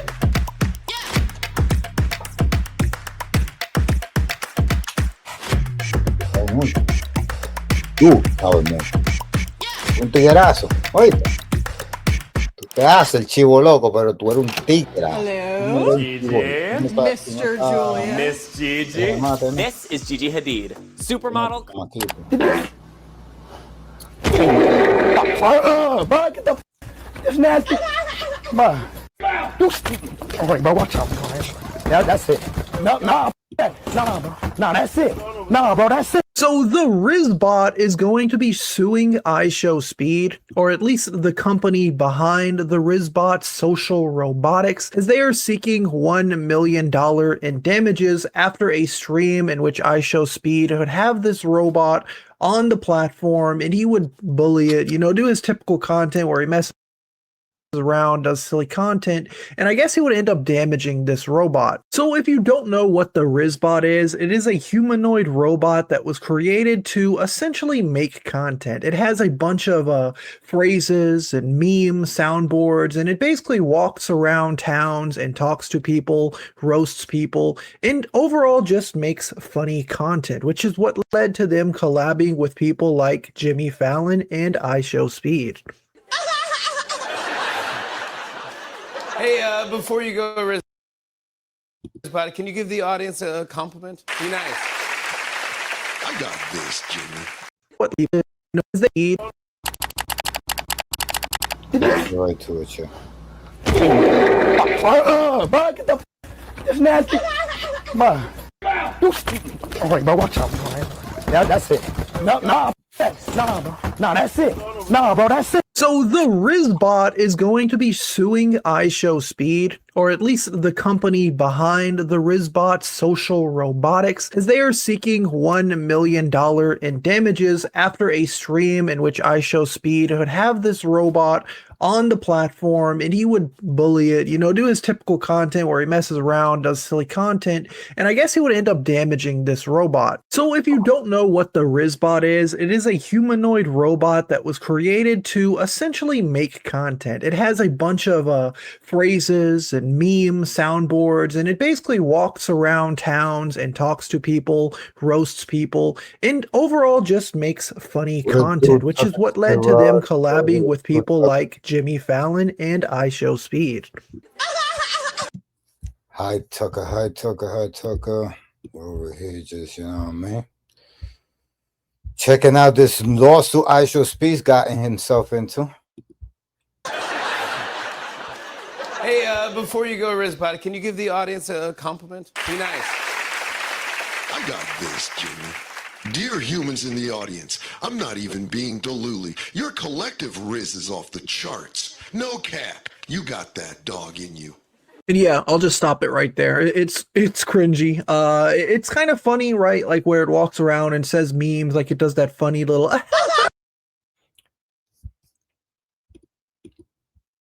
What if it kills you accidentally? Of course. I guess there's only one way to find out, you know what I'm saying? We're just gonna have that dog put ourselves laugh, in and it does danger. a bunch of other fart noises and things like that, which are kind of silly given the context. But once it starts trying to be like, yo, what's up, my Rizzler? What's up, my homie G? Like, you're just like, okay, all right, cut it out. You're getting a little corny for me. Either way, yeah, they ended up teaming up and collaborating with iShowSpeed in this viral clip. Bro, get the this nasty. Bro, stop talking. Stop. Legend, what are you doing? I swear, bro, this robot about to die. I swear to God, bro, like this about to be your last time on this earth. I'm not playing with you, bro. Say sorry. For real, say sorry. Emotional damage. Who, bro? Hey, who are you? Who are you, bro? I am your father. Just really respond. Yeah, he be tripping for real, yo. Yo, this is exactly like he keep laughing like he's funny and Guess what? what? Guess what? Guess what? I'm gay! Wow. I'll be back. Bro, get this. Bro, get. Got him! Get. If you get stuck on a melody, or if you just feel like you can't get a song started, Output's co-producer is very dope. They make it. Get your ugly ass off my. You stupid. All right, bro, watch out. All right. Yeah, that's it. That's it. Yep, that's it. That's it. Yup. That's it. Yup. No, Yeah, he's no, definitely no, that's it. Nah, bro, that's it. No, that's it. He think I'm playing, bro. He think I'm playing, Rudy. Nah, see, look, and he's still laughing. He think I'm playing. Cool, man. He think I'm. What you? He think I'm playing. Right, look, he's still talking, Rudy. Now, I had to blur some of that clip, not because he's beating up a robot. It's literally an object, right? Like I don't think that YouTube would be angry at me for blurring someone punching a robot. But he was like kind of air humping it, and I don't know if YouTube would be like a kind of, it's kind of inappropriate, and YouTube doesn't like when you show that kind of stuff. Either way, that was the clip that ended up resulting in this lawsuit that was filed back in November of 2025. It recently has begun appearing all over my Twitter feed and whatnot, especially from people like No Jumper. Lawsuit accuses influencer iShowSpeed of damaging Rizbot during streamed meetup in Austin, saying that the social media influencer Darren Jason Watkins Jr. How about now, Carol Harris? Can you see it? Can you see it? Can you see it?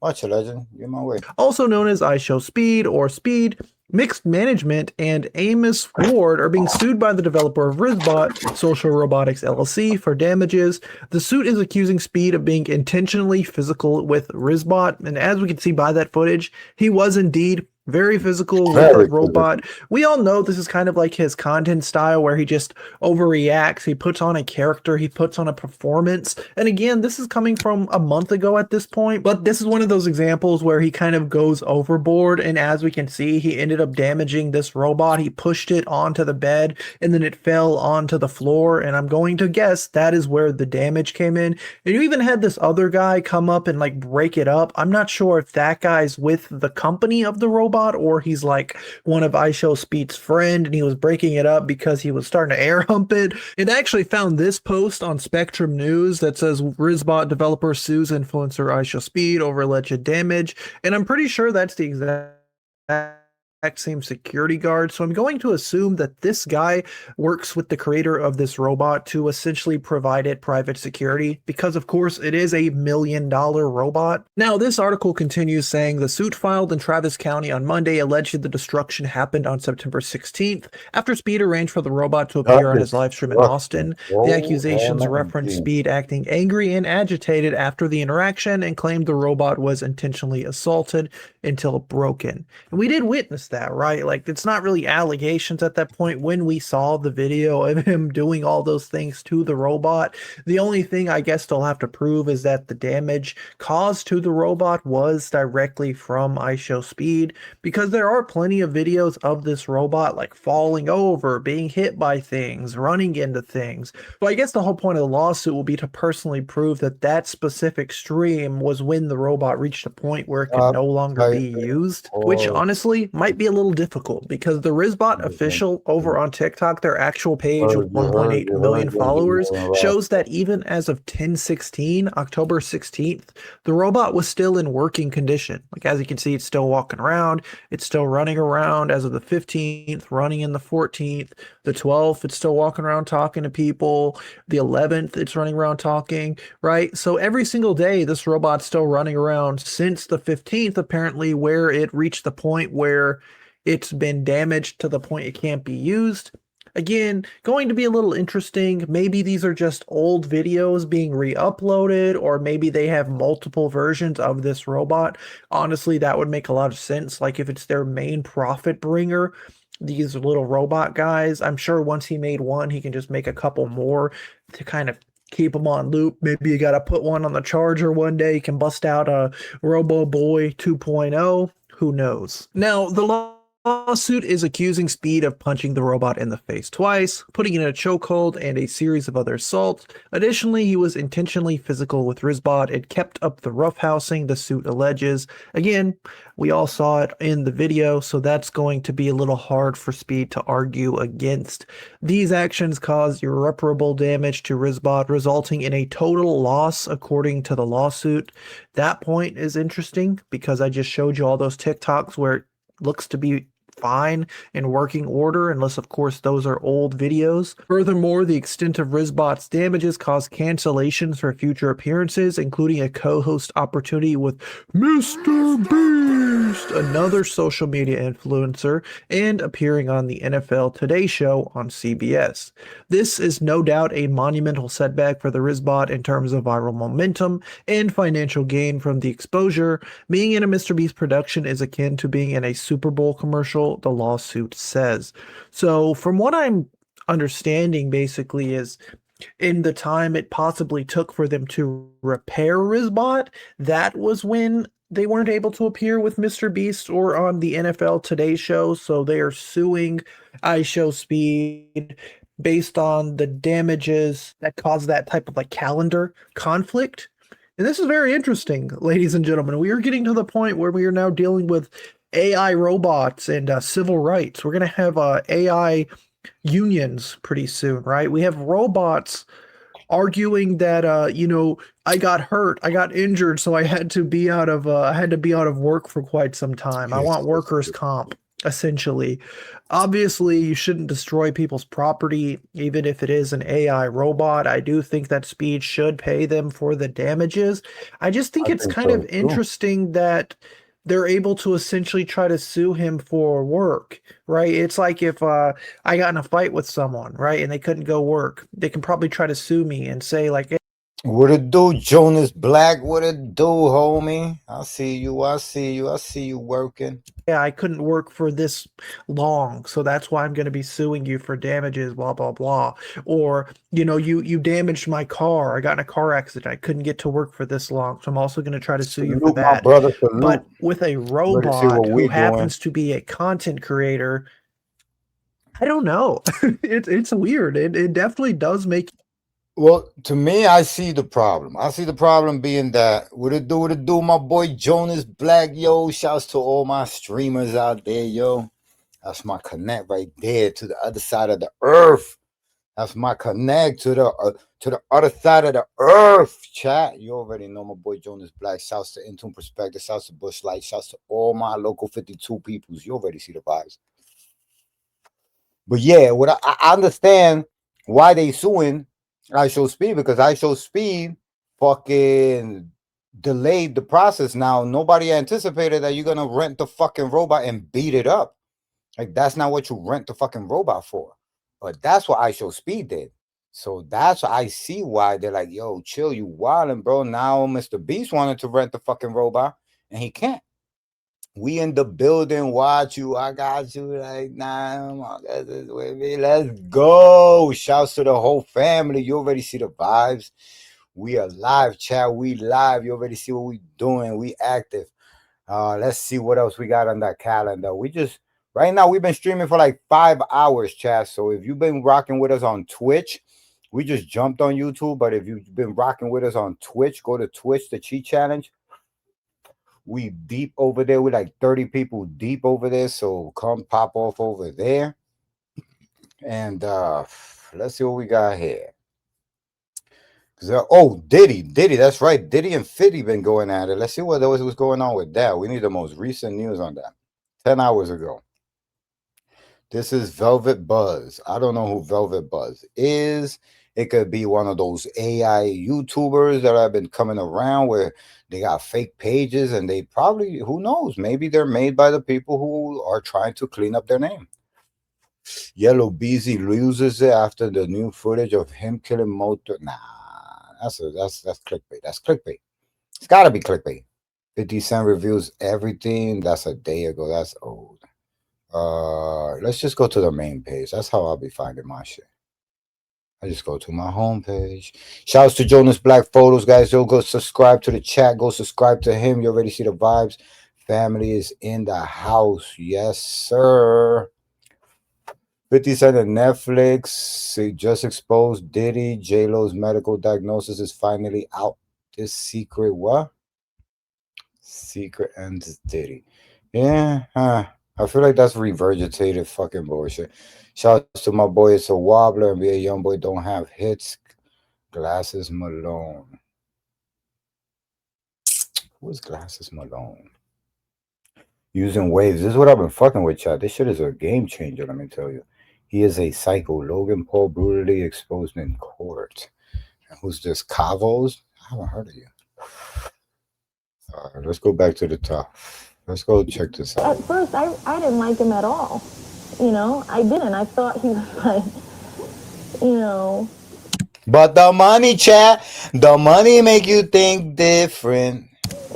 He had a sex tape on J-Lo. Jennifer Lopez has multiple things. We knew then that there was a nice tape out there on J-Lo. Mr. Combs was in the tape, and this other person is, I would venture to say, more high profile than Mr. Combs. His father done things to him that he should be in jail for. And I can tell the video was graphic in nature. Can't tell you about the first time I met him the real truth. Can't speak on it, you know. Some stories gotta be untold. We need to have a serious conversation about Jennifer Lopez. For years, we've been sold this image of perfection, the glowing skin, the perfect body, the ageless beauty. But insiders are now claiming that behind the scenes, J-Lo has been hiding a permanent, painful secret for decades. We aren't just talking about a bad breakup or No. This has got to be fake. 182 subscribers. This is so new. This has got to be fake. I want my like back. Sex tape anymore. We are talking about a let's debunk it, but medical condition that she allegedly contracted from Diddy in the late 90s. Something you can't get rid of. Something that stays with you forever. Thank you so much. If you've ever looked at Ben Affleck's miserable face during their marriage and wondered, what does he know that we don't?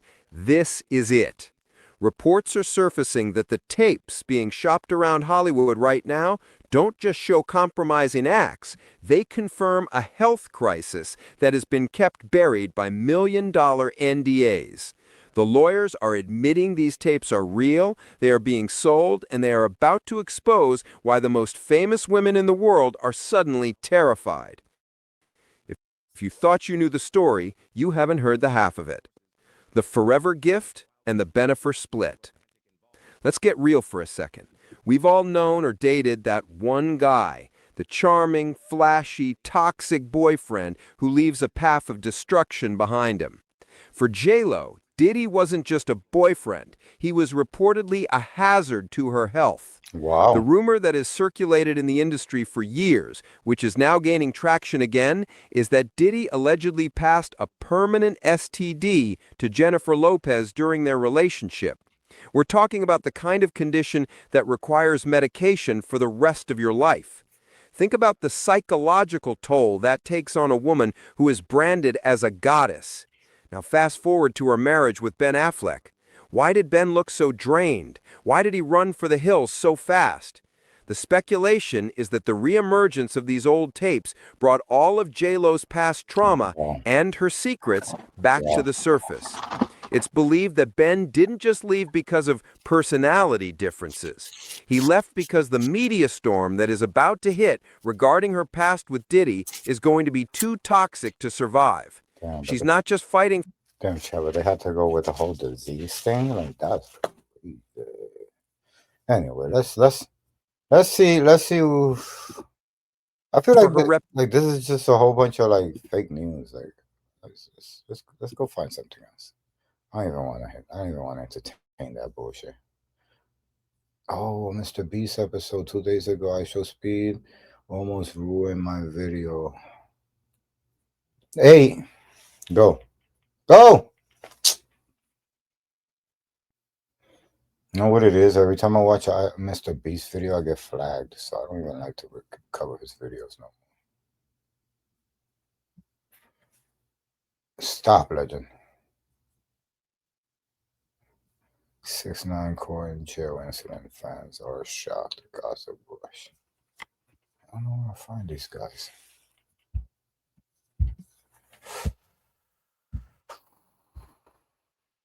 Flagrant 10 hours ago. Oh, but that's a whole hour. Diddy's worst life in prison. I don't know. I don't know if I'll get flagged for watching Flagrant. New footage about David and Celeste leaks. Fans can't believe this.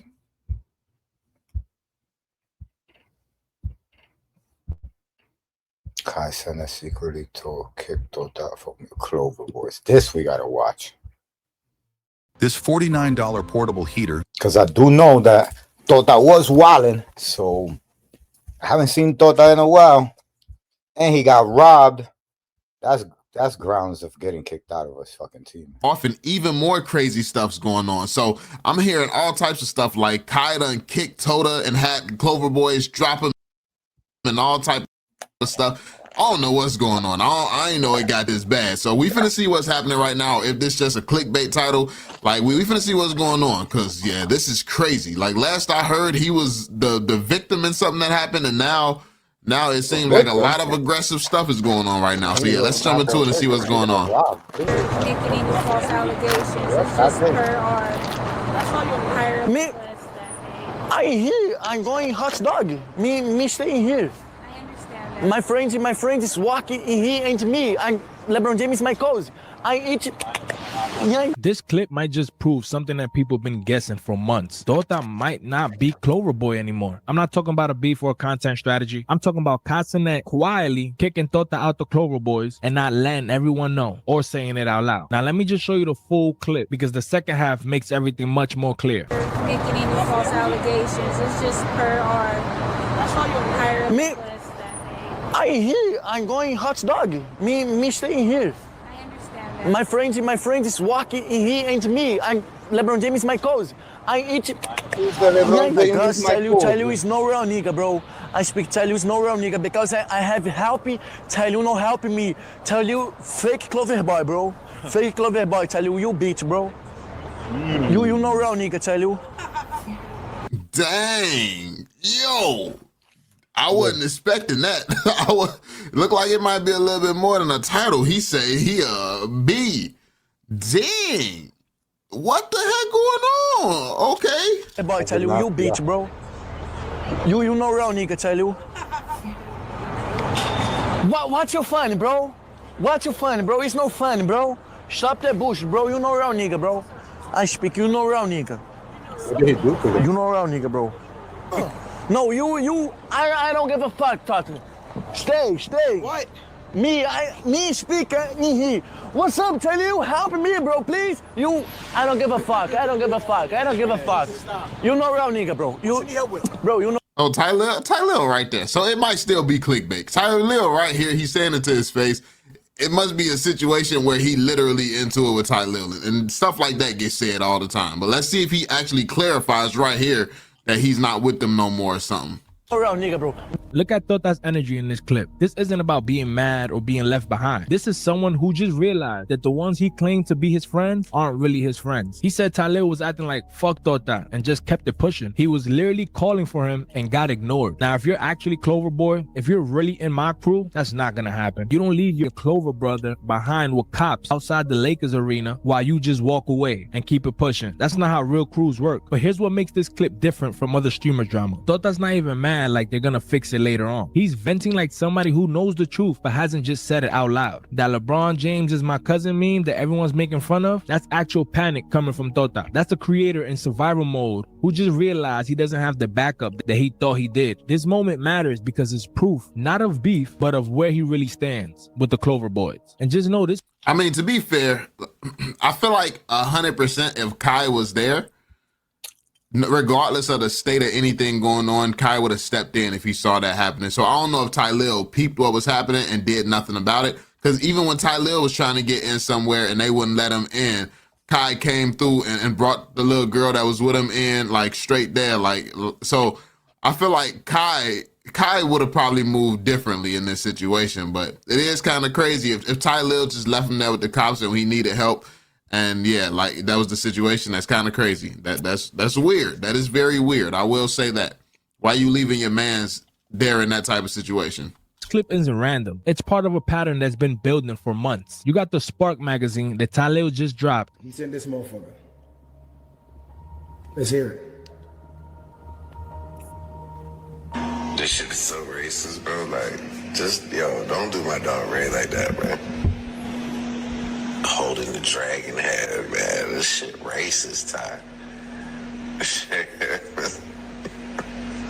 That's fucked up, man. And the spider shorts riding up, like, this shit's racist, bro. Drake? That is You know type that was 5:28 in the morning? I'm laying down with my girl. I'm thinking this shit fake. How the fuck they put Ray with holding on to a dragon? That was OG. Literally #1 issue of the first streamer content creator magazine. The cover literally says featuring the Clover Boys, and who's on the cover? Talil, Reggie, Rakai, Punga, Ray. Notice who's missing? Tota. And this isn't because he was missing. This is the official Clover Boy magazine debut. The moment where the crew shows the world who they are. And Tota's not there, that's not an accident. And then when the Clover Boys launched the new Clover House, Look at this. Look at this. That's not on the Low wall. key, he's not painted on the wall either. Like, and I know he the newest there. He got to earn his spot and stuff, but it is something crazy going on that they not telling people for real. I will say that because it's not adding up the fact that he not at no event, he not at nowhere. But it is. And when they finished the streamer, the Mafia-thon, everybody got a custom gift except for Tota. Tota got a watch. Also crazy because we heard Kai tell him to go with the Clover Boys, and he basically he declined. So I don't know. It's just weird. Hello. We got top 5 Clover. Definitely. Desiree, you heard me. Desiree. We got your man Des right here. Then we got my man Tata. Then we got Baby Glitch. Baby Glitch. Then we got Ray.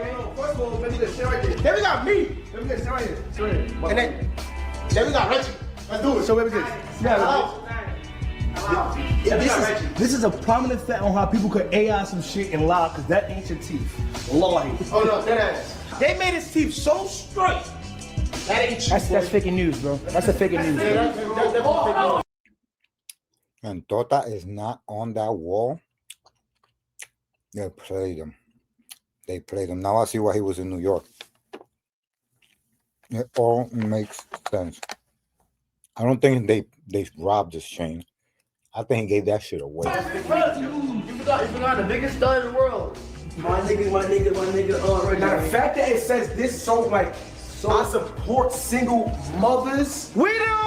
Like what the hell? Now your bottom lip, like a nigga could just like flick your lip.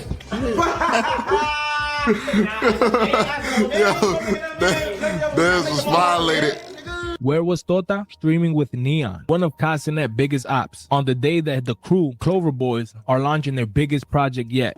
That could seem like some get back. That's some get back if you look. I just said that. I just finished covering that. I just said that, champ. That's why he was in New York. Who was in New York with? Neon. That's who he was in New York with. Neon. Looking at it in that lens, that do look like some get back. Of all days he could be streaming, he's streaming with him on that day. I'm from Pakistan and India. Pakistan, India? India, yeah. India? Yeah. Are you India? Yeah. Bro, India is crazy because I'm looking TikTok India. People's food in. Bro, it's very crazy, bro. I never eat in India, bro. Never, bro. I look in TikTok, bro. It's very, very crazy, bro. They do literally be stepping in food and all type of stuff over there. I ain't gonna lie. I done seen what he talking about, bro. That's wild. Speaking you, bro. He's right. I've seen motherfuckers scooping shit out of burning oil with their bare hands. Like, nah, God. I don't care if that's burning oil. Not with your bare hands. I never ate in India. You look at people in India? It's no. They do that everywhere, bro. There's a good part of India with nice hotels, nice cars. Everywhere. I've never seen that anywhere else. I ain't gonna lie to you, gang. He said they do that everywhere. It's crazy. Nah, that's. I'm pretty sure that's India stuff. Pretty sure that's quite unique to them. It's, bro, I'm looking TikTok, bro. I know cat, bro. Nah, it's cool. I bet. I know cat. Let's get the. And since that day, we've probably seen Tota at the Clover House one time. Meet Squibbler, the AI book writer that transforms your ideas into fully developed chapters. With pre-made templates for all genres.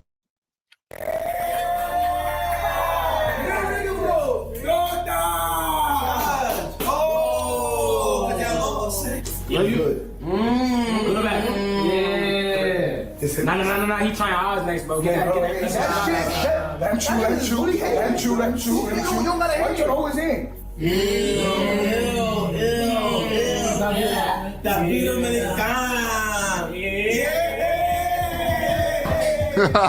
And that's why I came here with And he's also not in any of the clothes. Let me see. Hold on. What was the team distribution there? I gotta see the team distribution. I need a closer look. Okay, you got Dez. Come on now. Look, that team. That nigga too young to be cooking. He's Asian. They not like that. I'm sorry. No. Stop it. Dez was the only hope for that meal. Like, of course it wasn't gonna be good. Like, he was the only hope. I'm sorry. Always in.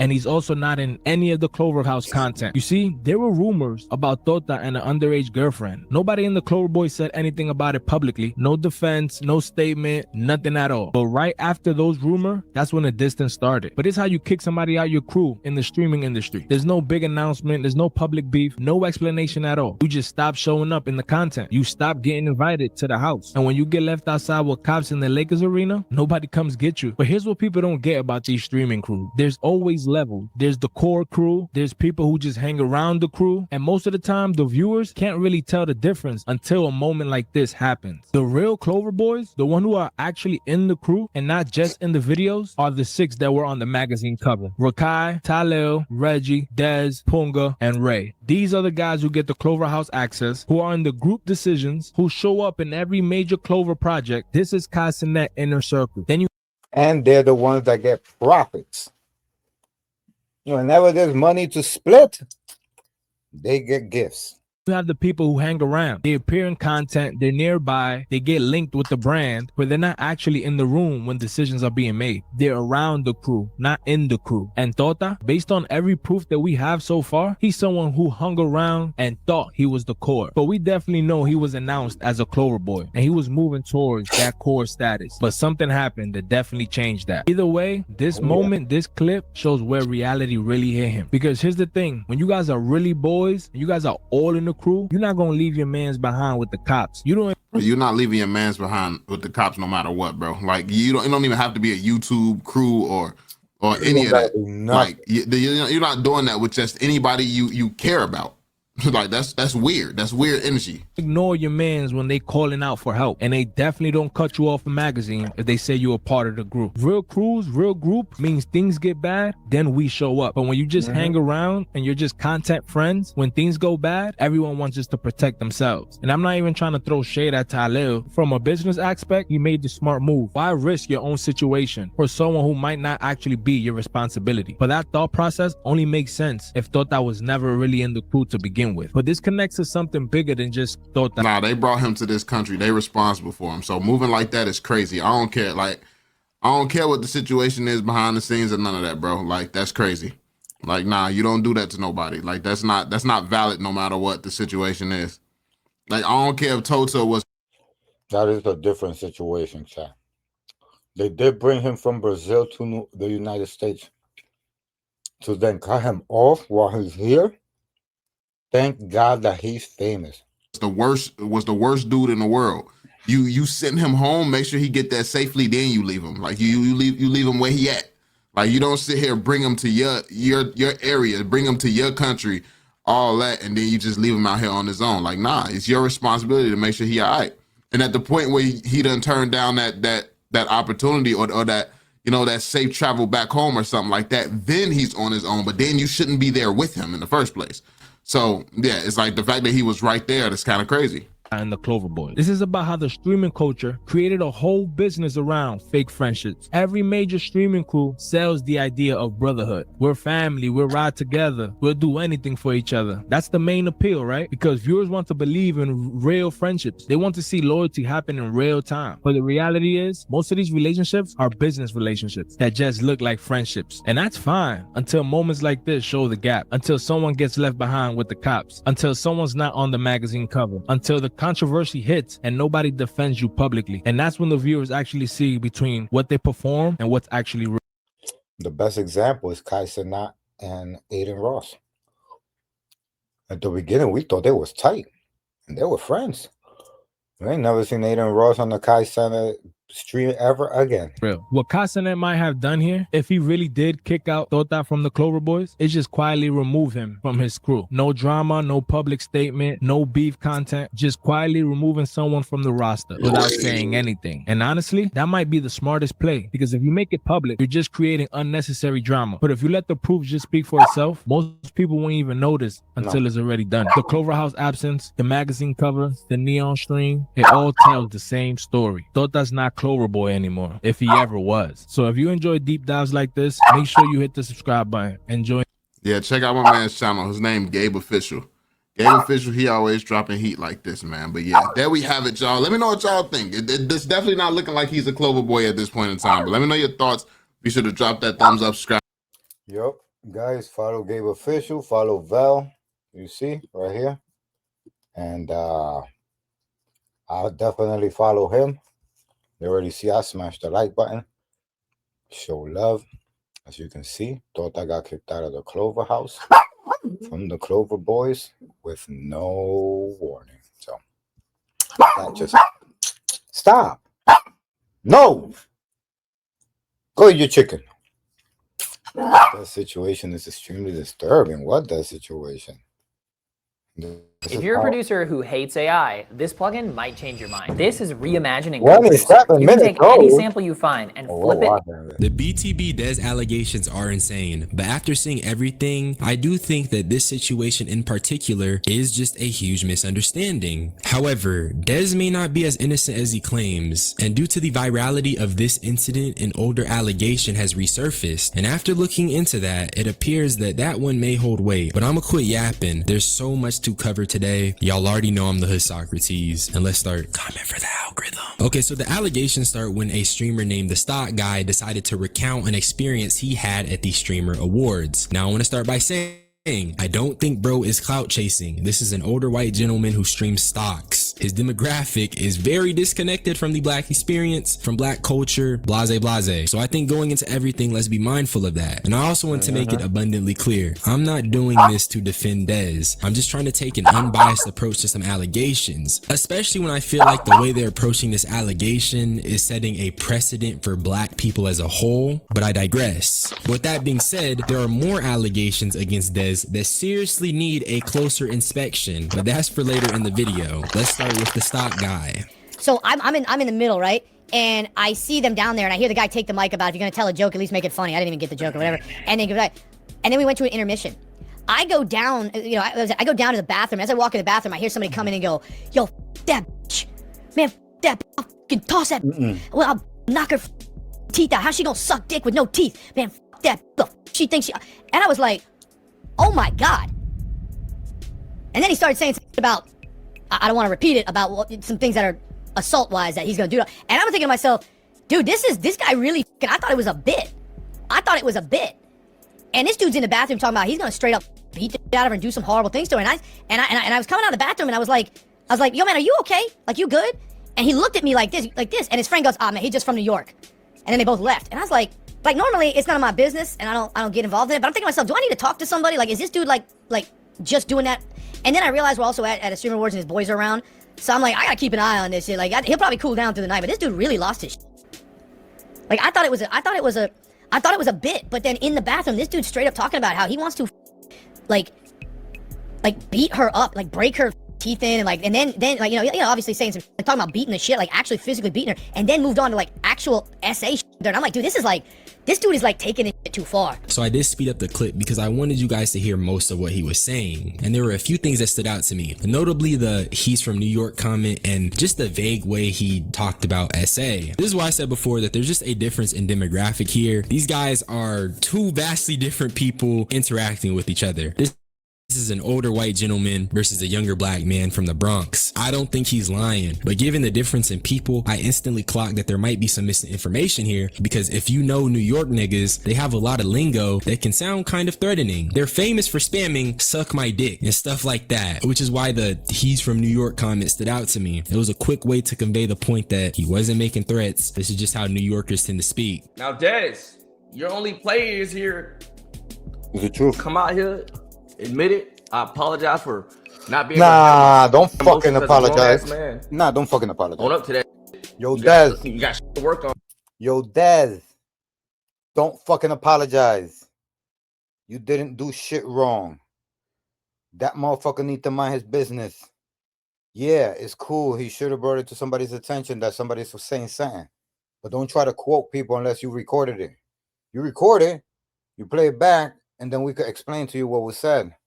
But if you trying to understand what he's saying, you don't know what he's saying.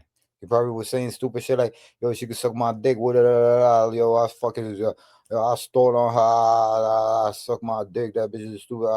You know what I'm saying? Like, you don't even know what it was. You don't know what it was. You probably don't even understand what he was saying. I don't know what the you doing that while we put, actually, you know, I don't know how old you is, actually. I don't know if he pushing 30 like me. But you know what I'm saying? Grown ass man, yo, I don't know how to control my emotions. I don't think he's pushing 30 like you. I think he's closer to my age. Fully yet, and I'll be crashing out verbally. I shouldn't have said that shit. I apologize. Those words don't reflect this and that third. As a real nigga, that's what a real nigga would do. I ain't gonna lie. But if you truthfully didn't do it, you come out here and say that nigga's a liar. Which I don't know why that nigga would just lie about on your ass like that. I don't get why. Hey Meta, where's the nearest dance studio? In 500 yards, turn right.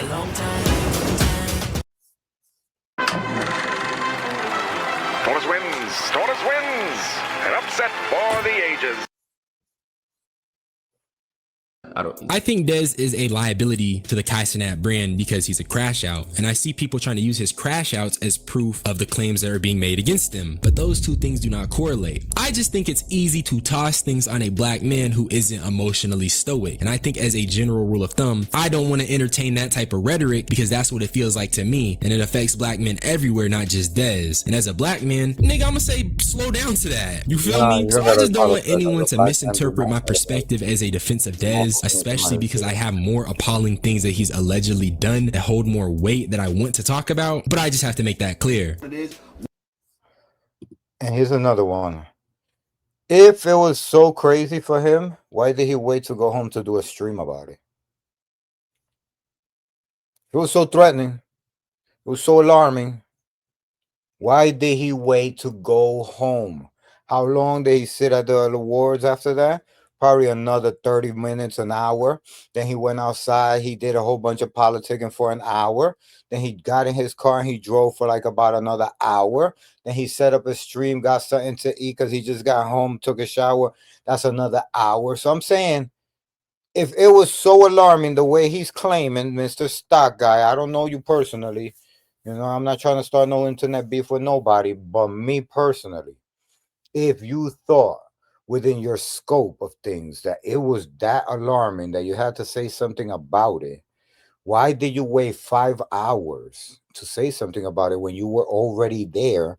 If something, the way you presenting it was gonna happen, right? If something was going to happen, it would have happened before you got home and turned on your laptop or your PC.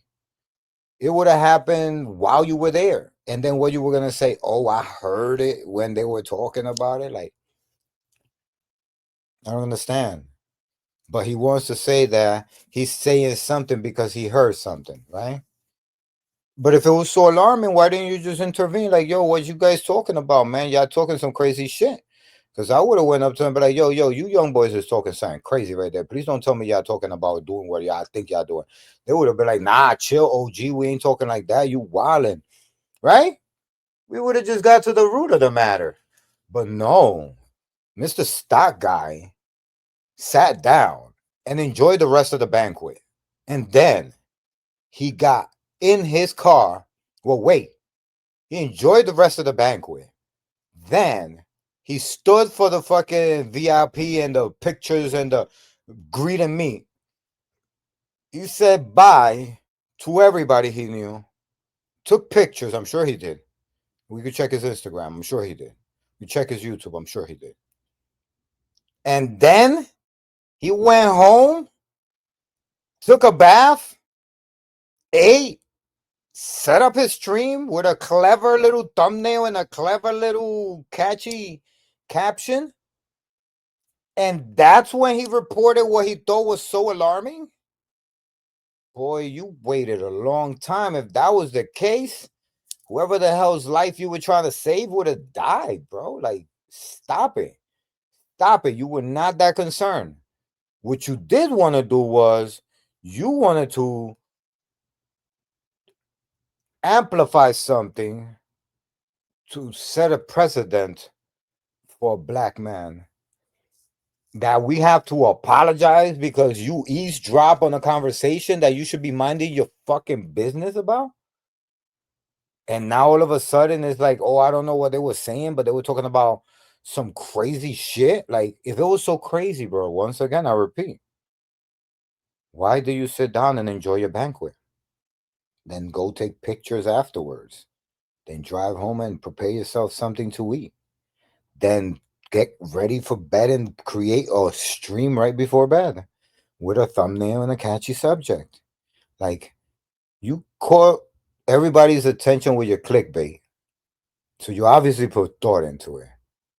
And you telling me that that was all more important than when you got on the microphone, your idea was to make it seem it was so alarming what he said?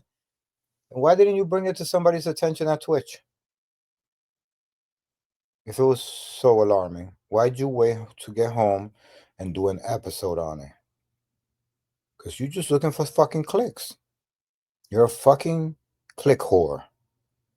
And I think that whatever amount of followers you got or subscribers has gotten to your head, and you've gone from stock guy to thinking that you could police shit because that not so funny comedian made a stupid joke about Kai Cenat being Diddy, and it was not funny, and somebody called her out on it. And now when you in the bathroom, you ear hustling and you hear the wrong shit. So when you said something about it, somebody let you know, yo, bro, he from New York. Don't worry about it. That means you don't understand what he's saying, and it's not threatening. Mind your fucking business, right? But you still didn't mind your fucking business. So me, being that I'm not their age, you know what I'm saying? I'm your age. I'm letting you know that when somebody tells you it's some New York shit, then don't go home and do an episode about it. Because if it was that important, you should have just went to Twitch security and told them what you thought you saw, right? Because if you think you saw something that's important, the fuck you gonna go home and do an episode about it? The fuck? So you see somebody ride in a car, hit somebody, you're gonna go, whoa, shit. Let me not call 911. Let me record this so I could do an episode when I get home. Like, come on, stop it. You don't make no fucking sense. Everybody probably following you in this fucking internet. Because everybody's like, yo, that shit makes sense. He went home and he outed them. So now Dez needs, yo, Dez, you don't need to apologize to nobody, bro. Like a little bro, I'm going to tell you, big bro, little bro, don't fucking apologize for something that motherfucker misunderstood. That's not your fault that this motherfucker ear hustling. That is not even your problem, bro. That's not your fault at all. Uh-oh. What legend? Uh-oh. Chat. I might have done something bad. Legend! Fuck, chat. I did something bad. Oh, he's talking about playing. Oh man, chat. I don't know what I did, but I did something bad, chat. I can't tell you what it is because I can't tell where the bad thing happened, but I did something bad, chat. Anyway, yo, that's all I gotta say on the fucking matter, right? That's all I gotta say. What I gotta say is, stock guy, you didn't fucking understand what the fuck they was explaining to you. Should have just took a step back and thought, bro, that shit that he said, he from New York, that's because he's trying to explain to you, you don't understand what's fucking going on. Mind your fucking business. If you felt it was so threatening, you should have went to the right authorities, not go home and make an episode about it. Just saying. Let's get back to the video. Once you are like talking about SA, I can't respect that. Like I can't respect that. Like you know what I'm saying? I got 3 sisters and a mother. I can't respect that. You know. See, and now everybody's following the stupid narrative. Yo, everybody, stop it, bro. Stop it. He was not talking about no essaying nothing, bro. Duke misunderstood some shit. He was probably saying some shit like suck my dick, whatever the fuck, some dumb shit like that. I'm saying once you talk about essay, I can't respect anything like that, bro. Because I would never want that to happen to my sister. I would never want that to happen to my mom. Why can't we all just get along? Simple as that. It's facts. But I'm just saying, I know how shit can get misinterpreted, bro. What I'm saying is, bro, I always leave room to spare because I don't want to sit here and jump on his shit. The whole time you're wrong. And the whole time you're wrong. The misinterpretation thing is really at play here, and I don't want to beat a dead horse, but we got a New Yorker from the Bronx versus a white dude who streams stocks all day. That is the misinterpretation situation. Thank you. And I'm from New York. So already see where he went wrong already. Of doom. And that's even more of a reason why he probably should have spoke out sooner rather than off stream, but that's for later. Let's just... That's what I'm saying. That nigga's completely wrong. He has no clue what the fuck he misunderstood. Response. Why do you call the authorities if I made them heinous threats? Like them crazy. Why do you... There you go. There you go. Talking some sense. How this nigga go all the way home and make an episode if it was so heinous? You call the authorities to remove me, I can remove somebody else out the awards when they jumped out there. When somebody jumped out there and did how they felt, why y'all removed them? Why you didn't get me removed? Because you know I didn't say that. You lying ass, grown ass man. You know I didn't. Thank you. See, he's a grown ass man trying to get clout. Like, yo, bro, it's not cool. I'm a New York motherfucker. I'm probably your age range. Like, I'm telling you, bro, you misunderstood and your clout chasing fucking antics is pretty see-through, bro. Like, stop it. You know what I'm saying? Like, what I'm saying is, if you don't know what the fuck was said, then say that. But don't fucking act like, oh, some threatening shit happened. Like, if some threatening shit happened, bro, then why didn't you just go to the authorities, bro? Why'd you go home and do an episode on it? Say that. You know I didn't say that, fam. Dez is outright saying that he denies what the stock guy is saying and explicitly... Yeah, he don't need to apologize for some shit he ain't do. He states that he is lying. I also think he's valid to feel like the stock guy should have had him removed from the venue if he genuinely felt like what he was saying was... Chat, I just did like 15 minutes right now, but right before all of that just happened, saying the same exact shit. Like, it's just obvious shit, bro. Like, stop clout chasing, bro. If you was like so about that shit, like you was like so you was so threatened by the situation, bro. You should have just carried the situation. Like, you're being a Karen right now. You're being a Karen now. You should have just been a Karen that day.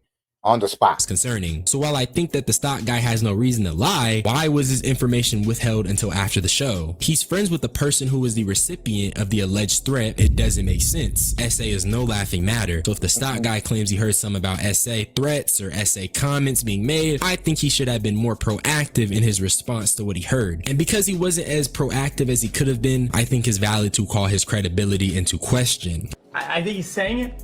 That if it was a threat, why didn't he call the cops on the threats, whatever? You know, not all the threats are like actionable or problem enough to have the authorities involved. Sometimes you could just be a problematic person and you make a problematic comment without nobody calling the cops. That don't make no sense.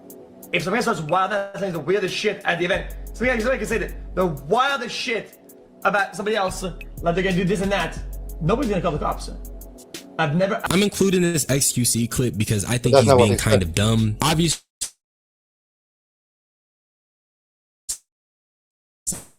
how does that make any sense? Somebody, let's dissect what he said for a second, chat, because it doesn't make any sense. But let's make sense out of it. About somebody else, like they're gonna do this and that, nobody's gonna call the cops. Let's see what he said. Like, if somebody starts saying the weirdest shit at the event, somebody can say that the wildest shit about somebody else, like they're gonna do this and that, nobody's gonna call the cops. Yeah, but that's not what we're talking about. Nobody's saying that somebody said some weird shit. Stock guy here said that he said he was gonna essay somebody and beat the shit out of them. That sounds like a threat. That doesn't sound like weird stuff. That sounds like scary stuff. So why didn't he go to the cops? Why didn't he go to security at least? I'm including this XQC clip because I think he's being kind of dumb. Obviously, I do agree to an extent that not all threats are actionable. XQC, you are just an ignorant motherfucker, bro. If you don't understand what this means, you're just ignorant.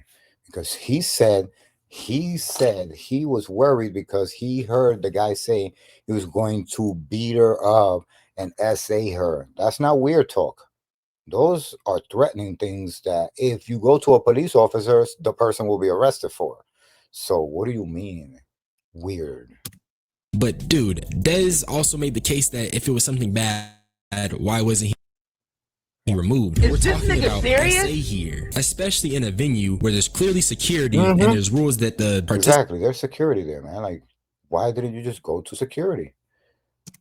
participants must follow or else they can be removed. I think in this scenario, XQC is being kind of dismissive, especially when Dez didn't just solely speak about getting law enforcement involved. He also referenced someone else getting thrown out. So it's like, come on, that's a pretty valid point. From what I've seen, XQC never commented on that. And like I said, I do feel like this is in line with the rhetoric I was speaking about. If a black man isn't emotionally stoic, it's just easy to dismiss him. And this is beyond Dez, okay? I understand that his response isn't the best, but I don't think that we should just, you know, kind of turn our brains off and say, but this nigga's angry, so whatever the stock guy said is right. That's not smart, that's not critical thinking, and that's not what I want to do. I never threatened to hit nobody.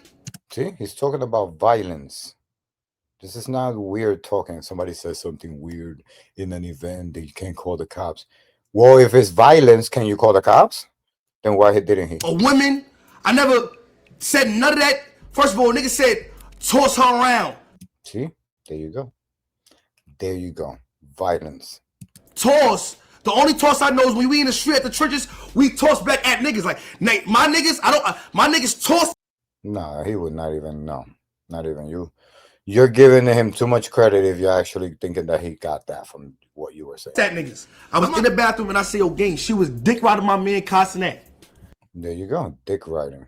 That's probably what he thought was like, oh, that's sexual. She sucked Kai dick. See? No, that's sexual. And I said verbatim to Ralphie. I said, bro, she sucked Kai dick with teeth. Bad bitches don't use teeth. There you go. See what I'm saying? The motherfucker was trying to interpret what he heard. And what you heard is not what was said. What was said needs to be asked, not told or reiterated. And definitely never assumed. Don't ever assume.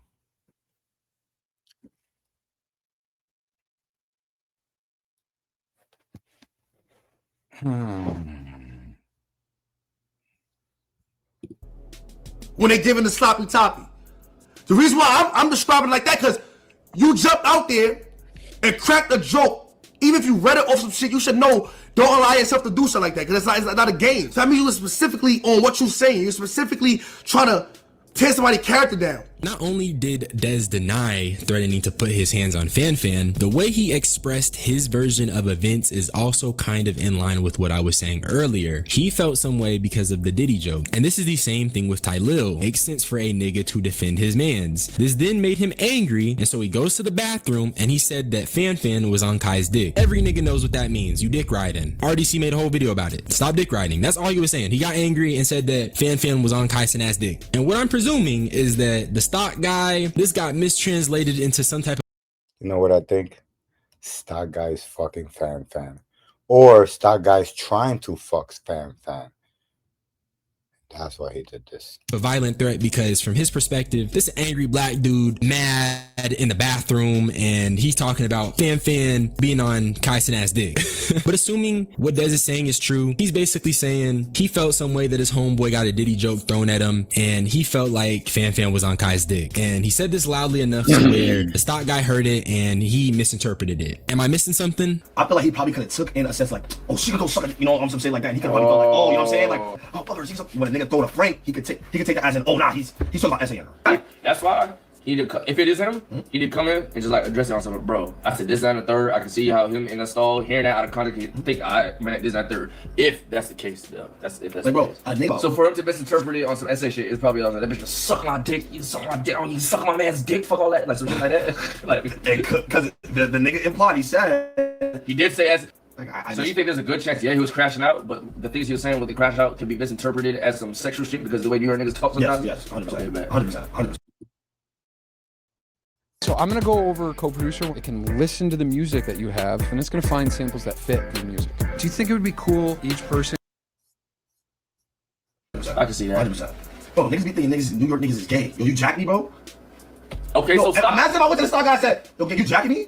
Yo, the nigga would think like I'm talking about jerking my shit. I think Silky put it best. I don't think that anyone is right or wrong, but the jacking lingo is the prime example. I'm not from New York. None of my friends are from New York, but we all be cracking up hearing some of their lingo. To them, it's normal, but to outsiders, niggas be like, what did they say? And as crazy as it is to, I guess, put this hypothetical out there, imagine if someone pushed up on the stock guy and was like, I'm jacking you. He'd probably be flustered and say, I don't swing that way. A white guy not understanding Bronx lingo seems pretty reasonable. It seems like something that could happen, if I'm being honest. About some things that are assault-wise that he's gonna do. And I'm thinking to myself,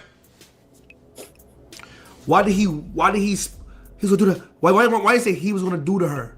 Why didn't he just say it? Why you? Why he was gonna do that? Why you? Because you lying. You speaking fast. You fast talking coward ass con man. You are a liar. and I was coming out of the bathroom and I was like, you okay? Like, you good? Cat. Why? I never saw you. Okay, so something's not adding up here. Dez is claiming he never seen the stock guy, which I find weird, and it makes me wonder who exactly was with Dez in the bathroom, because they could confirm or deny this. But also, Dez had a point about the vagueness of the essay statement, which I think that's also kind of weird too. In the original video, the stock guy never actually elaborates on the essay comment that he heard. I think that does hurt his credibility a little bit, because if you're gonna make a claim that wild, we need to know what exactly makes you think it's essay. Really had a problem where you really felt away about that shit, the nigga would have said it during the award show. The nigga would have said it, and it makes no sense for the nigga to say it after. I do agree with what Silky is saying here. If the stock guy thought he heard something concerning, he should have spoken up sooner. There's not enough discussion on that. If you're hearing someone making essay threats, you speak up. Maybe the stock guy was unsure, and maybe he had doubts about what was being said, but still, you made the claim, you need to speak up. But I think those doubts stem from the very fact that when you have two people from two different parts of the world interacting, something gets lost in translation. And that's probably what happened in this scenario. That's probably why he spoke up after. So in my opinion, this whole streamer award situation with the stock guy was most likely a misunderstanding that got taken too far. New York lingo is infamous for being kind of brash, a little weird, and a little aggressive. I think maybe he jumped the gun a little bit, but that doesn't even matter. Let's talk about some serious allegations that hold actual weight. Meet Toxic Barbie, a woman who claimed Dez had forced himself on her. Yeah, he forced himself on me. Bro, yeah, he was violent. Like, he was doing too much. Like, he was really being a thirsty, desperate individual. And I really should have just called the cops there. And the situation would have been totally different. And that's why you don't wait. Wait, her? If you want to report somebody, you make that report right there and then you go to the hospital and you get that check. No. Word. But that's why I really don't want to like go into details, because it's like really traumatizing. That's why I don't. That's why I violate him, and that's why I make awareness to this, because I am still traumatized from the fact that I try to act like it didn't happen. So when it happened to me, I try to act like it didn't happen. So it's just like I try to just forget about it, and then afterwards he would try to like come back into my life. So afterwards, my friend called me one day like, oh, come to the studio. And then Dez was there, and then he tried to talk to me on the phone, and then I started cursing him out, and then I hung up. I was like, bro, I don't fuck with you. Now, since this clip was posted, people have been quick to call her a liar, and honestly, even I questioned the validity of her claims. But till this day, she has maintained this allegation and is active on Twitter right now, telling people about it. And after doing some research, I even found an update video of her speaking about her allegations. Hey y'all, what's up? I'm Toxic Barbie. For How those she's who don't know dressed. me, I just want to address a few things. Okay, so about the DTV Des situation, Desmond, I got a call from the detective and they said that they don't have enough evidence to charge him and arrest Desmond. So no, That's I did because not you receive didn't. justice for him as How saying me. could there There's be a lot of reasons justice if why you I didn't brought got it to history? the internet. I'm not about She's to looking to keep the side every time she says explaining something. why. He deserves to get exposed. He's not a good guy. Oh, And that's God what. forbid he gave That's me an something that opinion. I can't get rid of, then what? And at the end of this day, I'm Yes, not ashamed nor embarrassed, nor am I a victim of a guy with a shrimpy. Do not put your hands on me without consent, period. And there's no exposing me, period. Nobody's gonna try to tell. See that she just sounds like a hurt girlfriend. Did you hear the points that she made? She called him a shrimpy. That's demasculating him. She said something about the. She just is. Explaining why he deserves to get exposed. He deserves to get exposed because he's not a good person. You understand what I'm saying? So it just sounds like a person that who's bitter, who thought that she could pull off an essay case. He's not a good guy. And God forbid he gave me something that I can't get rid of, then what? And at the end of this day, I'm not ashamed nor embarrassed, nor am I a victim. She said at the end of this day, but maybe tomorrow. Of a guy with a shrimpy. Do not put your hands on me without consent, period. Do not put your hands on me without consent.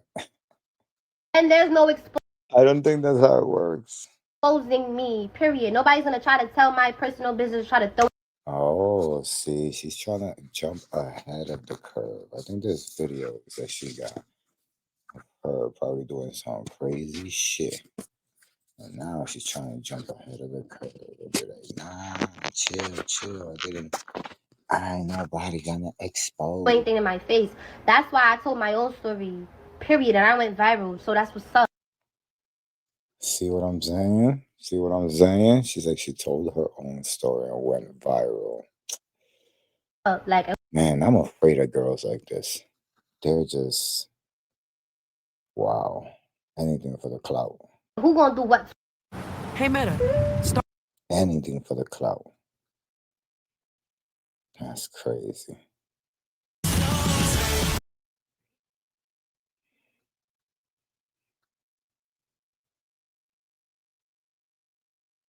Wow, Eminem got that boy doing rock and roll.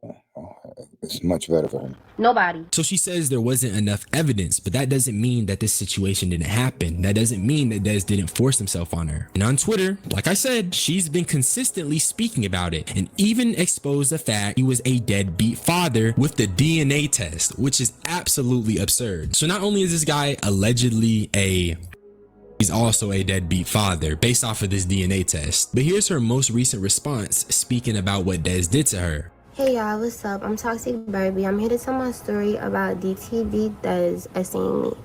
Me and Des have a mutual friend named Chance. I put all the proof that I do have because this happened in 2022.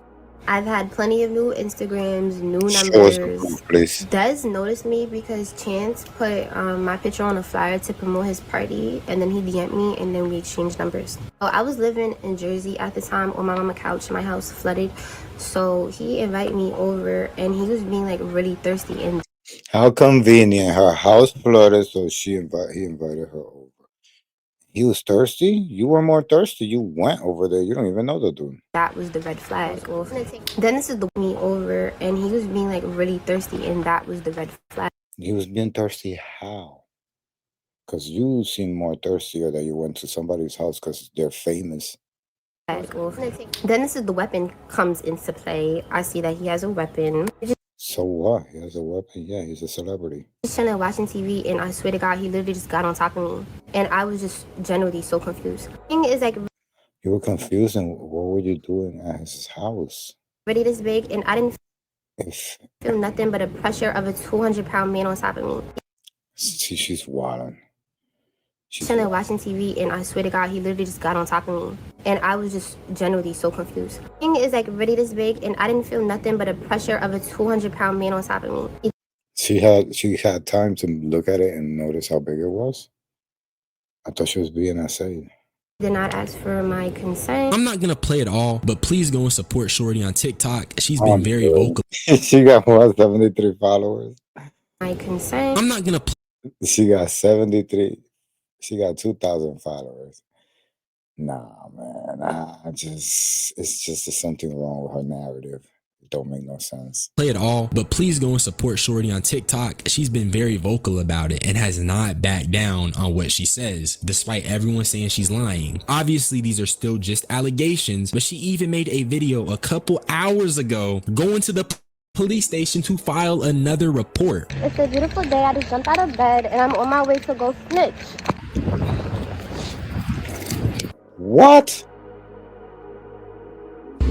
Like that? So what I'm trying to say is that I don't think Dez necessarily did what the stock guy is saying that he did at the streamer awards. And I think that case in particular was just a misunderstanding that went too far. I also don't want to partake in any type of rhetoric that is dogpiling a black person just because it's easy to. And I dislike the precedent that sets as a black man. However, with that being said, this nigga Dez has real allegations that are extremely concerning that are being levied at him till this day. The conversation about the streamer awards feels kind of dumb, I guess. Like, we have a whole woman explicitly stating Dez forced himself on her. You have this woman still talking about it till this day. You have this woman post a whole video of her going to file what I presume is a police report, and nobody is speaking about this. I haven't seen Kai speak about it either, so that's mad weird to me. I even rewrote a lot of this video so I could bring this to light, because this is apparently what the media doesn't want you to see. You have so many people trying to dismiss this girl as a liar. So with that being said, the streamer award situation,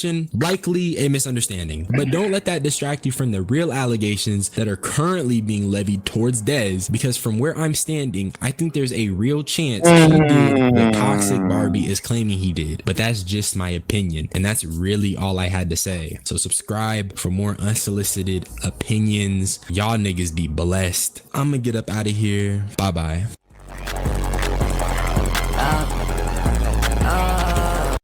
Guys, go follow him. You got some updated news. Who else we got here? Oh, Rapperholics, Joe Budden, the main of War and Academics. Now it's over. Warned them about War and Kai. Oh, this is a day ago. Fucks with Rapperholics. Heating companies get pissed when you do this, but they can't do a damn thing about it. This heater warms entire rooms in under 2 minutes. In a world where one man shaped like a human-sized relish bottle feels threatened over competition in the podcast space. Those 3 Big Macs are for me. Big Mac and Snack Atomix is getting juggled by Joe and manhandled by Mano.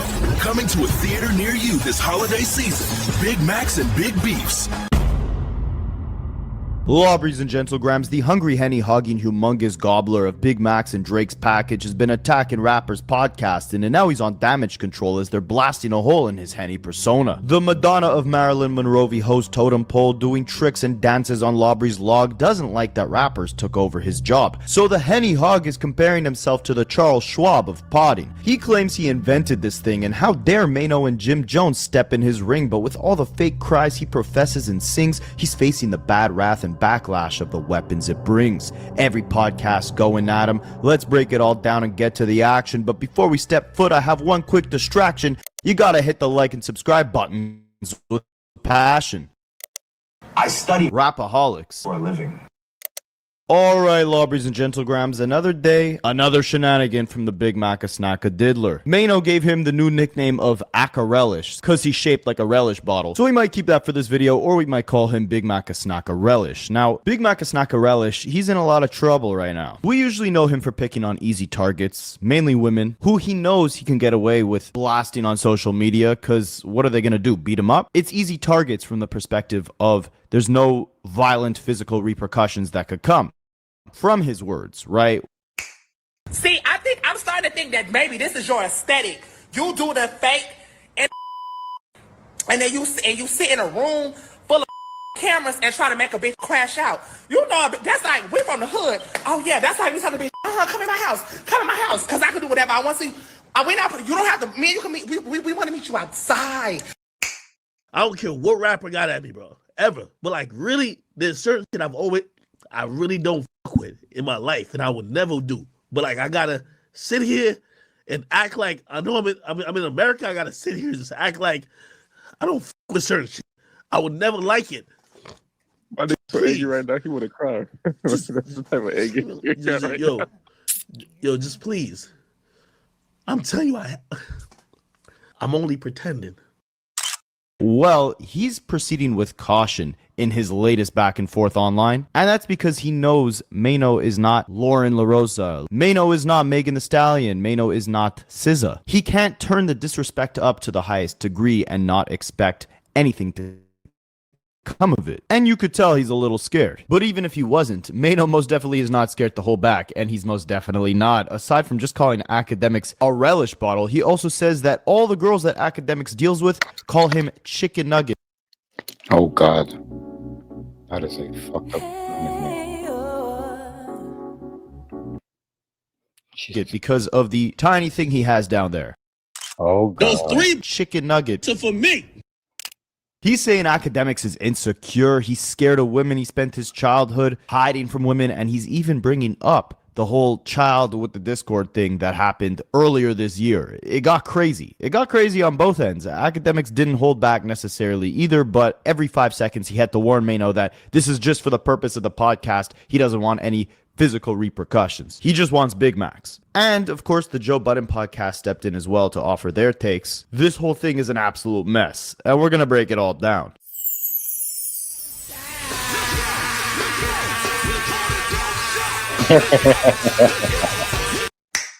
Now, if you guys don't know who Mano is, he's a Brooklyn native, born in 1973, so when you hear Snackadiddler make some old jokes, it's because Mano is around 52 years old. In the early 90s, Mano was involved in a drug-related kidnapping, which led to a prison sentence of around 5 to 15 years. He ended up serving 10 years total behind bars, and that's when he actually turned to rapping. He said he started writing lyrics just out of sheer boredom, and just as a way to stay sane in prison. And then he was eventually released from prison in 2003. And once he did, he got straight to work and actually accomplished quite a bit within the industry. He founded his own independent label, Hustle Hard Entertainment, built his name through the mixtape circuit in New York, signed a deal with UMG in 2005, but they shelved his album, so he kept releasing independent mixtapes while he was attempting to get out of that deal. And then by 2008, he signed with Atlantic Records, with his Hustle Hard Entertainment label as an imprint under Atlantic.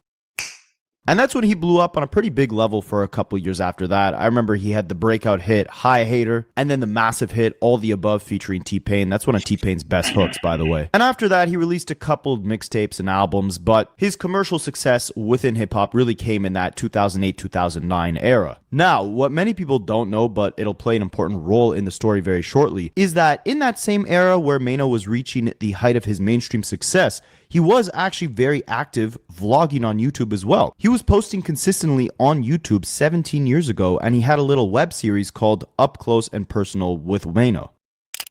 We go to BK. We go to Gates. We go to some gorilla shit like with it, you know what I mean? I don't know why we just think we the toughest shit on earth. Being on some G shit. Look. While the modern idea, as what we know today of a podcast, wasn't a fully formed concept back then, and neither was a vlog, you can see Mano was very early at adopting the internet to give fans a glimpse into his personal life outside of just the music. You could say he was a pioneer in this space, but maybe he didn't reach the heights that made him a force to be reckoned with at the time. As far as what we know podcasting as today, you could look no further than Joe Rogan for being the biggest podcast creator by a mile within the industry. If you want perspective on how far back Mano was actually doing this thing before podcasting ever seemed like it could be a full-fledged career, it was only about a year before Mano ever put out his first vlog on his own YouTube channel that Joe Rogan actually had the idea for his own podcast. It was in 2007 when his friend Tom Green turned his own living room into an internet broadcast studio, and he was doing a live talk show directly streamed to the internet from his living room. Fans could call in. It had the same exact dynamic as a podcast you would see today. And although Tom Green wasn't the inventor of the podcast, that came in around 2004, Tom Green laid the foundation for the structure of what we would now know as the quote-unquote podcast. Again, this is all going to play an important role in the Mano academic story shortly. Tom Green is the godfather. To take a history lesson on this stuff as well. I mean, again, back then, everything was being broadcasted through television, right? So you had to be censored. You had to follow the guidelines. Chat, he has the screen in the background. He's looking at a computer. He has the microphone. He got the setup. He is the first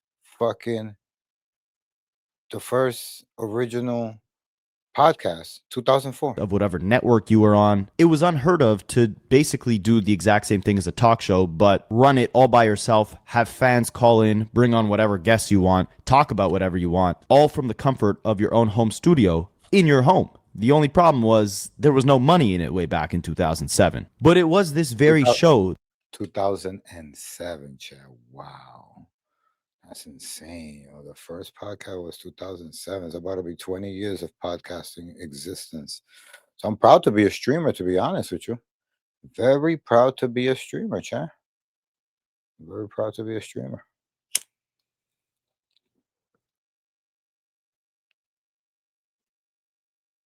That struck the light bulb off in Joe Rogan's head to create what we would now know as the biggest podcast. I would say it's like having another producer in the room that knows exactly what your song needs. This is co-producer, the fastest way to find podcast in the game. This is the craziest thing ever. You're connected. It really is different than television. This is way better. It's like radio, but it's like television. Well, not only that, there's not a corporate pressure. See, Yeah. the thing that f***ed up television, the thing that f***ed up entertainment in general is money. As I say, everybody has to say certain words, don't say certain words. You can't just express yourself because you're expressing yourself to someone who's selling advertising space. You just need to keep doing this. We need to figure out how you make money from this. Yeah. I know you're into this computer thing.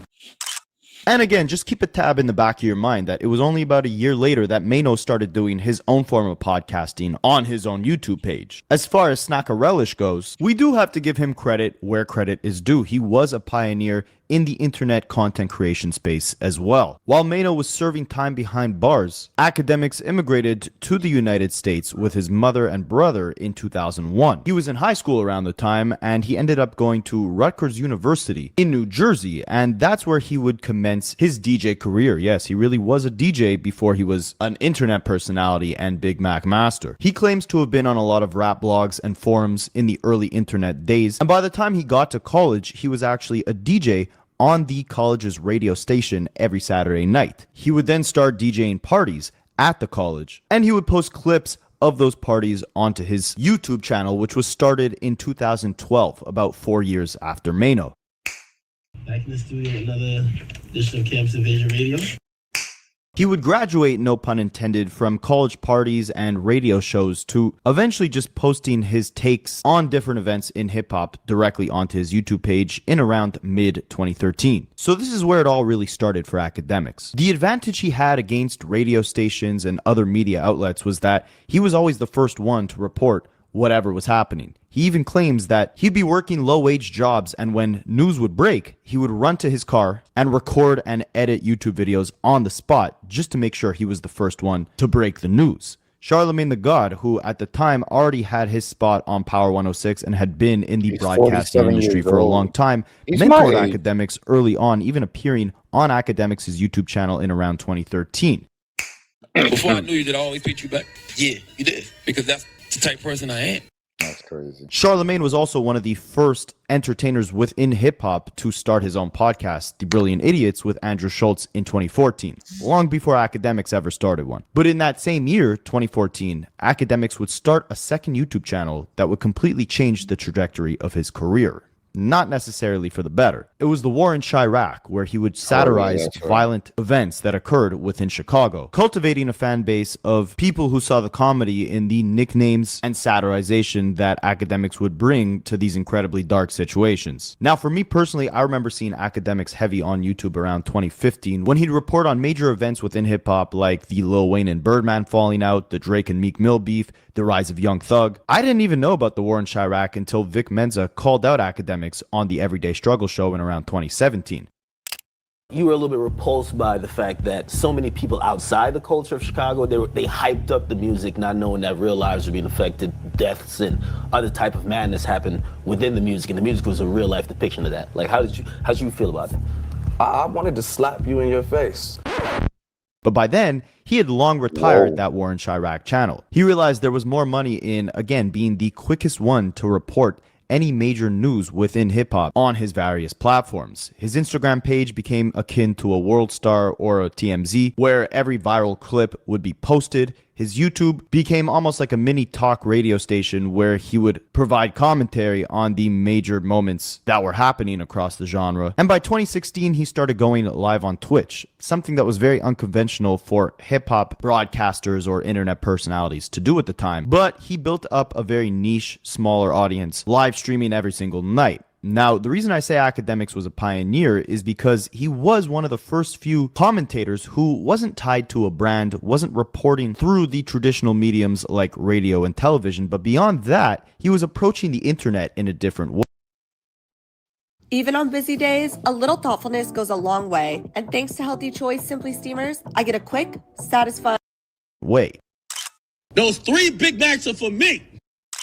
What I mean by that is you might have never known what Academics even looked like early on, but you recognize the brand because it was everywhere. You might get your news off Instagram, he was there reporting it. Same thing with Twitter. You might recognize his voice on YouTube because no one at the time was really doing those 5-minute clips where they would talk about whatever the hell was going on that particular day. So he wasn't just a news outlet, but he also wasn't just a radio or entertainment personality. He was kind of everything all in one, coupled with also being a live streamer, which again, no one was really doing at the time. But notice how I didn't mention podcaster once throughout Academics' entire come up, right? That's because he had no direct attachment to the rise of podcasting in the slightest. Instead, that was his everyday struggle co-star, Joe Budden. Hey, I watch every thing you do. You want to talk about it? Is Drake scared of Kendrick? Let me get my direct question. Yes. Remember, back in 2007, Joe Rogan was talking to Tom Green about how the concept of the podcast that he created in his living room was great. They just needed to figure out a way to make money off of it, right?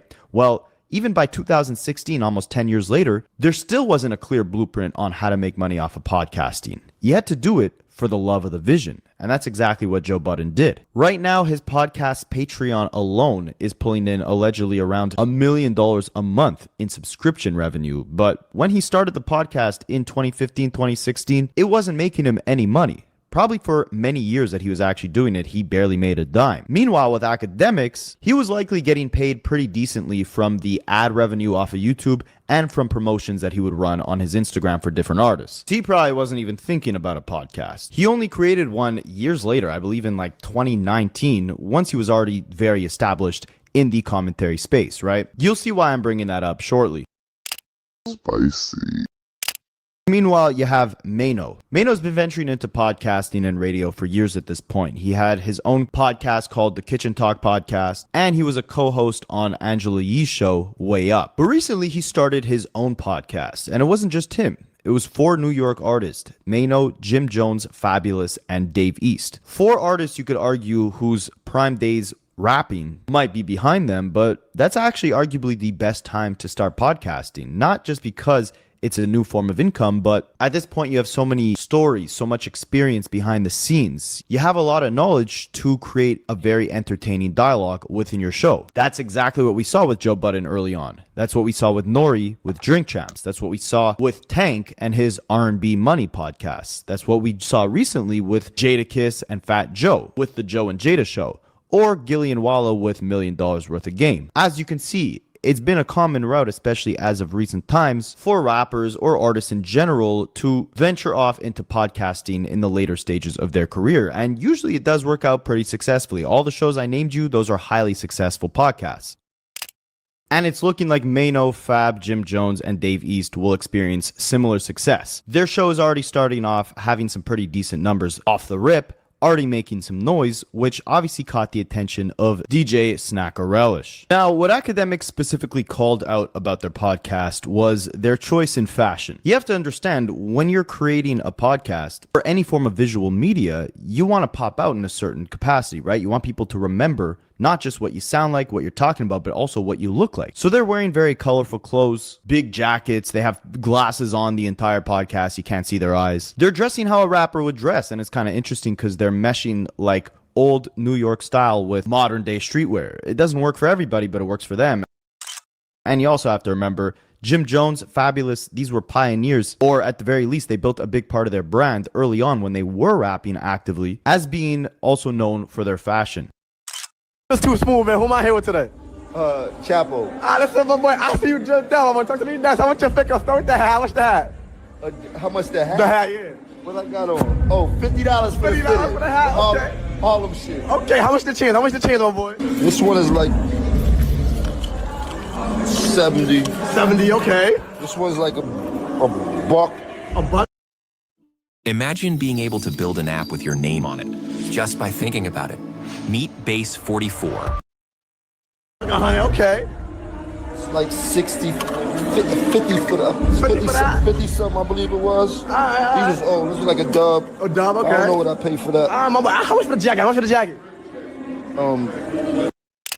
Jim Jones with the Diplomats in the mid-early 2000s. They were always rocking something bold, flashy, baggy. They would mix the luxury brands like Louis Vuitton with streetwear like Bape. I always say that Lil Wayne's most iconic style, that came from obviously the Clipse and Pharrell, but also the Diplomats, Joel Santana, Jim Jones, Cameron, etc. So they were very influential in their fashion. Same thing with Fabulous. He had those matchy outfits with the sneakers and the jerseys, also mixing in some designer with the streetwear. A lot of what you see rappers wear today could be influenced in part by Fabulous, by the Diplomats. So Academics, as he's watching their podcast, he starts clowning the different outfits they're all wearing. Oh, hell no. Are New York City gentlemen in their 40s and 50s having, I won't even call it a midlife crisis, but they're literally having like this like almost stunted development? All the 50-year-old men who were gangsters and cool dudes back in the day seem to have the most childish ideals. They're all dressing like they're YNs, acting as if they are children, and they're still playing the same childish games as if they were 14 and 15. Now, Jim Jones, who we all know, he is what we call a senior citizen. We just have to be honest. Jim Jones is someone living out a fifth childhood, and it's okay. I don't necessarily mind the drip. I just would hope he would use some Beijing, because I think the gray hair peppered around the tight jeans and muscle shirts throws me off. That's it. Spicy. Other than that, I actually do. I like Jim Jones not only for his music. I like the fact that Jim Jones is showing that no matter how old you are, he's always fit in shape. And even though he might need to work out them legs, he's in the gym all the time, obviously, right? And I actually do like that, right? Now, one person I thought I wouldn't be adding to this list is Fabulous. Now, Fabulous is This guy who doesn't go to the gym, the fat guy, is talking shit about somebody who's healthy. You got some fucking balls. He's one of those guys. You know, I've always said I've listened to Fabulous music for over 10 years, and I don't know one thing about this. He got all the punchlines, for everything. But I've never thought his music was a great reflection of giving me an insight into his world, and maybe I've just listened differently than other people. But Fabulous is also one of those people that when I see him on Instagram, I kind of be like, yo, is he trying to dress like a YN too? I can't tell. Now, I like Fabulous. You know what I mean? Fabulous is always like, at a point in New York City history, he was like, to me, the coolest guy. He was always seen as like the coolest guy from New York, right? However, I just want to, let me see, how old is Fabulous? Fabulous is 48 years old. These days when I'm seeing Fabulous, 1 year older than you. What are you talking about? you know, by the way, there's nothing wrong with trying to dress well, but at certain points, I'm like, is Fab serious? Like, I can't really tell. Now, aside from that, you can also see Academics is chirping them for acting like kids when they're all in their 40s and 50s. And I just find all of this ironic because not only does Academics get on live stream every night and act like a big henny-hogging baby, throwing toddler-like temper tantrums, but if you want to talk fashion, like I told you guys, I didn't know Academics early on from the War in Chirac days, but I did watch him heavily on Everyday Struggle. And one thing I always remember about that era is how absolutely tacky this man used to dress, guys. I remember being younger thinking like a big reason why guests and stuff didn't take him seriously, or Joe Budden didn't take him seriously, is because of the way he dressed. Like, he presented himself like the inside of a candy store. Like, all these shirts look like they're one sneeze away from being completely ripped to shreds, and the color palettes were just like all over the place. It looked like a Polly Pocket playset. The jacket never matched the shirt. The shirt always looked like it was trying too hard to match the hat. It was all a mess. So for academics of all people to talk about another person's fashion choice is... I'm going to show you how you can learn almost 90% of Spanish using a course that's absolutely insane to me. Those 3 Big Macs are for me. And you also have to remember the fact that a lot of these guys, again, they were big on fashion in the mid-2000s, right? They're not just going to start wearing different stuff. I mean, everything they're wearing on this podcast is pretty consistent with the brand, with the identity they built stylistically early on. It's pretty consistent, but they didn't have too much to say about Academics' comments specifically on the fashion stuff. While Jim Jones, Fabulous, and Dave East decided to hold back from attacking Academics, Mano most definitely did not, coming up with some of the most creative nicknames I've ever heard anyone give Snack a relish. And you gotta remember again, Mano has had a pretty decent tenure in the broadcasting, radio, or podcasting space for the last decade and a half. So he knows how to roast you on the spot if he needs to. And that's exactly what he did. They couldn't even start the freaking podcast and do the intro before Mano started going off on Academics. Yo, we back with another episode, man. Let's rap about it. How y'all feeling today, man? Feeling great. Yo, Academics, check this out. Academics. What's up? Academics, I know you're not talking. 100%. I know you're not talking. You got the audacity to be speaking on niggas and is wearing? You talking about what is wearing? You talking about the proximity between what is wearing and their age? Let me explain something to you. You're a journalist and this is your opinion, so let me give you my opinion on you. I feel like you built like a dyke. I feel like you built like no, listen, 100%. Listen, I feel, let me just say how I feel. I feel like you built like a wet bag of laundry. I feel like you're built, no, listen, I feel like you're built like a jar of relish. You understand? You see, here's the thing, like this ain't no gangster talk. We ain't gonna do no gangster shit. But listen, what I'm saying, since you want to speak about, young niggas, old niggas, and when you do that, you indirectly causing division between young and old niggas. Ain't no difference between young and old. Only time. It's either you a lame or you not. It's either you with it or you not. It's either you understand or you don't. Period. Point blank. You understand? And when you speak about fashion and when you speak about what wearing today, let me just give you some game though. Timbs, Air Force Ones, Pelés, Avirexes, and all the things that you see people wear today. Those things was made hot in this generation here. Those are the things that was made hot in the 80s and the 90s, and we made popular. So like, leave is out of that. Like you giving it your opinion, and my opinion to you is I think you built like a fucking a woman with 4 kids. Like, what are we really talking about? No. Let me talk though, because this is the problem. Talking every day we wake up is saying shit about us, and we ain't. Yeah. We take the high road every time, but we got to put things in perspective, right? You got to that probably spent most of his early life afraid to really be and couldn't be in the in crowd, was insecure, couldn't take his pants off in front of women. You understand what I'm saying? So now 100%.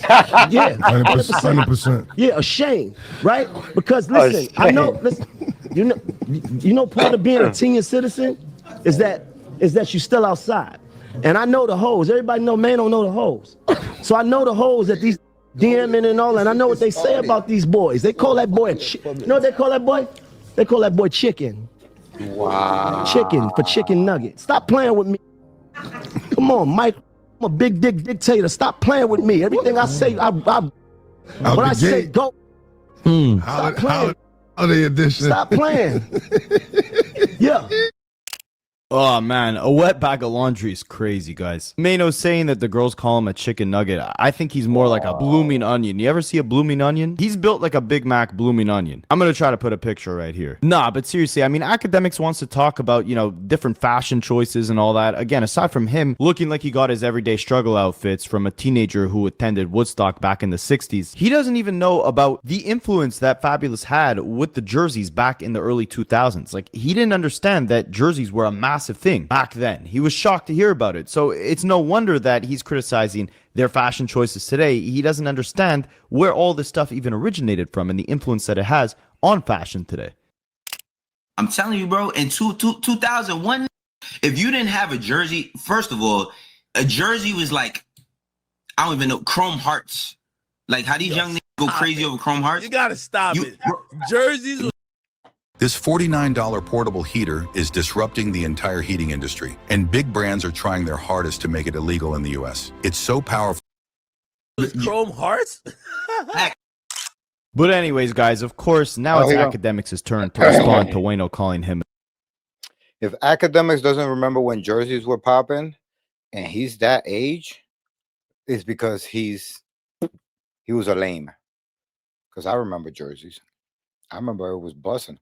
Niggas had the Michelin Ness. Niggas had the fucking the starter jerseys, the Yankee jerseys. Stop playing with me. Come on, stop playing with me. Why you acting like you don't know? A jar of relish, right? And again, this is not Saucy Santana. It's not SZA. Academics is aware of Mano's past, aware of the repercussions he could face if he talks crazy to Mano. So he almost had to do like a precursor to his actual roast. Like night one was him letting his fans know like he's concocting a response to Mano, but he wasn't going to deliver it then. He was just going to deliver the light version, the diet version of his roast. He had to see how much Hennessy he had to drink beforehand before he had the confidence to actually go up against Mano. I'm not even making a joke. This is literally what Academics said. But if you guys want an idea of, how far Mano could potentially take it if Academics talk crazy to him, this is what Mano was talking about on his podcast just a couple days before he started this back and forth with Academics. I got a whole song about my baby mother. What? Yeah, but my son's mother. 100%. All right, we're going way too far. What? Yeah, long time ago. But what I'm saying is this. Virality I know. Now we in virality. Where that came from just now? I'm trying to tell you, guys, we're in virality. It's a point you getting daddy issues. All right. Baby mama trauma. Baby mama trauma. Baby mama trauma is a real thing. This song is on Apple Music? Yeah. What's the title of that joint? You dropped that? It's called Kill You. It's old. It's on my first album. Let's play this on the exit of the show. No. Why Mano? No, listen. My point is this though. I never had a conversation with my son about it.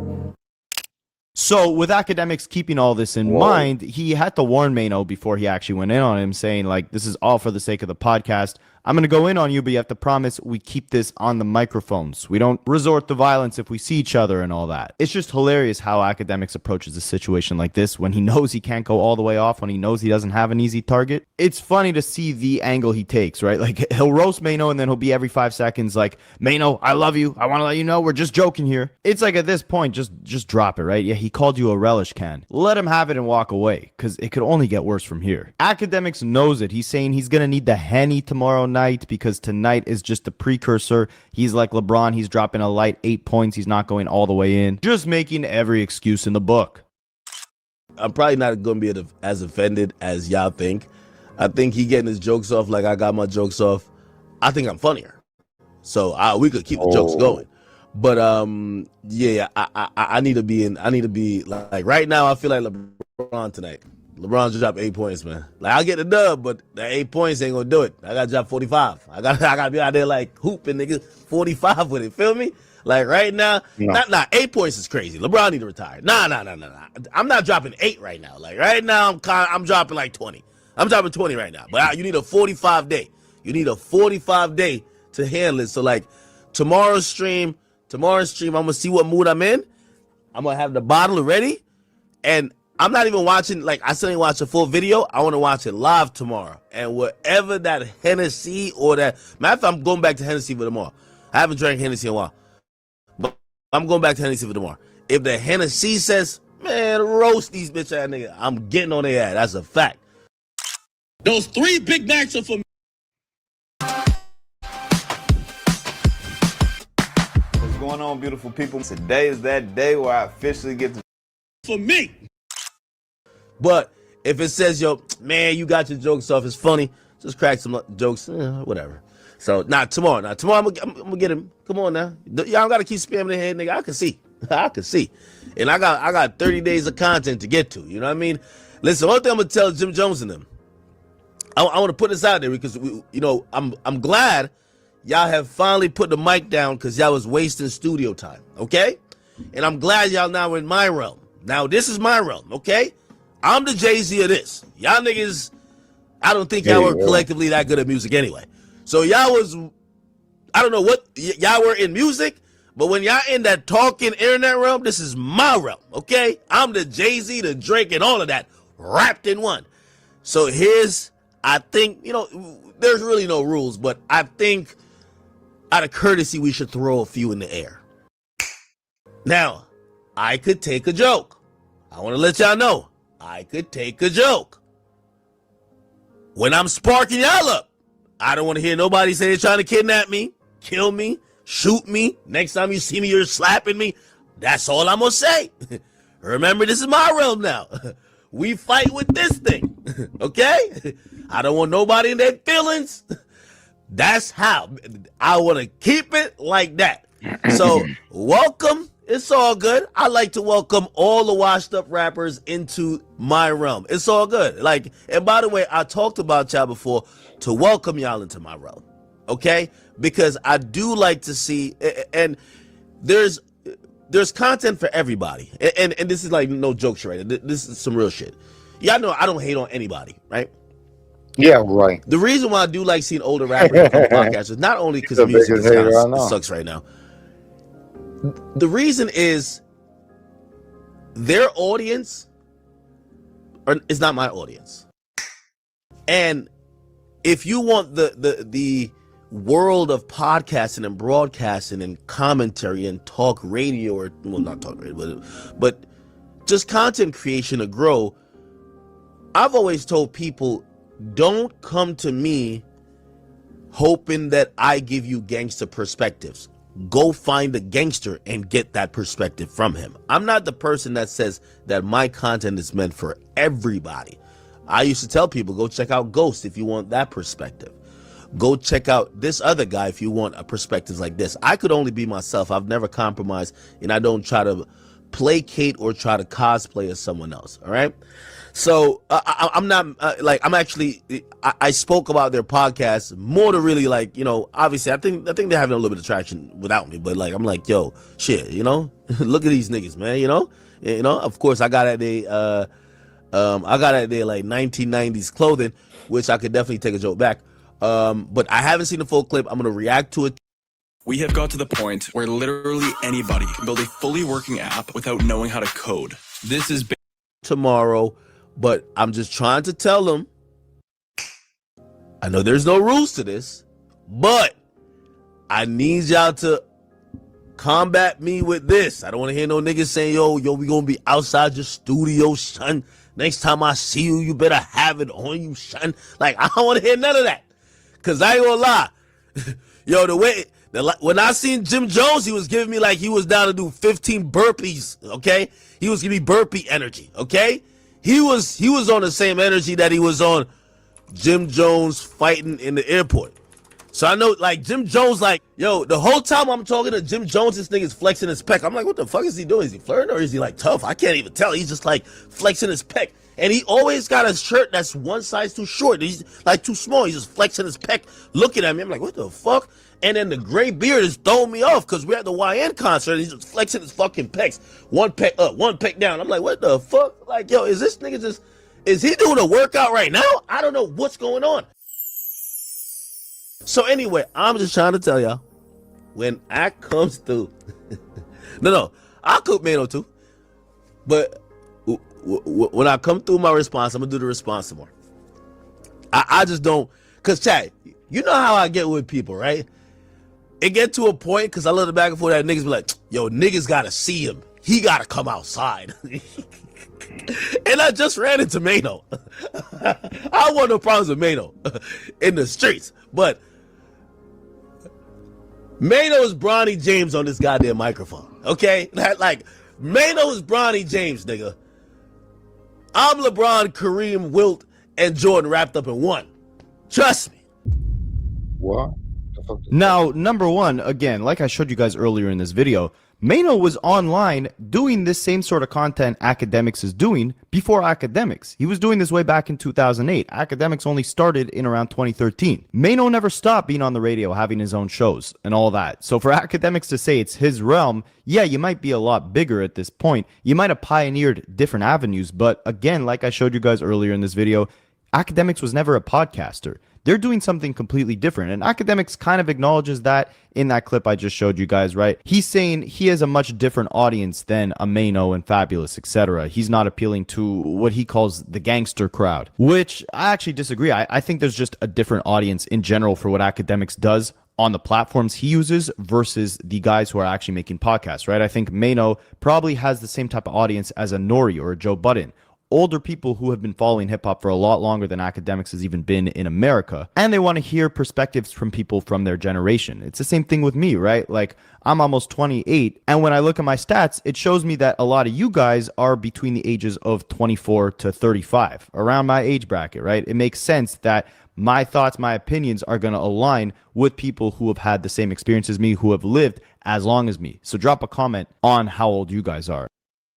I study Rapaholics for a living.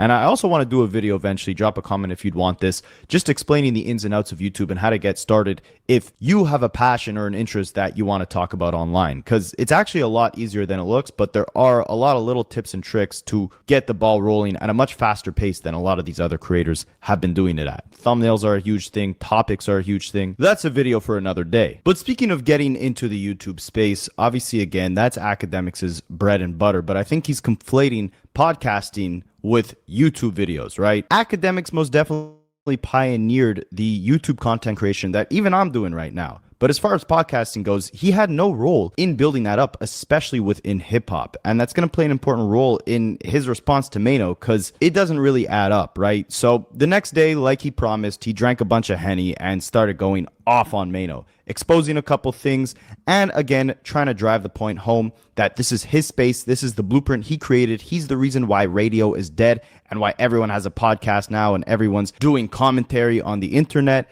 He again begs Mano and Jim Jones not to get violent with him, but he does warn them that they're approaching his space. This is his territory, and they're only here because their rap careers failed, and so now they had to resort to getting on the microphones in a different way. A way that wouldn't be possible without Academics, according to himself. At Amazon, skills training and apprenticeships can move hourly employees into higher paying roles, like robotics. And that's a win you can count on. You're on. Come on. What's GovPlus? GovPlus is revolutionizing how you apply for any of these important documents. Look at you as dumb. Yes, we're going to say you have been around for decades, you're 50 plus, and you're mirroring the actions of a 20-year-old. I'm sorry, not only in dress, but in actions, in words, vernacular. You're not giving us no substance. Yes, we're looking at you. It's not like y'all coming like Cam and Mace. Y'all just coming like y'all are the toughest of the YNs, but y'all are the O-heads. Yes. By the way, I want to keep in mind, I don't want to get put on the Mano pull-up list. Mano, this is all potted. We're doing all potted right here, brother. Do not get mad at me. You got your shit off. Your shit was funny. I liked it. My turn, okay? Only tell you not. It's either you with it or you not. It's either you understand or you don't. Whoa, I like that too. Mano, here's the thing. You need to cut it. Mano said, yo, it's either you this, you that, you this, is that. Yo, Mano, let me give you the details real quick. And this is why I told you, boy, you couldn't win a rap battle. Don't come over here and think you could win a battle on these microphones where we're talking and we're trading ideas with me. I keep telling you, I'm Jay-Z, Kareem, Wilt, fucking Michael Jordan, and motherfucking Tom Brady rolled up in one. You can't fuck with me. Come on, stop playing. So let me talk to you real quick. When you talking about, let me hear what you say again. Nah, it's either you understand or you don't. Period. Point blank. You understand? And when you speak about fashion and when you speak about what niggas is wearing today, let me just give you some game. You can't give me no game. Oh. Tim's, Air Force. Hold on. Let me just address that real quick. Tim's, and when you speak about time, it's either you a lame or you not. It's either you with it or you not. It's either you understand or you don't. Respectfully, Mano, Jim Jones, y'all can't give me no game. Let me tell y'all the goddamn truth. Let me just break it down. And y'all could print this, put this everywhere. Y'all went from being lobby boys to the pod boys. Y'all was hustling on the block of being in the streets. Then y'all was hustling with the microphones and being rappers. Y'all over here trying to hustle on my block, the block that I built. The shit y'all doing, I helped build. Remember that. So y'all can't talk about lame because I never came to y'all block. I ain't come to y'all block like, I can't get no money. So listen, could I sell a brick over here? I can't, my shit's slow over there. Could I start rapping? No. Rap slowed up. Nobody listening to y'all. Facts. Right? Y'all couldn't clearly get nothing in, well, I don't want to encourage nobody getting nothing in the streets. Y'all on my block. My block is a podcast broadcasting block. You on my block. I can't be lame. The lame created the block you're fucking with. Ask about it. While you're sitting there, I helped create this shit. I'm one of the reasons radio is dead. I did that. The lame did that. So if I created the block you coming to hustle on, boy, you can't tell me a motherfucking thing. What you talking about? What you talking about? Y'all went from lobby boys to pod boys. It's not happening. What are you talking about? I never came to y'all block. I've been getting money here for 15 years. Factuals. Y'all block slowed up. Y'all hustle slowed up. Y'all shit got shut down. Oh, let's move around. Let's get over to where I got going on. Yeah, I built it. But here's the thing. I'll crack some light jokes on y'all. I encourage y'all to come in. Come on in. Come on in. Shit's slow. Come on in. I think you funny sometimes. Jim funny when he not too Superman. Come on too. It's cool. Fab used to have some funny jokes on some Twitter. Come on in. It's fun. But remember what I never came to y'all block. This is why when y'all mention lame and not lame, if the lame created the block and you have to go to the block, who's the real lame? You want to talk about it? And I think Academics is completely misunderstanding what Mano's trying to say. Mano's trying to say, let me give you game in terms of you're disrespecting our fashion, what we're wearing and all that, not understanding the heritage behind it, the influence that the very clothes we're wearing had on the culture that you're now commenting on. And by clowning what we're doing, what we're wearing, how we're acting, you're just creating division between the two generations. Academics is completely dismissing that point and trying to make it seem like this is Mano trying to school him on just how to move in general. And Academics is saying, you can't teach me how to move because you're in my space now. Your rap career failed, so now you have to resort to podcasting. You can't try to give me advice on anything when I made the type of platform that you're now on. Which again is nonsense because again, Mano's been doing this a lot longer than Academics, even though he wasn't as successful. As you can see by the quick success he's had with his new podcast and the way he's rapid firing shots at Academics, he definitely knows what he's doing in terms of being a broadcaster or commentator. As far as what Academics knows on the other end, on fashion, absolutely nothing, as we saw from that earlier clip with him not even knowing how big jerseys were back in the 2000s. I mean, we're talking like 2001. I was maybe, 4 years old? I even knew how significant the baggy jerseys were in streetwear or hip-hop fashion. And think about it like this, right? Like, all Mano did was call Academics a jar of relish and try to tell Academics that he's, creating division between the generations by not understanding the heritage of their fashion choices, right? But you'll see Academics escalates that to the highest degree while still not wanting any violent repercussions for the things that he says. Build a website you love with Wix, where your words create your brand, your opportunity, your breakthrough. Feeling a vibe? Run with it. I don't think you do. Period. Point blank. You understand? And when you speak about fashion and when you speak about what niggas is wearing today, let me just give you some game, though. Oh, you're giving me the game. Bruh, it's a joke. I was just joking about the headband. The shit look a little antiquated because the content I watch y'all give out is not age appropriate. Y'all not giving age appropriate shit. Y'all giving energy like y'all YNs, but y'all 50. So when I'm looking at y'all, I'm like, well, the aesthetic didn't match. I made a light joke. Who gives a fuck? I'm not no dresser either, but Mano ain't about to give me no damn. He ain't about to give me no fashion lesson. Mano, you're not giving me a fashion lesson, bro. Like, there's a couple niggas that could do it. You're not doing it. You're not doing it, Mano. Mano, you are not doing it. This is you and the lobby boys and the pod boys. Y'all are not doing it. Y'all look like a bunch of gang handkerchiefs. Y'all are not doing it. I'm sorry. Like, nobody's ever said, look at Mano for the drip. Mano, don't get mad at me and try to beat me up.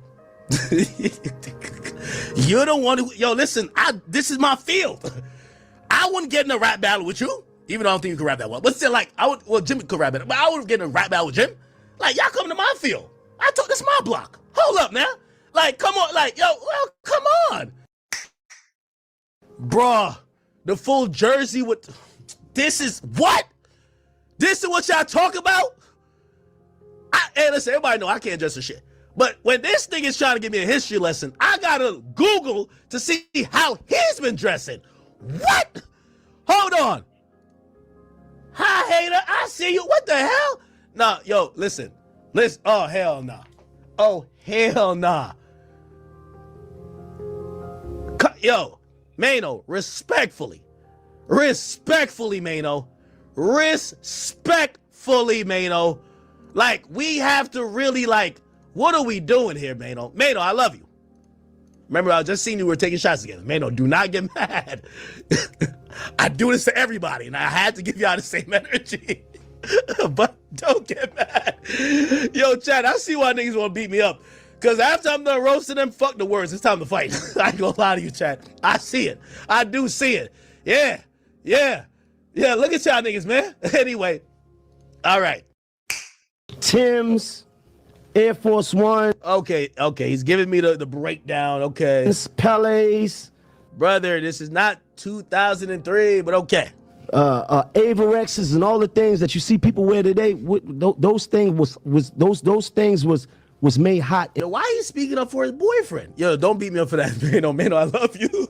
In this generation here, those are the things that was made hot in the 80s and the 90s, and we made popular. So, like, leave niggas out of that. Like, you giving it your opinion, and my yo, Mano, it was a joke. Hey, that's another thing. Yo, Mano, Jim Jones. Yo, I get y'all having a tough off on that podcast. I get it, bro.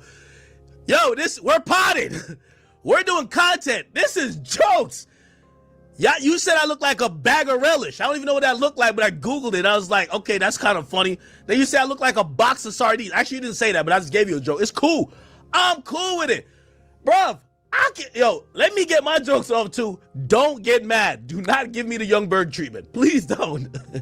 opinion of you is I think you built like a fucking a woman with 4 kids. Like, oh shit, okay, all right, that was a good one. I've heard that before. Okay, yeah, all right, there you go. Go on. Like, what are we really talking about? Yeah. No. Let me talk though, because there was nobody interrupting you.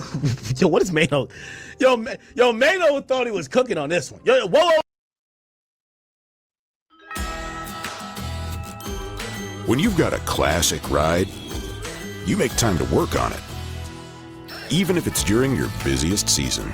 And to do that, you need tools you can trust.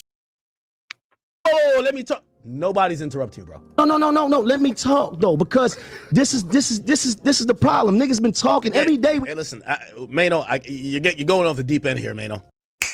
Now, this is all fun and jokes, but this is where academics take things to another level. Aside from, again, ignoring the heritage, ignoring the history lesson, right? He doesn't care. These are a bunch of old guys trying to act like young guys. He's clowning their outfits. He doesn't care about the heritage. It doesn't matter, right? It's about the present. And presently, Mano called academics a chicken nugget, saying all the girls that he's been with that Mano talks to have said academics is a chicken nugget. Well, academics had some exposés on Mano's bedroom's activities as well. And I mean, again, this is like step 1 of where things might be getting to the point of no return. He plays an old clip of Mano talking about this weird kink that he has in the bedroom. And I mean, I'll let you guys listen to it.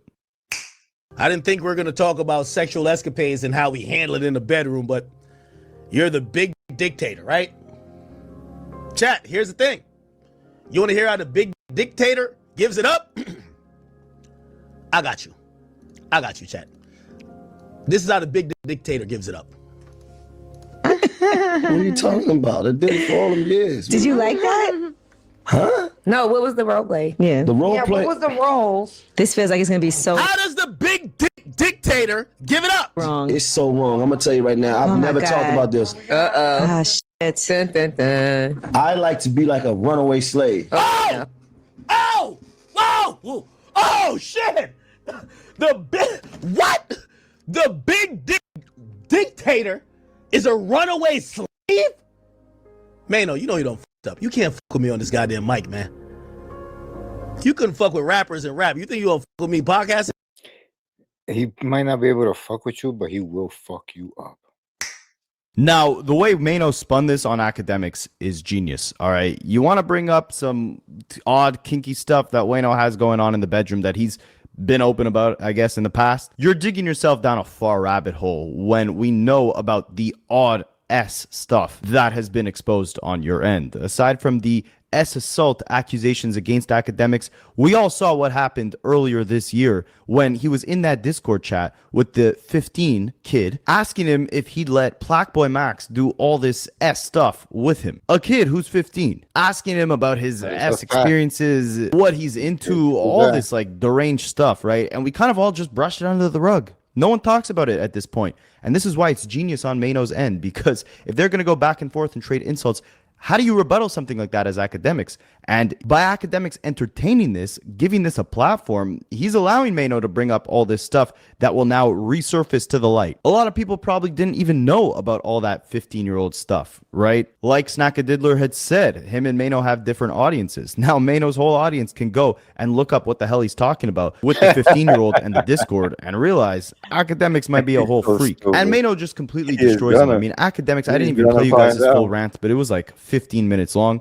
Mano destroys him in a minute and a half. All he has to do is bring up direct things that academics has done that are beyond deranged. And academics is cooked. And now he has his little minion on Twitter, Grand Wizard, the guy who, you know, runs his Academics TV Twitter page. He's bringing up all these rumors about Mano snitching to get out of jail and all this stuff. Again, hiding behind an employee of his. And bringing it into street stuff when he asked Mano not to make this a violent thing, right? Now it's almost like he's asking for it. But let's take a look at what Mano had to say. DJ Acarelish, you talking again? You let your pride and Hennessy get you to the point of gas you up to say things that don't even make no sense on the internet? You? Again? You on the internet talking about your lane. But let me ask you something about your lane.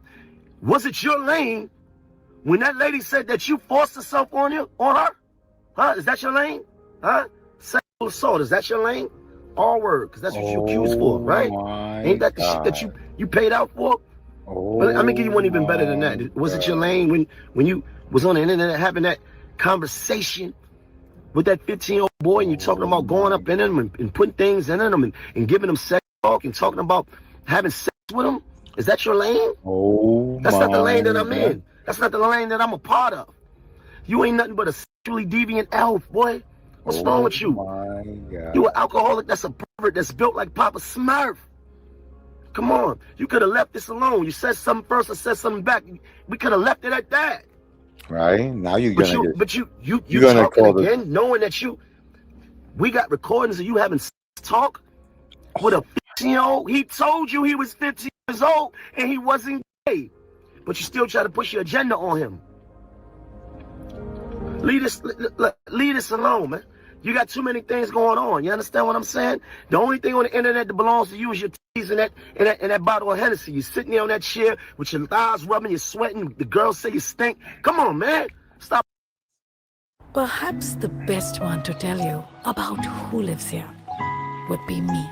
Brought here lovingly back in '93. And since then, I have seen the eyes light up on the Stop playing. Come on. Look. You ain't winning nothing.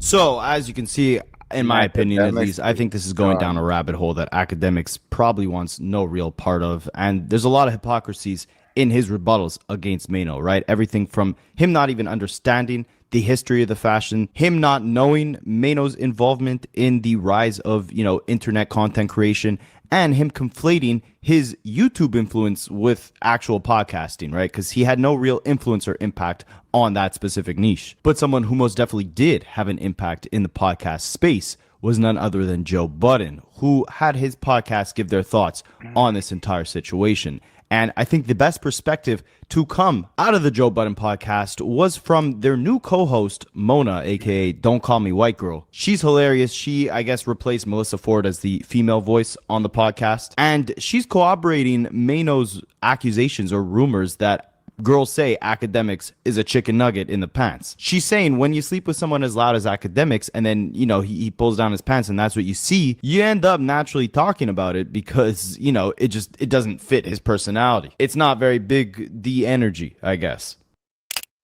It was long too, but I think my favorite part by far was when he compared their dicks. Basically said in so many words that he knows the host. He knows the hoes, he's in the streets, and the hoes call act chicken nugget. I would like to also say I've heard the same.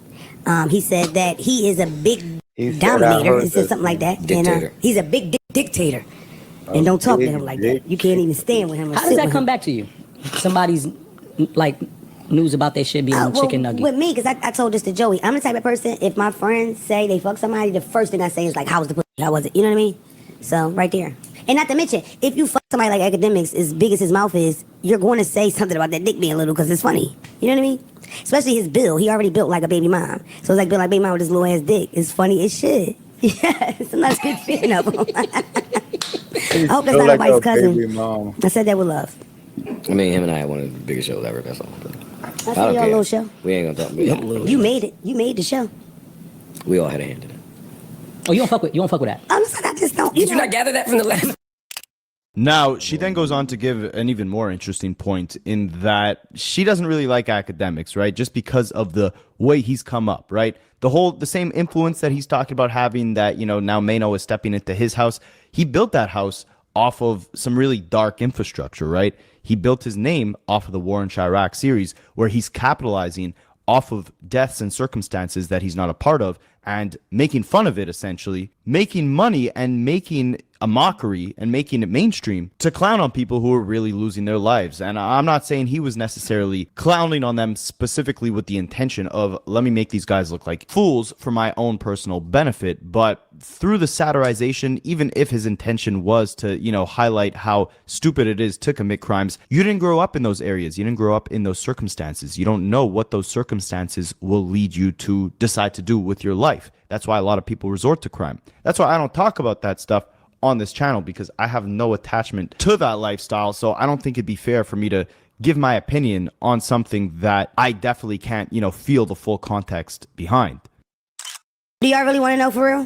When I found out the history of him, like how he started, I was just like, what the fuck? People let that fly? Like the reporting on Chicago and stuff like that? I don't know. I'm not a big fan of people that are like not in the streets at all, doing all street content. I just don't get that. Like, you know what I mean? I just feel like you have to be at least adjacent to it to be able to report on it. You know what I mean? In my personal opinion. I don't want to hear shit from a square that wouldn't even walk through these blocks they discuss every day. I don't. That's my personal opinion. I don't know if I agree. I think good coverage is good coverage. How can you cover it good if you don't understand it, never seen it, never been there, never been close to it? How can you cover it well? How? Would that be the same thing as if you compared like I won't say Stephen A, but someone who's never actually played the sport or someone who's not actually involved in that way, but still able to speak about it in a way that sounds like they know what they're talking about? No. You would not be at the all. same? No.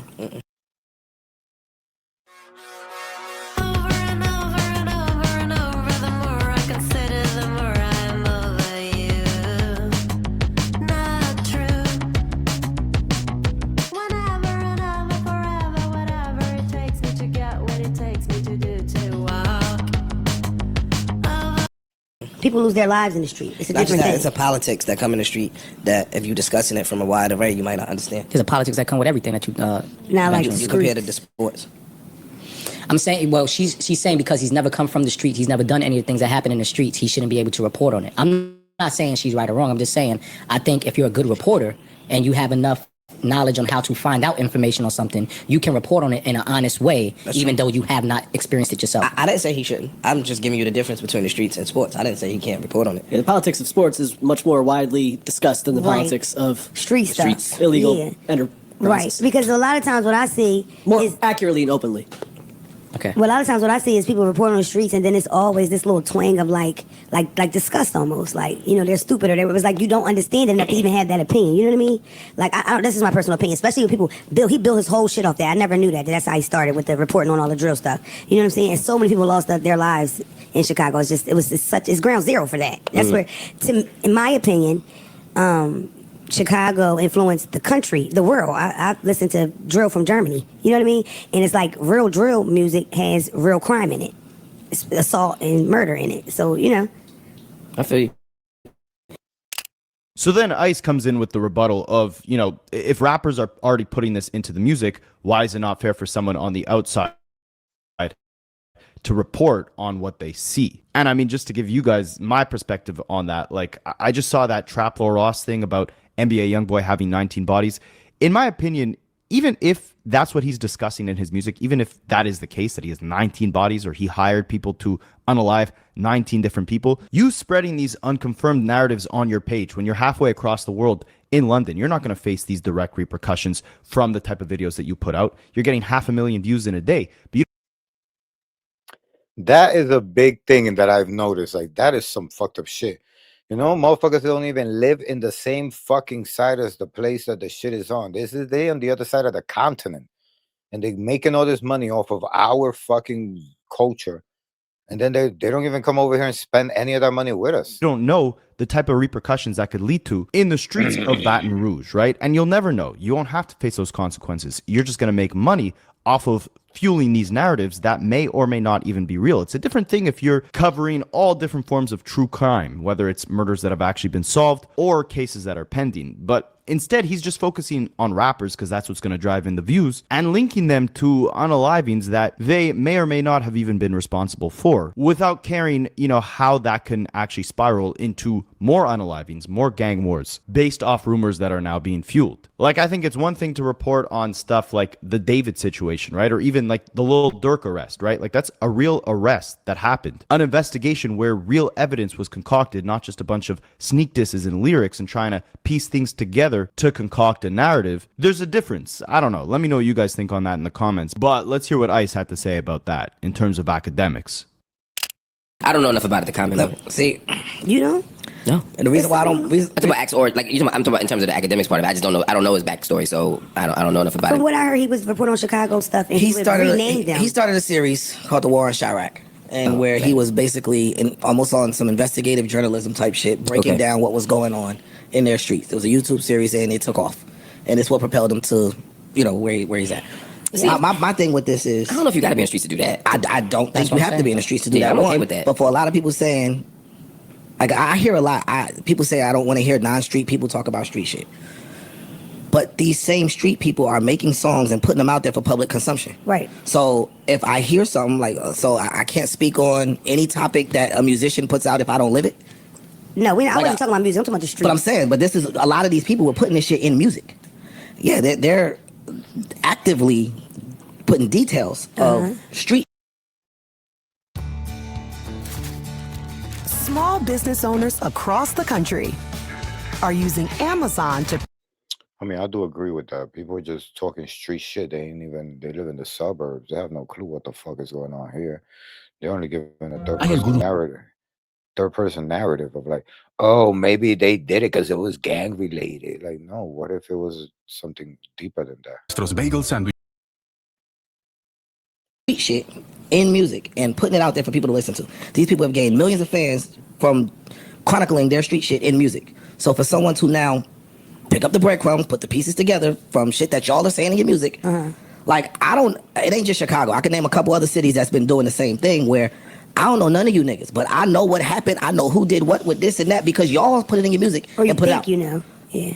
I know more than I should know as a person who's not involved in it. Should, I know way more than I should know for a person that's not involved in it at all. Right. And where did that information come from? From them. Right. Putting from it out. Artist. So now, does that make you wrong for taking the information or the music that y'all put out and talking about it? Well, it's levels, and we talking about a person that built a career off of it.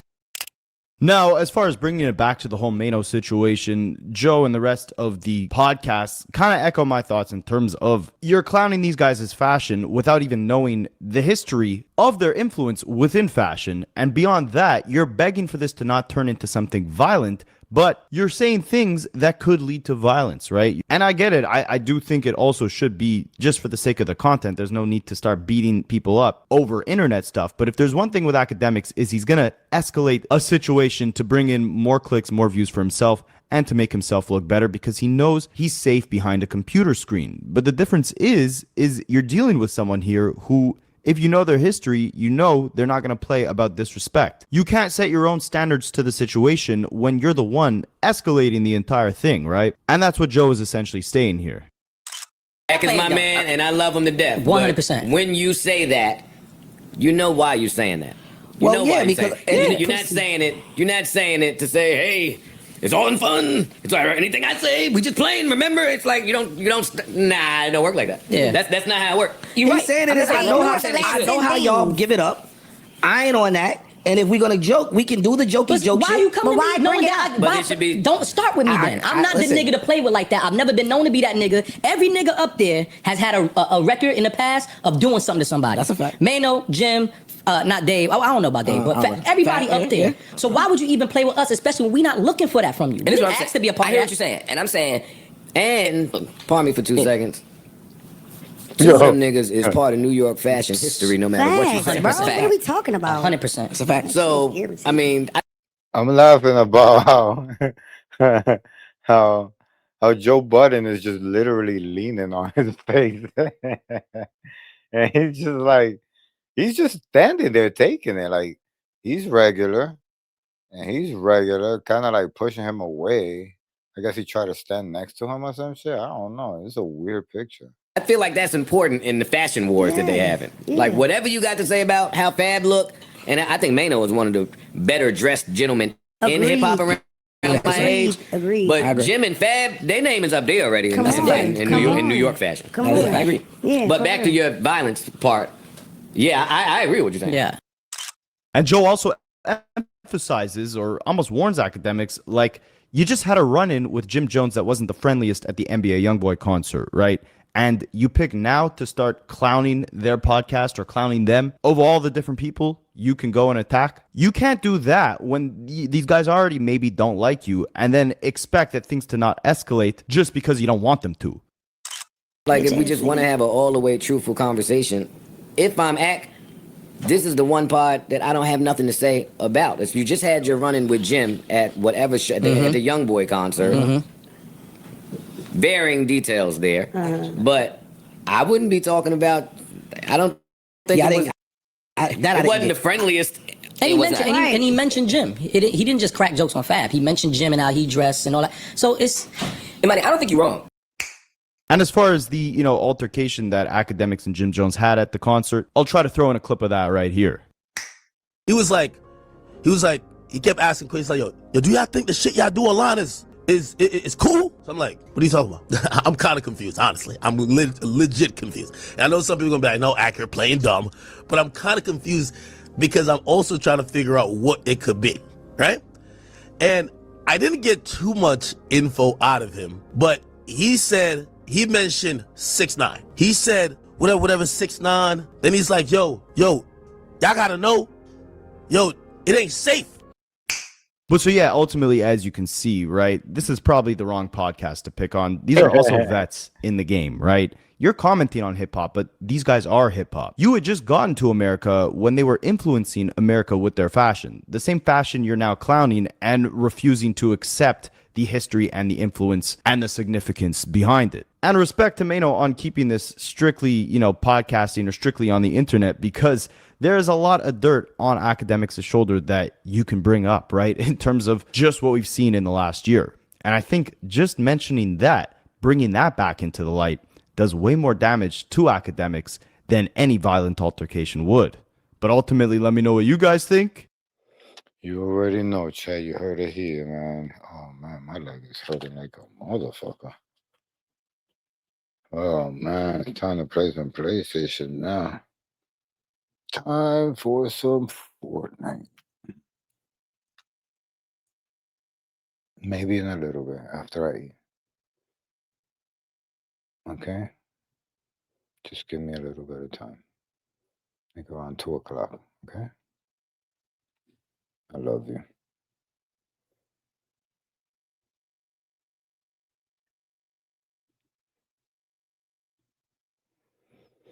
I know, baby.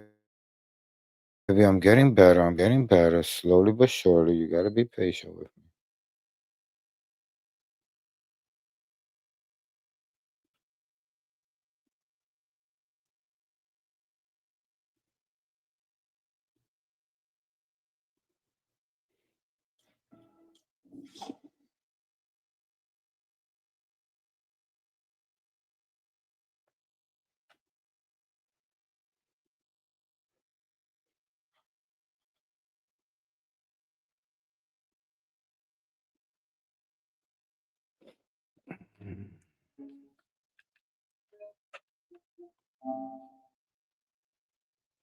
In a little bit, baby. Wait. I'm resting. Let me drink some medicine first. I want to eat something.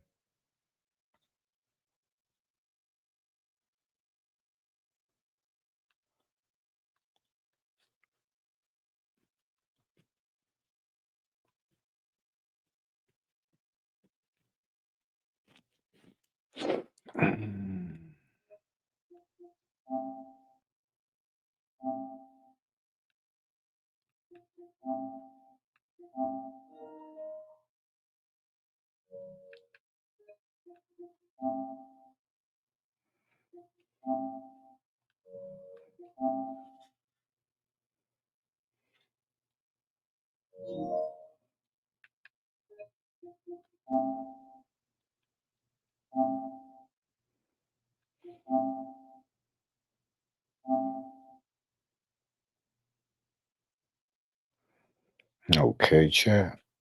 We live.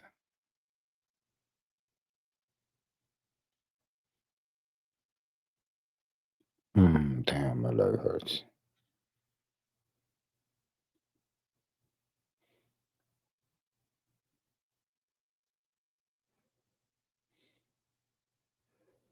Okay, chat. We live. Hope everybody happy. See what we doing here.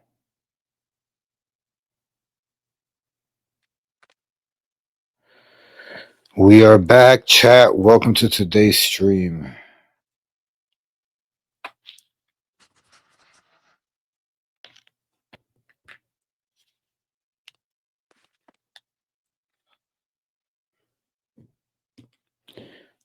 We are back, chat. Welcome to today's stream.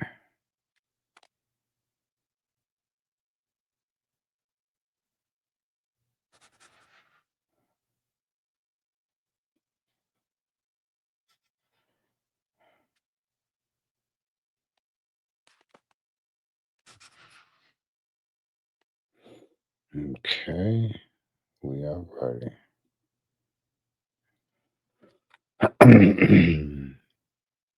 Let's try to get to silver.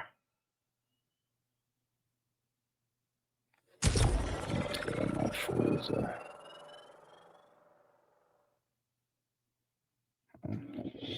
Deep.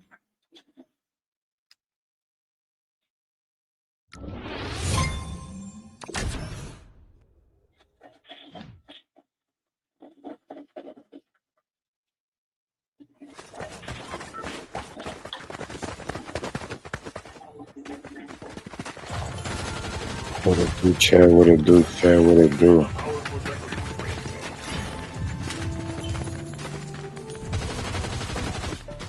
What's good, yo? Can you hear me, chat?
I forgot that we playing regular OG. We need to collect materials then, chat. Yeah, need that shit.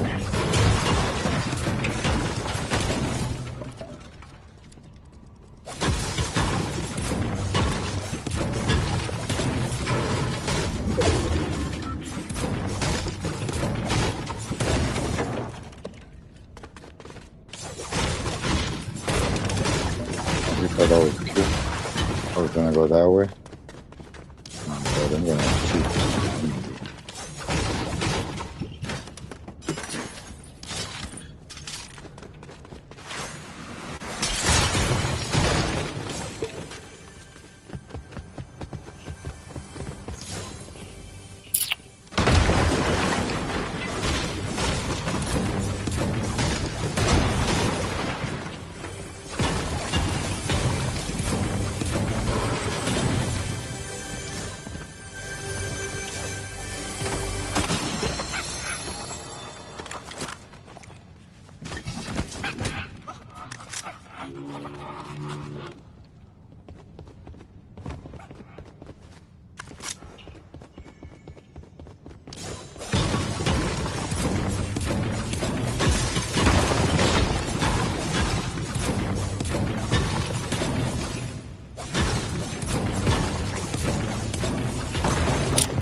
My second body.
What? That would have been crazy if I would have gotten that fucking porta potty. Fourth place, Chad. Fourth place, Chad. Fourth place, Chad. What? Let's go. We active on that Fortnite. Top 5, dead or alive. Let's go.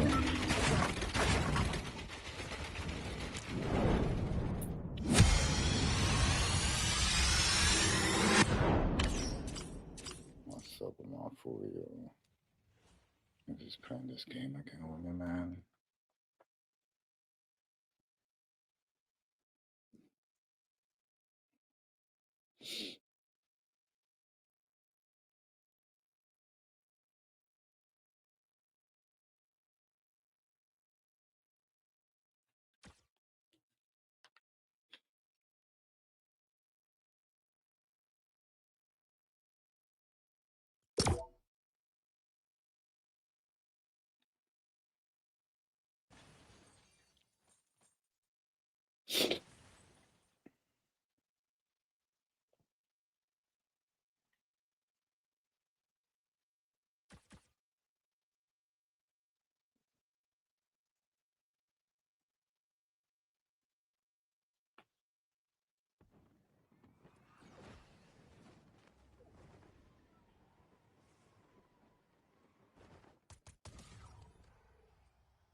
fucking shit, chat. Did you see that? I got 2 bodies. I just landed and caught 2 bodies right away.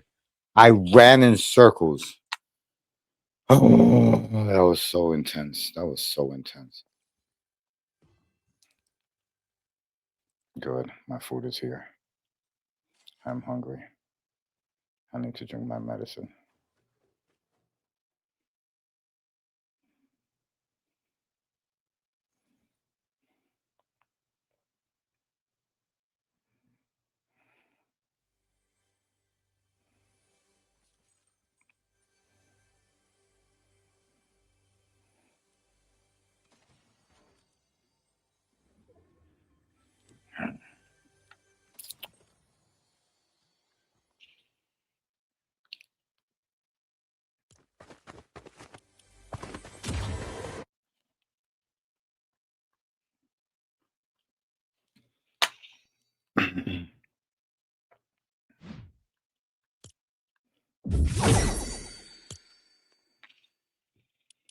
Let's see what Blitz is.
Wow.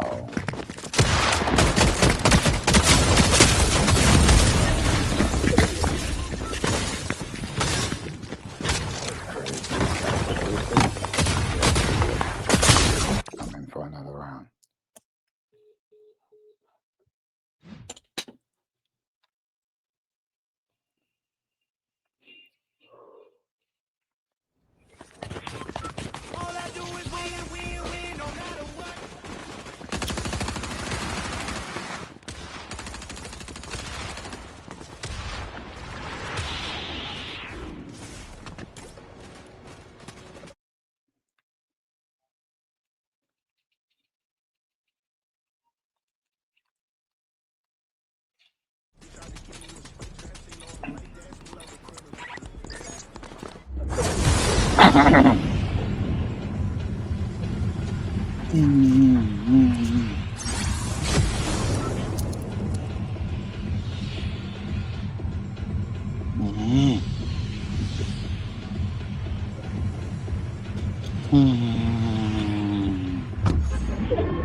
Oh, good boy. You ate your chicken. See, that's a good boy. He eats his chicken.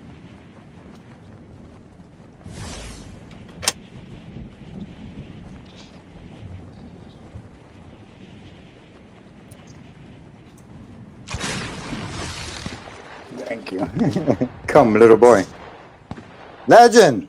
That's it. Come on. That's your hanging out time. That's it. You hung out with somebody. Yeah, I know. You gotta pat him down or something? Good boy. Someone in his chicken. Chicken. Chicken. Chicken. Oh, yeah, that's a good thing. I'll fuck with it. Prebiotic. Need one. soda.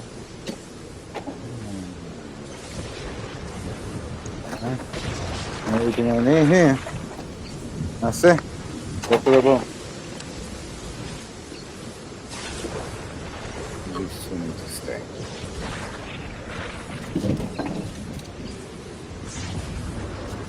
Let's take a call.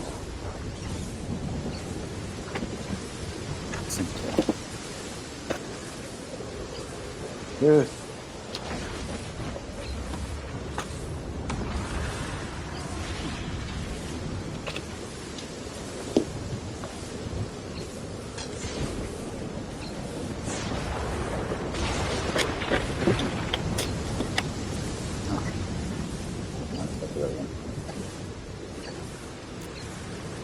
Let's go to the room. Let's go to the room.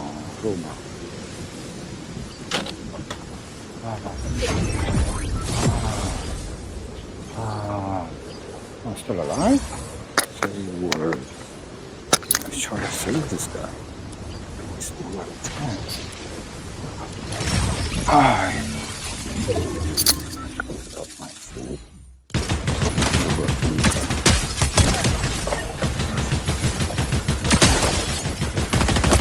The Uber Eats menu. Oof.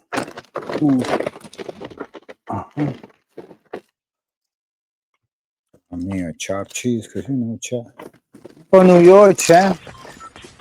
I need chopped cheese. For real, for real.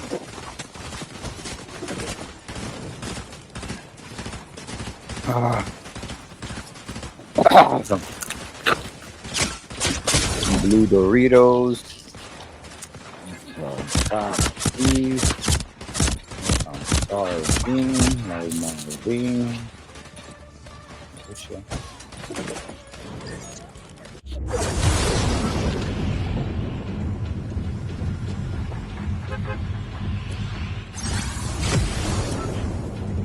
get the fuck out now then.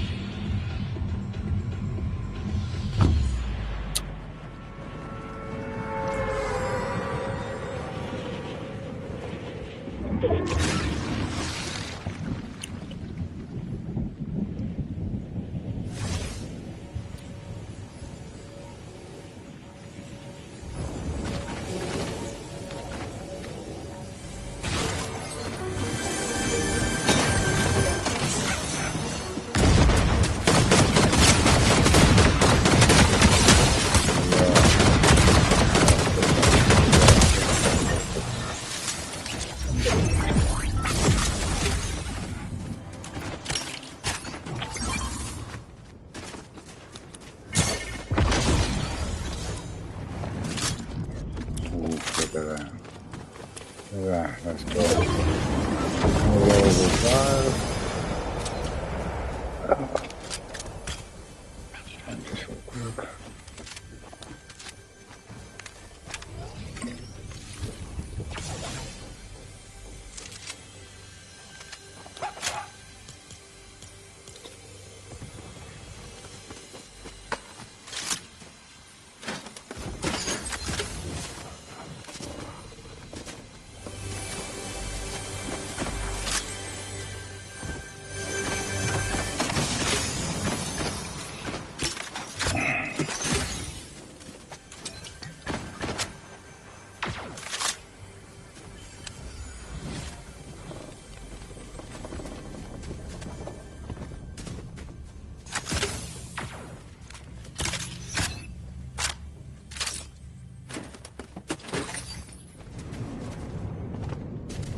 Level 2. Go here.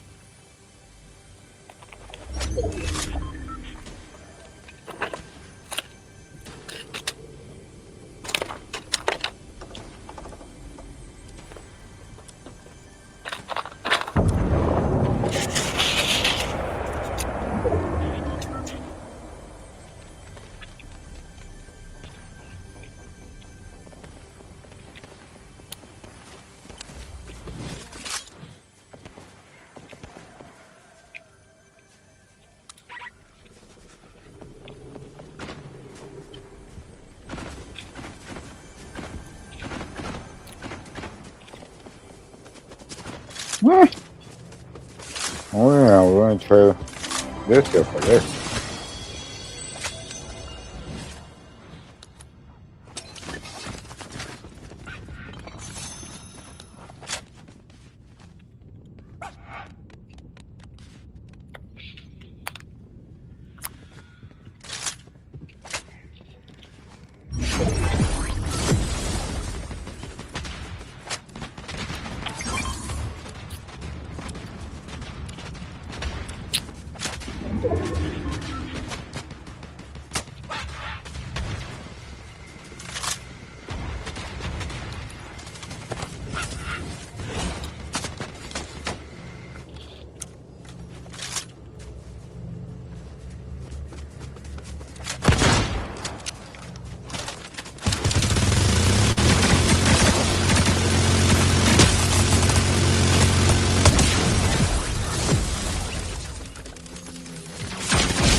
Second place, yeah.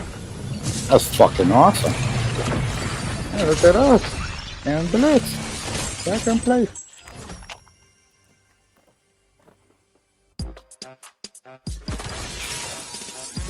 We're going to do diligence, y'all.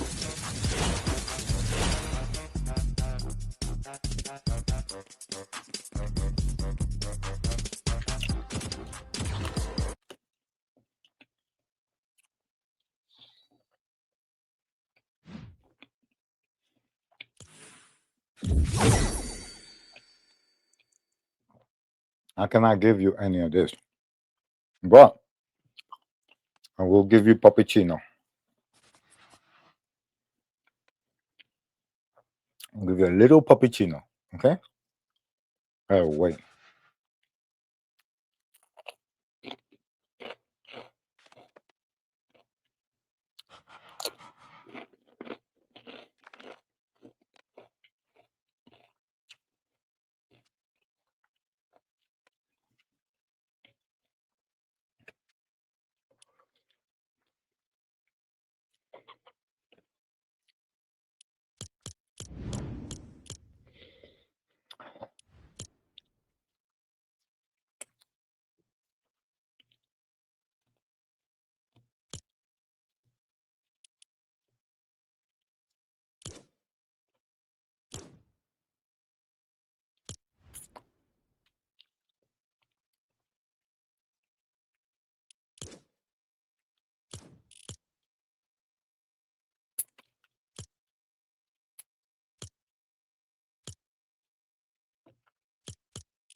Not first place for her?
I gotta get up close and personal.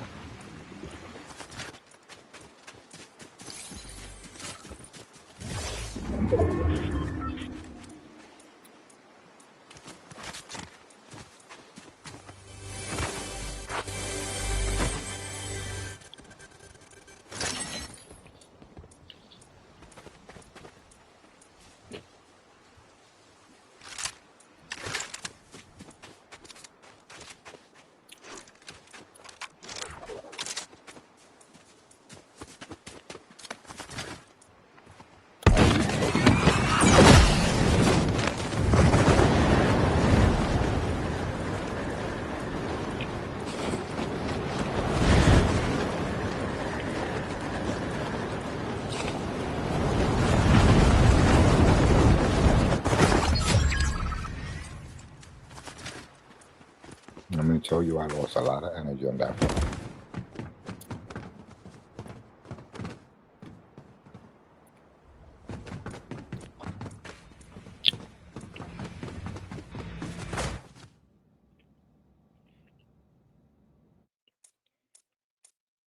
What just happened?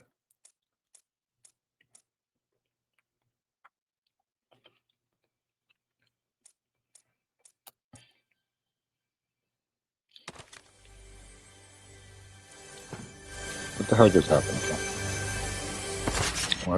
Did we all witness this anomaly together?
That was some accurate shooting.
Oh, it just tastes weird. It don't taste like it's supposed to. I don't know why. Maybe it was because I was eating this Cheesecake.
You got away by an inch.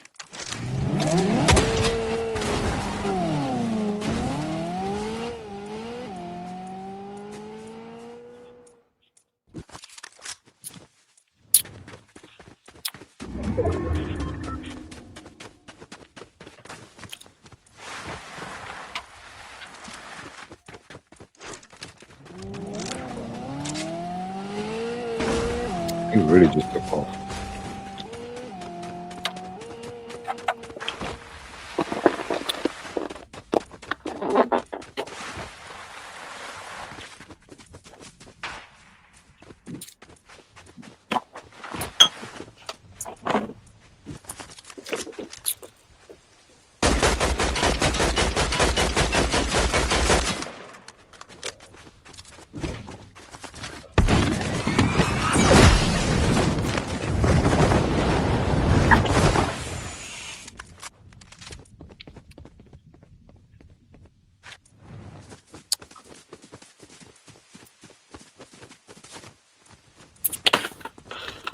You can come sit here with me. Come.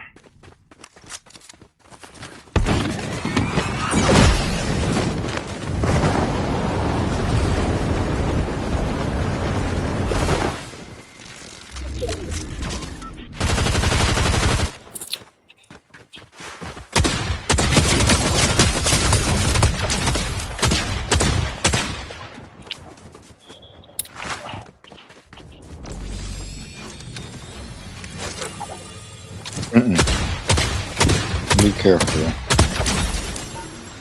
Ooh, legend. Be careful. No.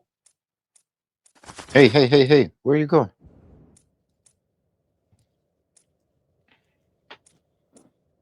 Mm.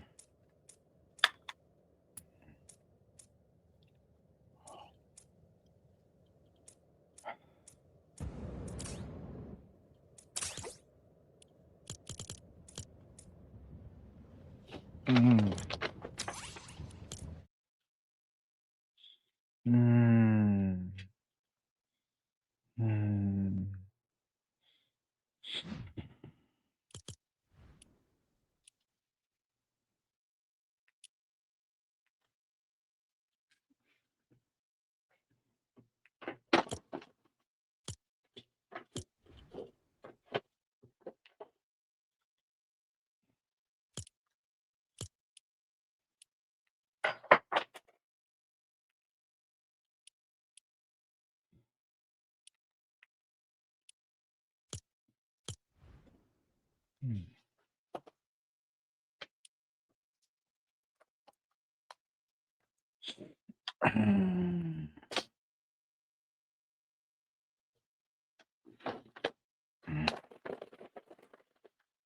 Mm.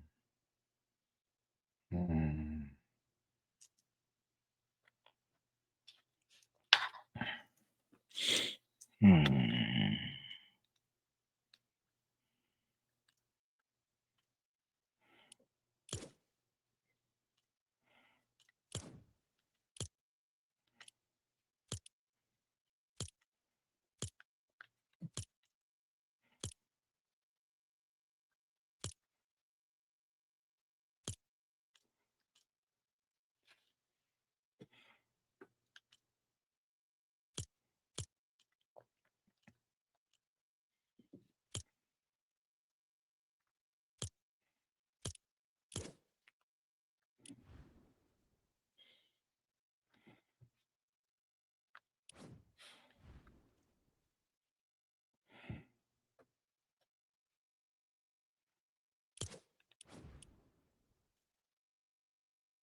I need 25 more levels before I could compete.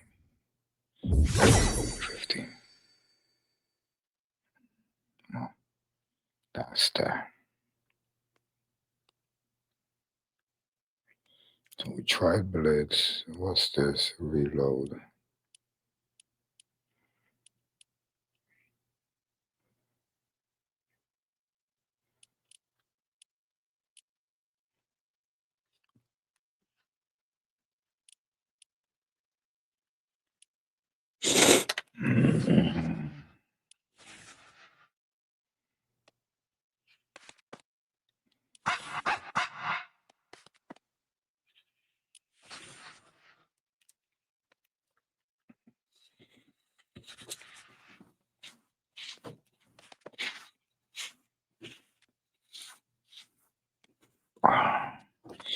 In 2 hours, we're not gonna be able to play, chat.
No, puppy, not yet.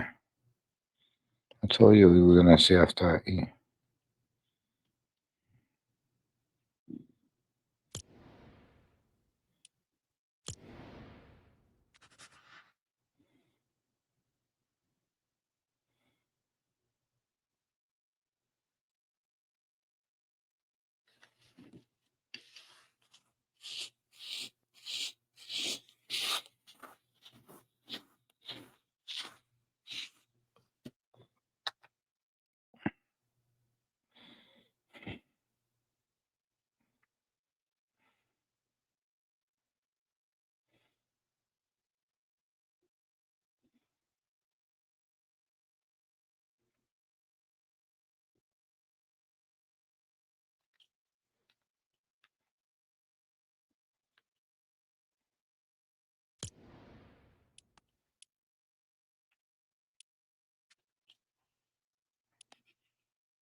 Well, what happened? What's that about? Oh, this? That's garbage. Don't worry about that. It's garbage. It's nothing. It's nothing. Look at my glasses. Look. Next round starting in 10 seconds. If you enjoy the map, please leave a like and a favorite. Have fun. 3, 2, 1, go! You're getting so much trouble, okay? I'm gonna give you one more chance. Where is my charger? I don't know. And whatever you're gonna do, you won't do it. If you do it, that's okay. If you do, it's my fault. Go ahead. Alright, you said I can't watch me.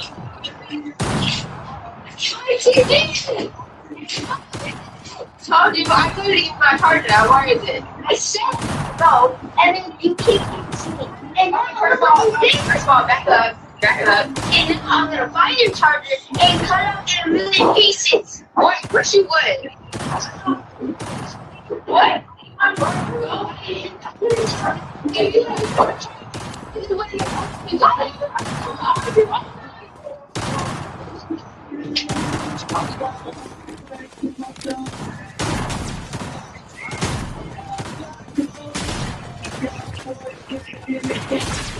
Bobby! Who is this? Who is this? Gaga. You alright, bro? Come on, man. This guy's dead right now. So people are saying. CPS because I'm kicking my 7-year-old out. I'm just kidding. I'm kicking him out of this room. I'm kicking his ass up to his room. So let's get this moved upstairs. This is the kind of stuff that you can start carrying. It's.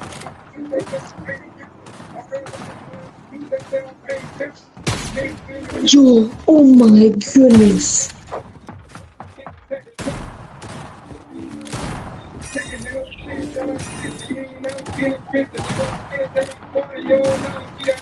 Yo. And I on your bells. Got it? Yeah. No.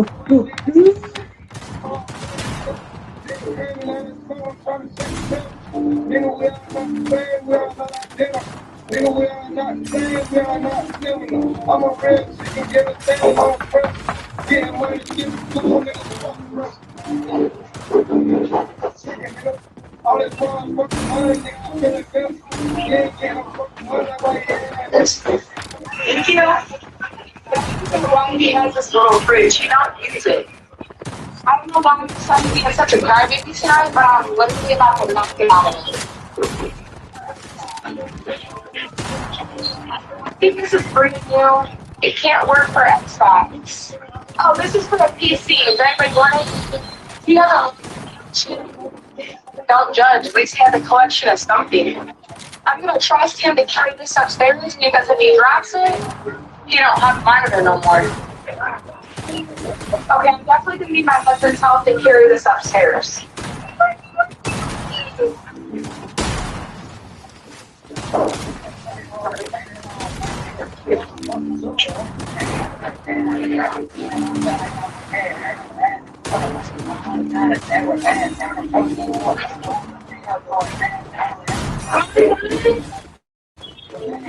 You like it?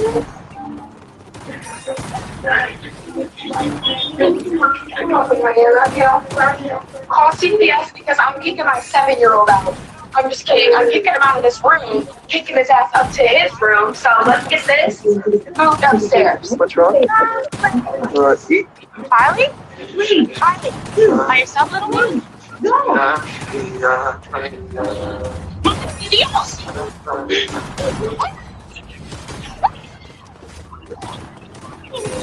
After receiving the report, the detective quickly rushed to the scene. The little boy, just 5 years old, had been stabbed multiple times in the abdomen and was losing a significant amount of blood. He had been rushed to the hospital for emergency treatment. While the detective was grappling with outrage over someone being so cruel to a young child, he discovered that the boy's home situation was even more horrifying. His sister and father had also been brutally stabbed to death in their beds. I think we're still like this one into it.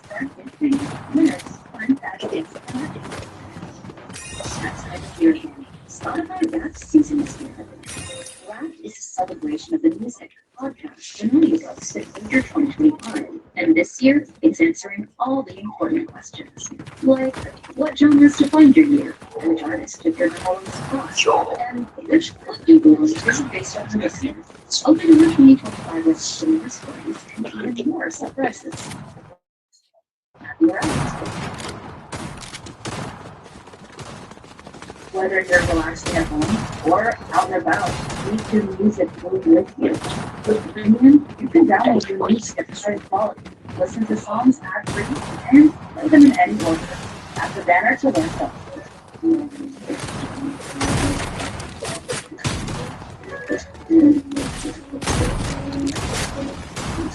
I just got you.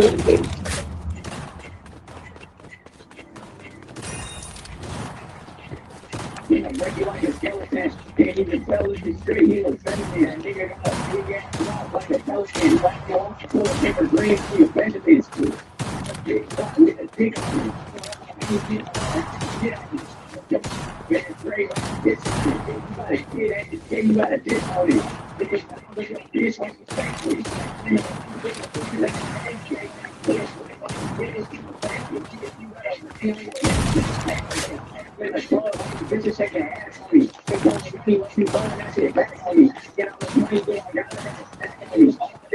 props can now escape. Block them.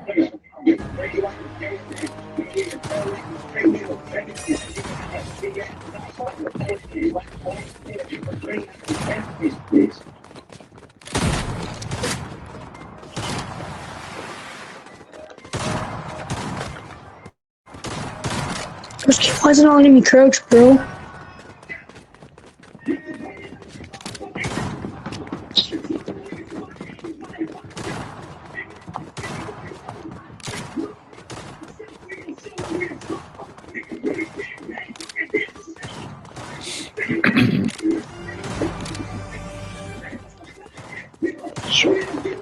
Next round starting in 10 seconds. 3, 2, 1, go! Welcome to the Target Prop Hunt. If you enjoy the map, please leave a like and a favorite. Have fun.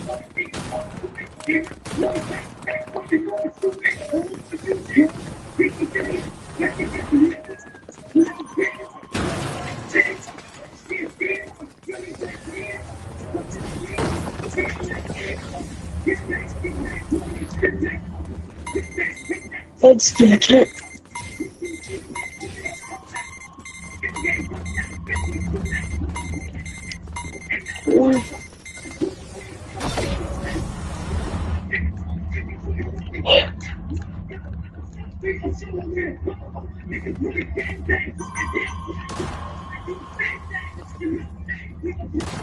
My blog put.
Oh gosh, it's every single one of these. Oh God, Jack. It's only a matter of time, Jack, before they come over here. Oh God, Jack, what would I do when they shoot this nose? Oh my God, Jack. Oh, she's coming this way. No, don't shoot the briefcase. Don't shoot the thief. Don't shoot the thief, please. Don't. These kids are dumb, bro. Oh my God, no. Oh my God, no. Oh my God, no. Are you a prop?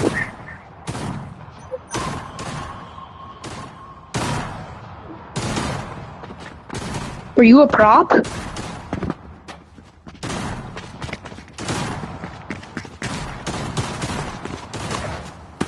Hello? Yeah, I've been listening to it. I'll break you like a skeleton.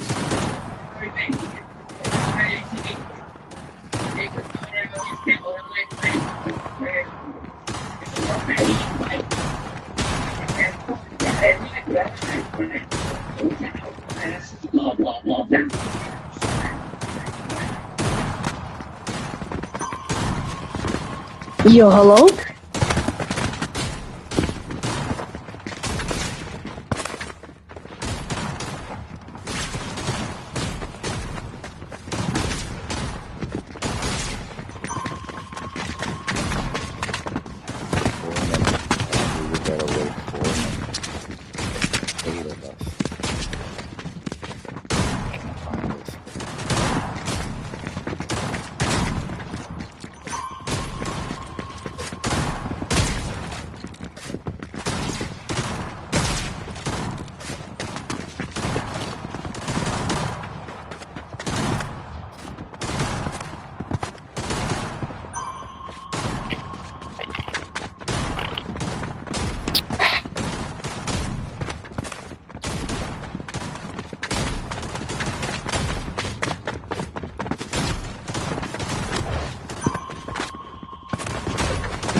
Do you play this prop hunt game often?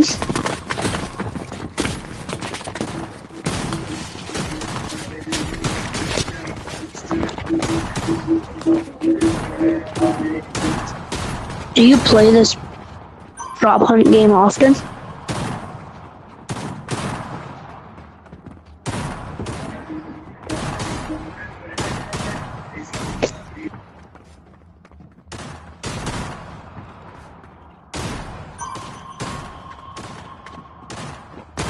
First time playing.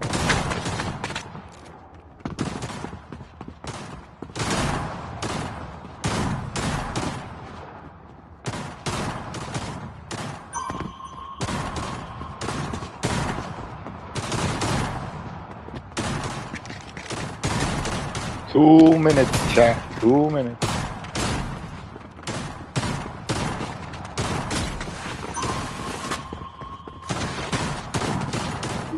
Everybody's terrible in this game.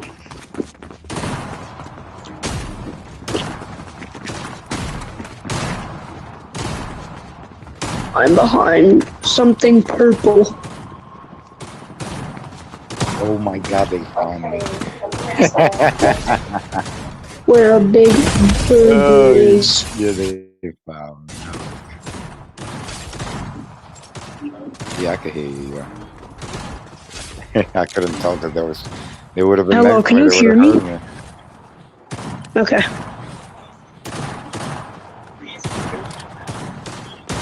Yeah, there's someone right beside me.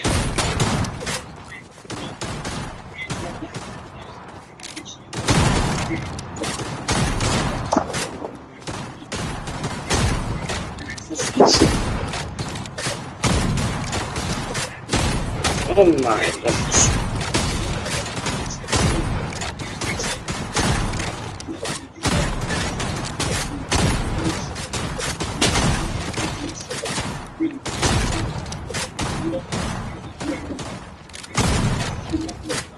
Hunter's one.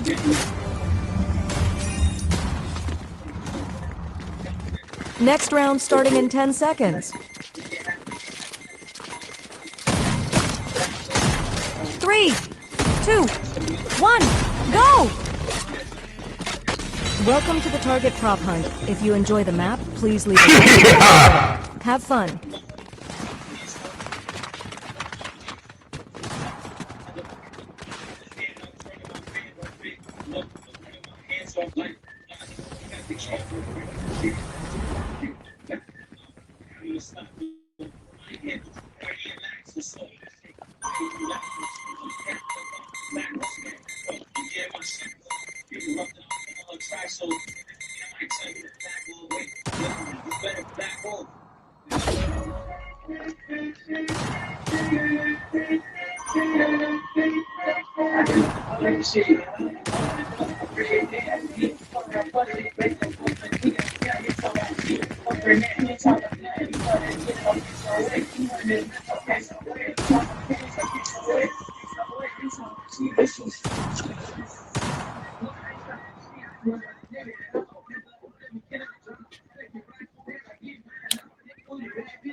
Since none of the victims showed signs of struggling and the house showed no signs of forced entry, the detective concluded that the perpetrator must have been someone familiar, and that they received more news.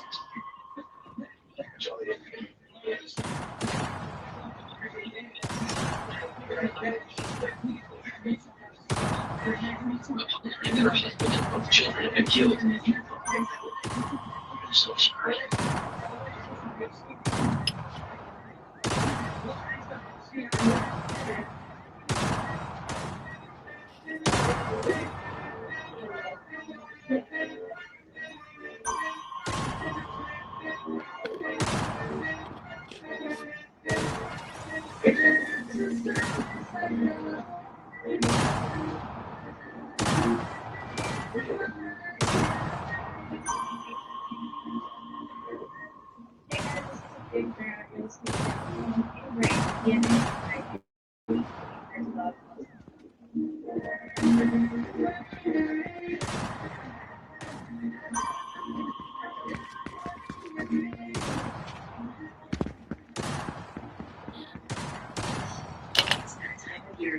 Spotify Wrapped season is here. Wrapped is a celebration of the music, podcasts, and audiobooks that feature 2025. And this year, it's answering all the important questions. Like, what genres defined your year? Which artist took your number one spot? And which club do you belong to based on your listening? Open your 2025 Wrapped for more stories and even more surprises. Happy Wrapped!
Let's go.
The props can now escape. Block them.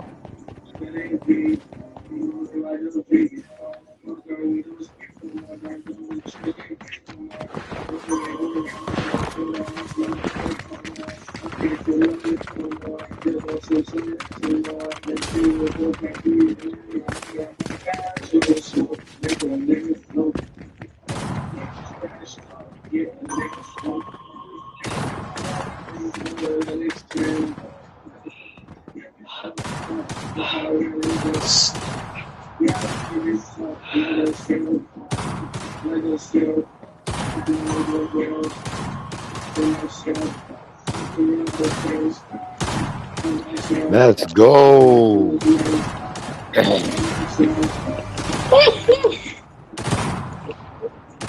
Next round starting in 10 seconds. 3, 2, 1, go! Welcome to the Target Prop Hunt. If you enjoy the map, please leave a like and a favorite. Have fun.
Wow.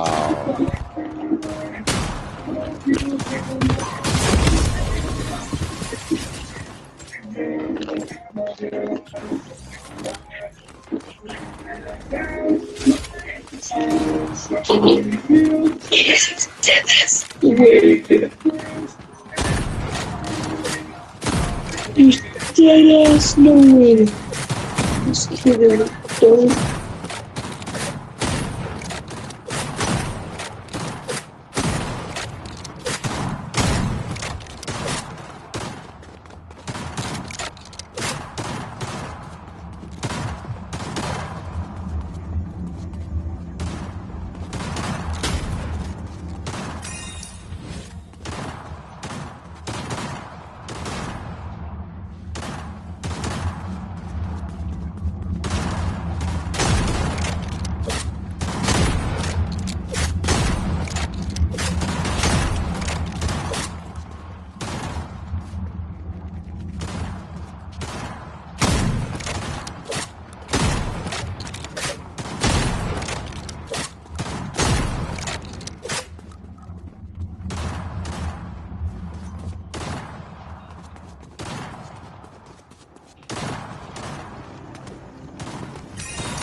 The props can now escape. Block them!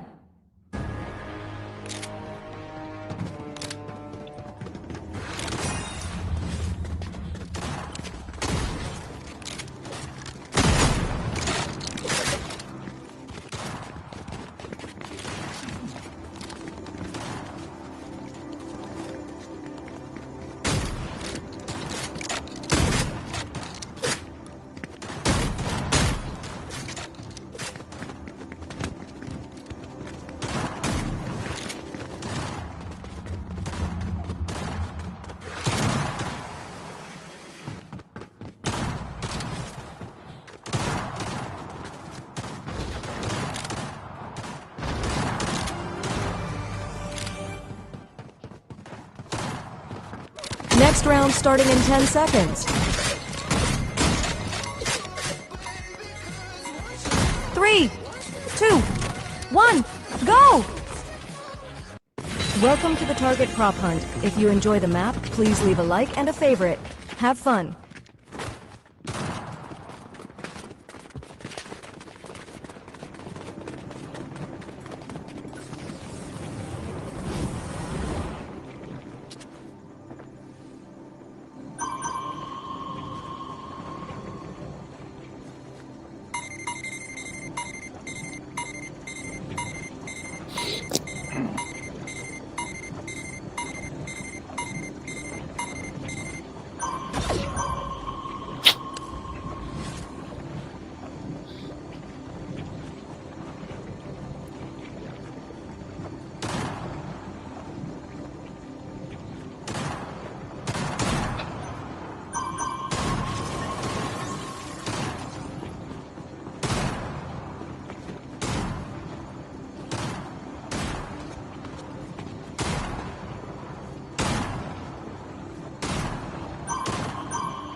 Damn.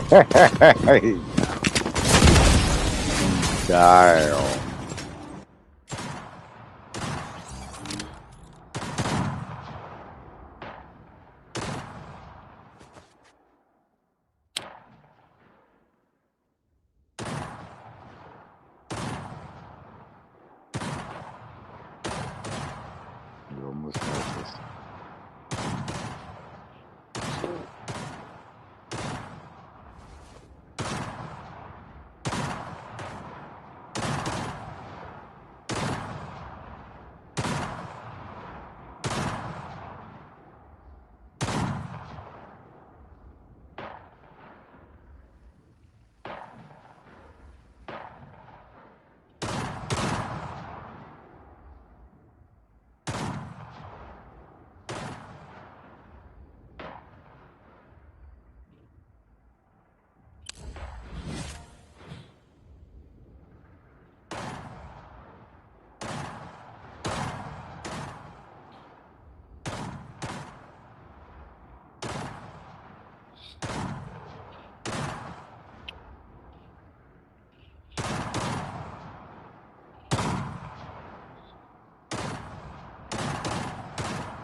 Number one. Man.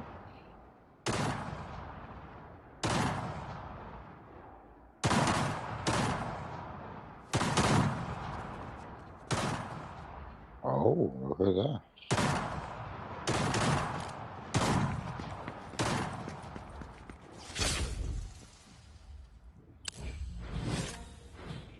That's what's up, chap.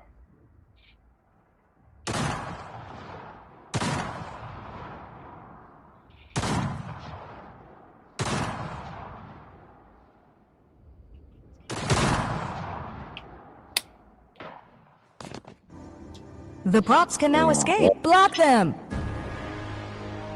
Not what I signed up for.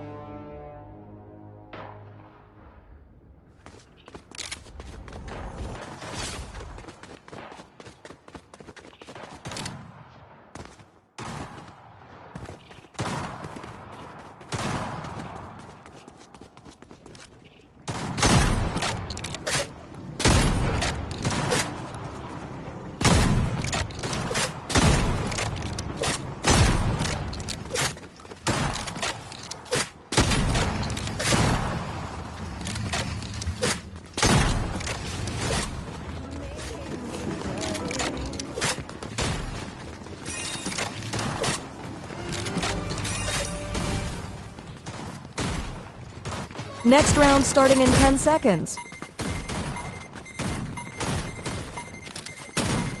3, 2, 1, go! Welcome to the Target Prop Hunt. If you enjoy the map, please leave a like and a favorite. Have fun.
They have found everybody.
They found me. Wow, I was there for a while, Jack. Everybody came by. Oh, look at that. I made it to silver. Next round starting in 10 seconds. 3, 2, 1, go! Welcome to the Target Prop Hunt. If you enjoy the map, please leave a like and a favorite. Have fun.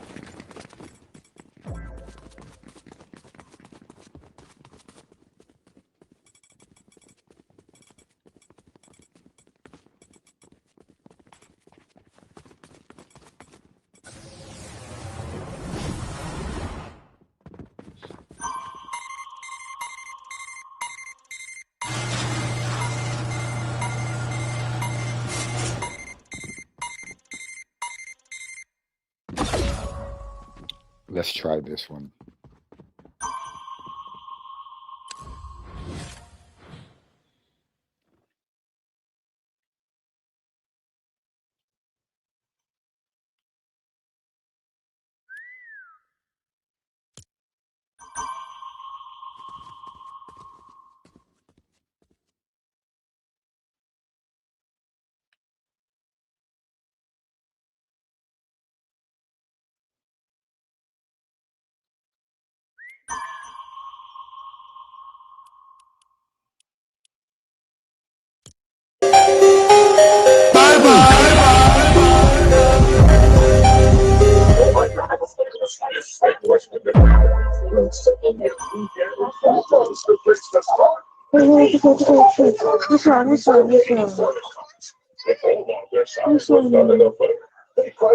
Okay. I'm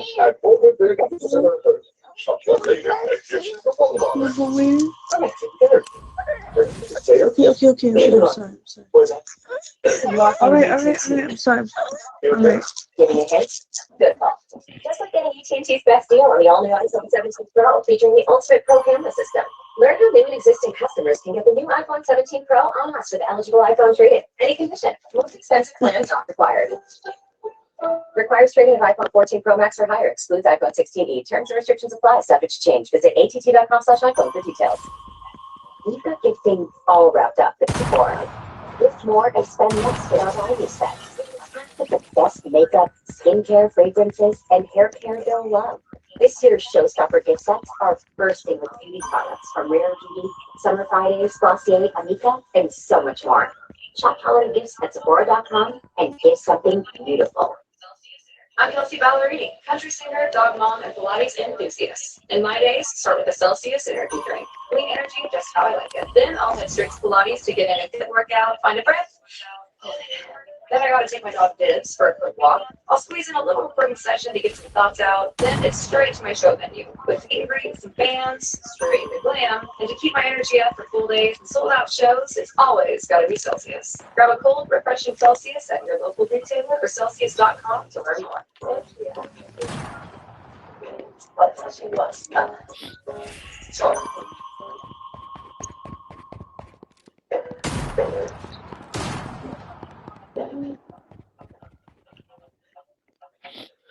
Come on, it's gonna be fucking hard.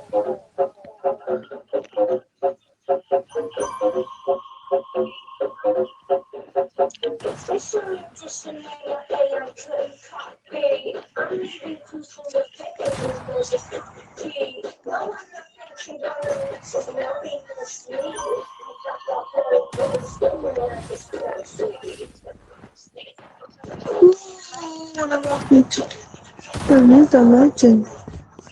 So Jenny, like. I think you really like. Here's what I like. You thinking they ever be? Have they ever been?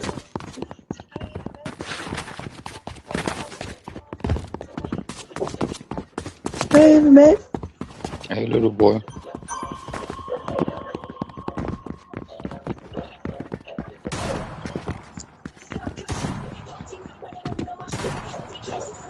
Dickhead. Shit.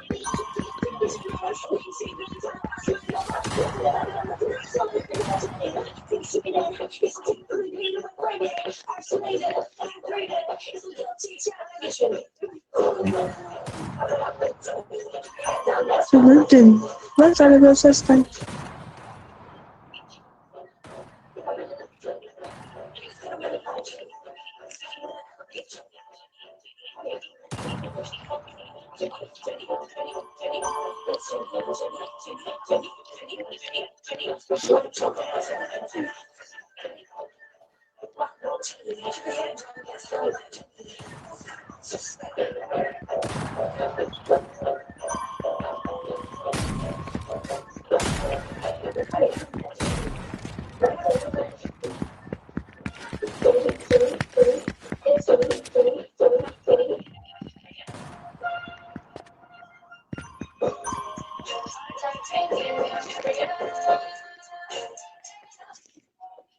Finally.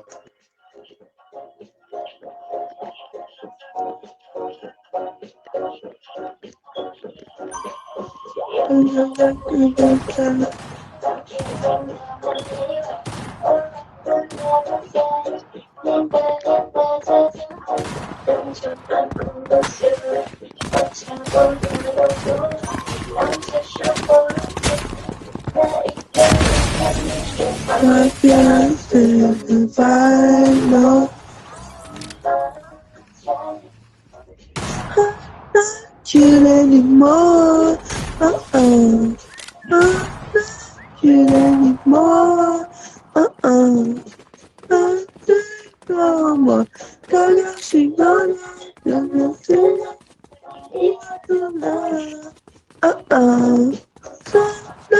you anymore.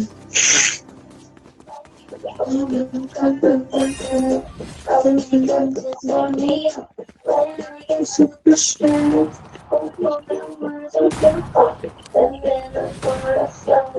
Oh, I know like Jerry Cup.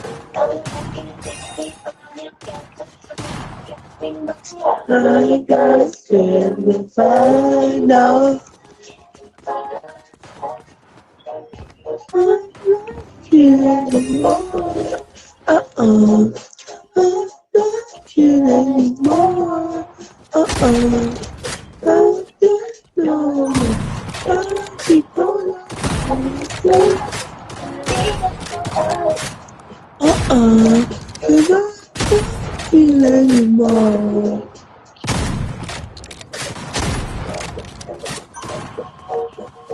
Okay, but every time.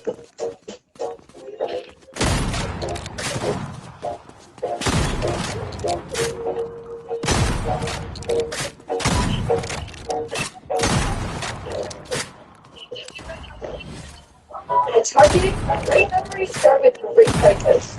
Get gingerbread health kits for just $12, plus all the Wonder Shop baking must-haves.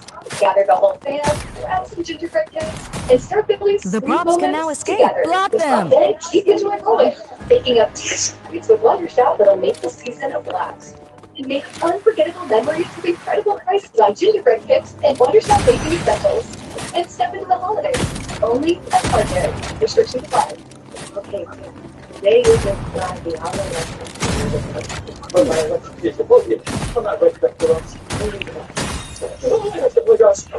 we're excited. Alright, take deep breaths, okay? You do this, Jen. Come on. How do you feel, Jen? Yours. Woohoo! I'll do this. I'll do it. One drive can change your mind. Let's go.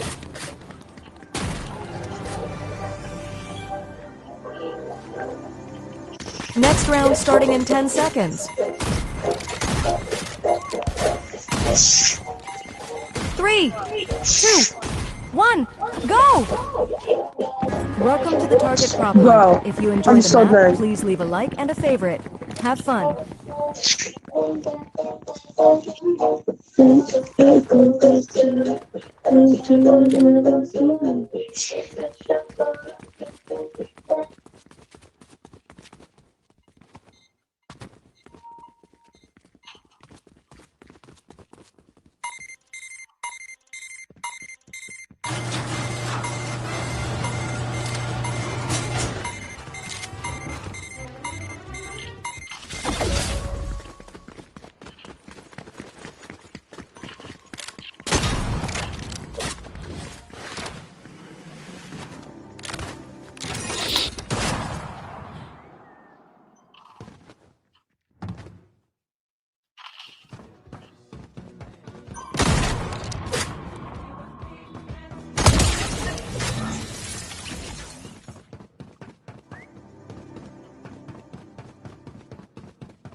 The props can now escape. Block them.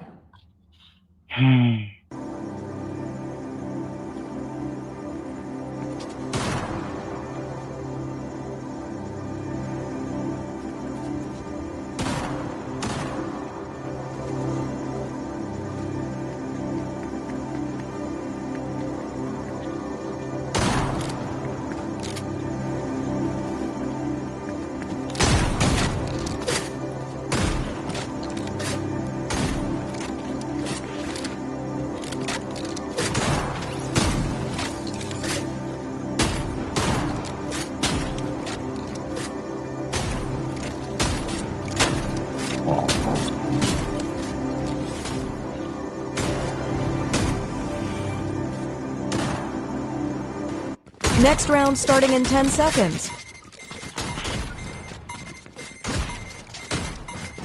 3, 2, 1, go!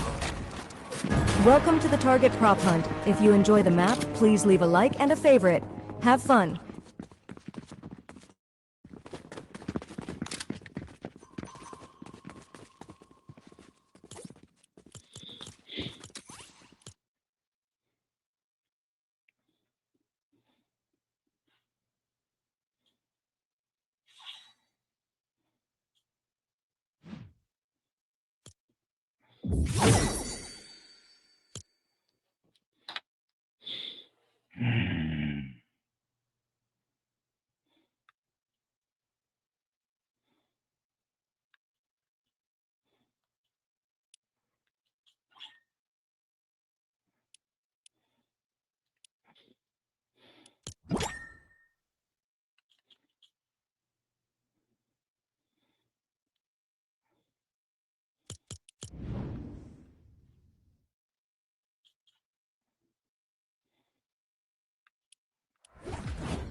When the pimp's in the crib, ma, drop it like it's hot. Drop it like it's hot. When the pimp's in the crib, ma, drop it like it's hot. When the pimp's in the crib, ma, drop it like it's hot.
like music?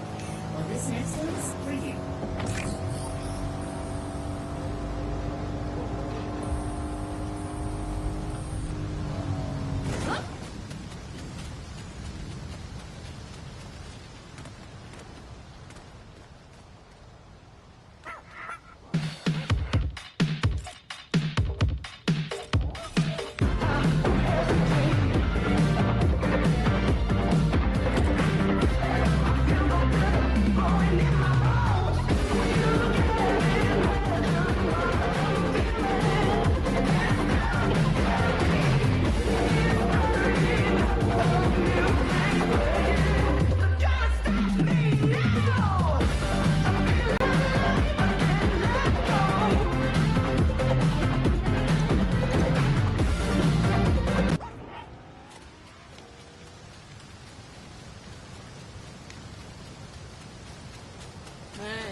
Legend, what are you doing?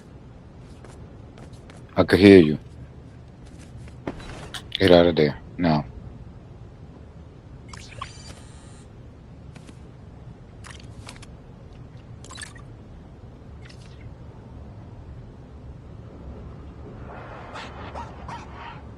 Yeah, get out of there. Why are you under the bed? You a worm? Why are you under the? Why are you underneath stuff? Why are you worms are underneath stuff? You hear me?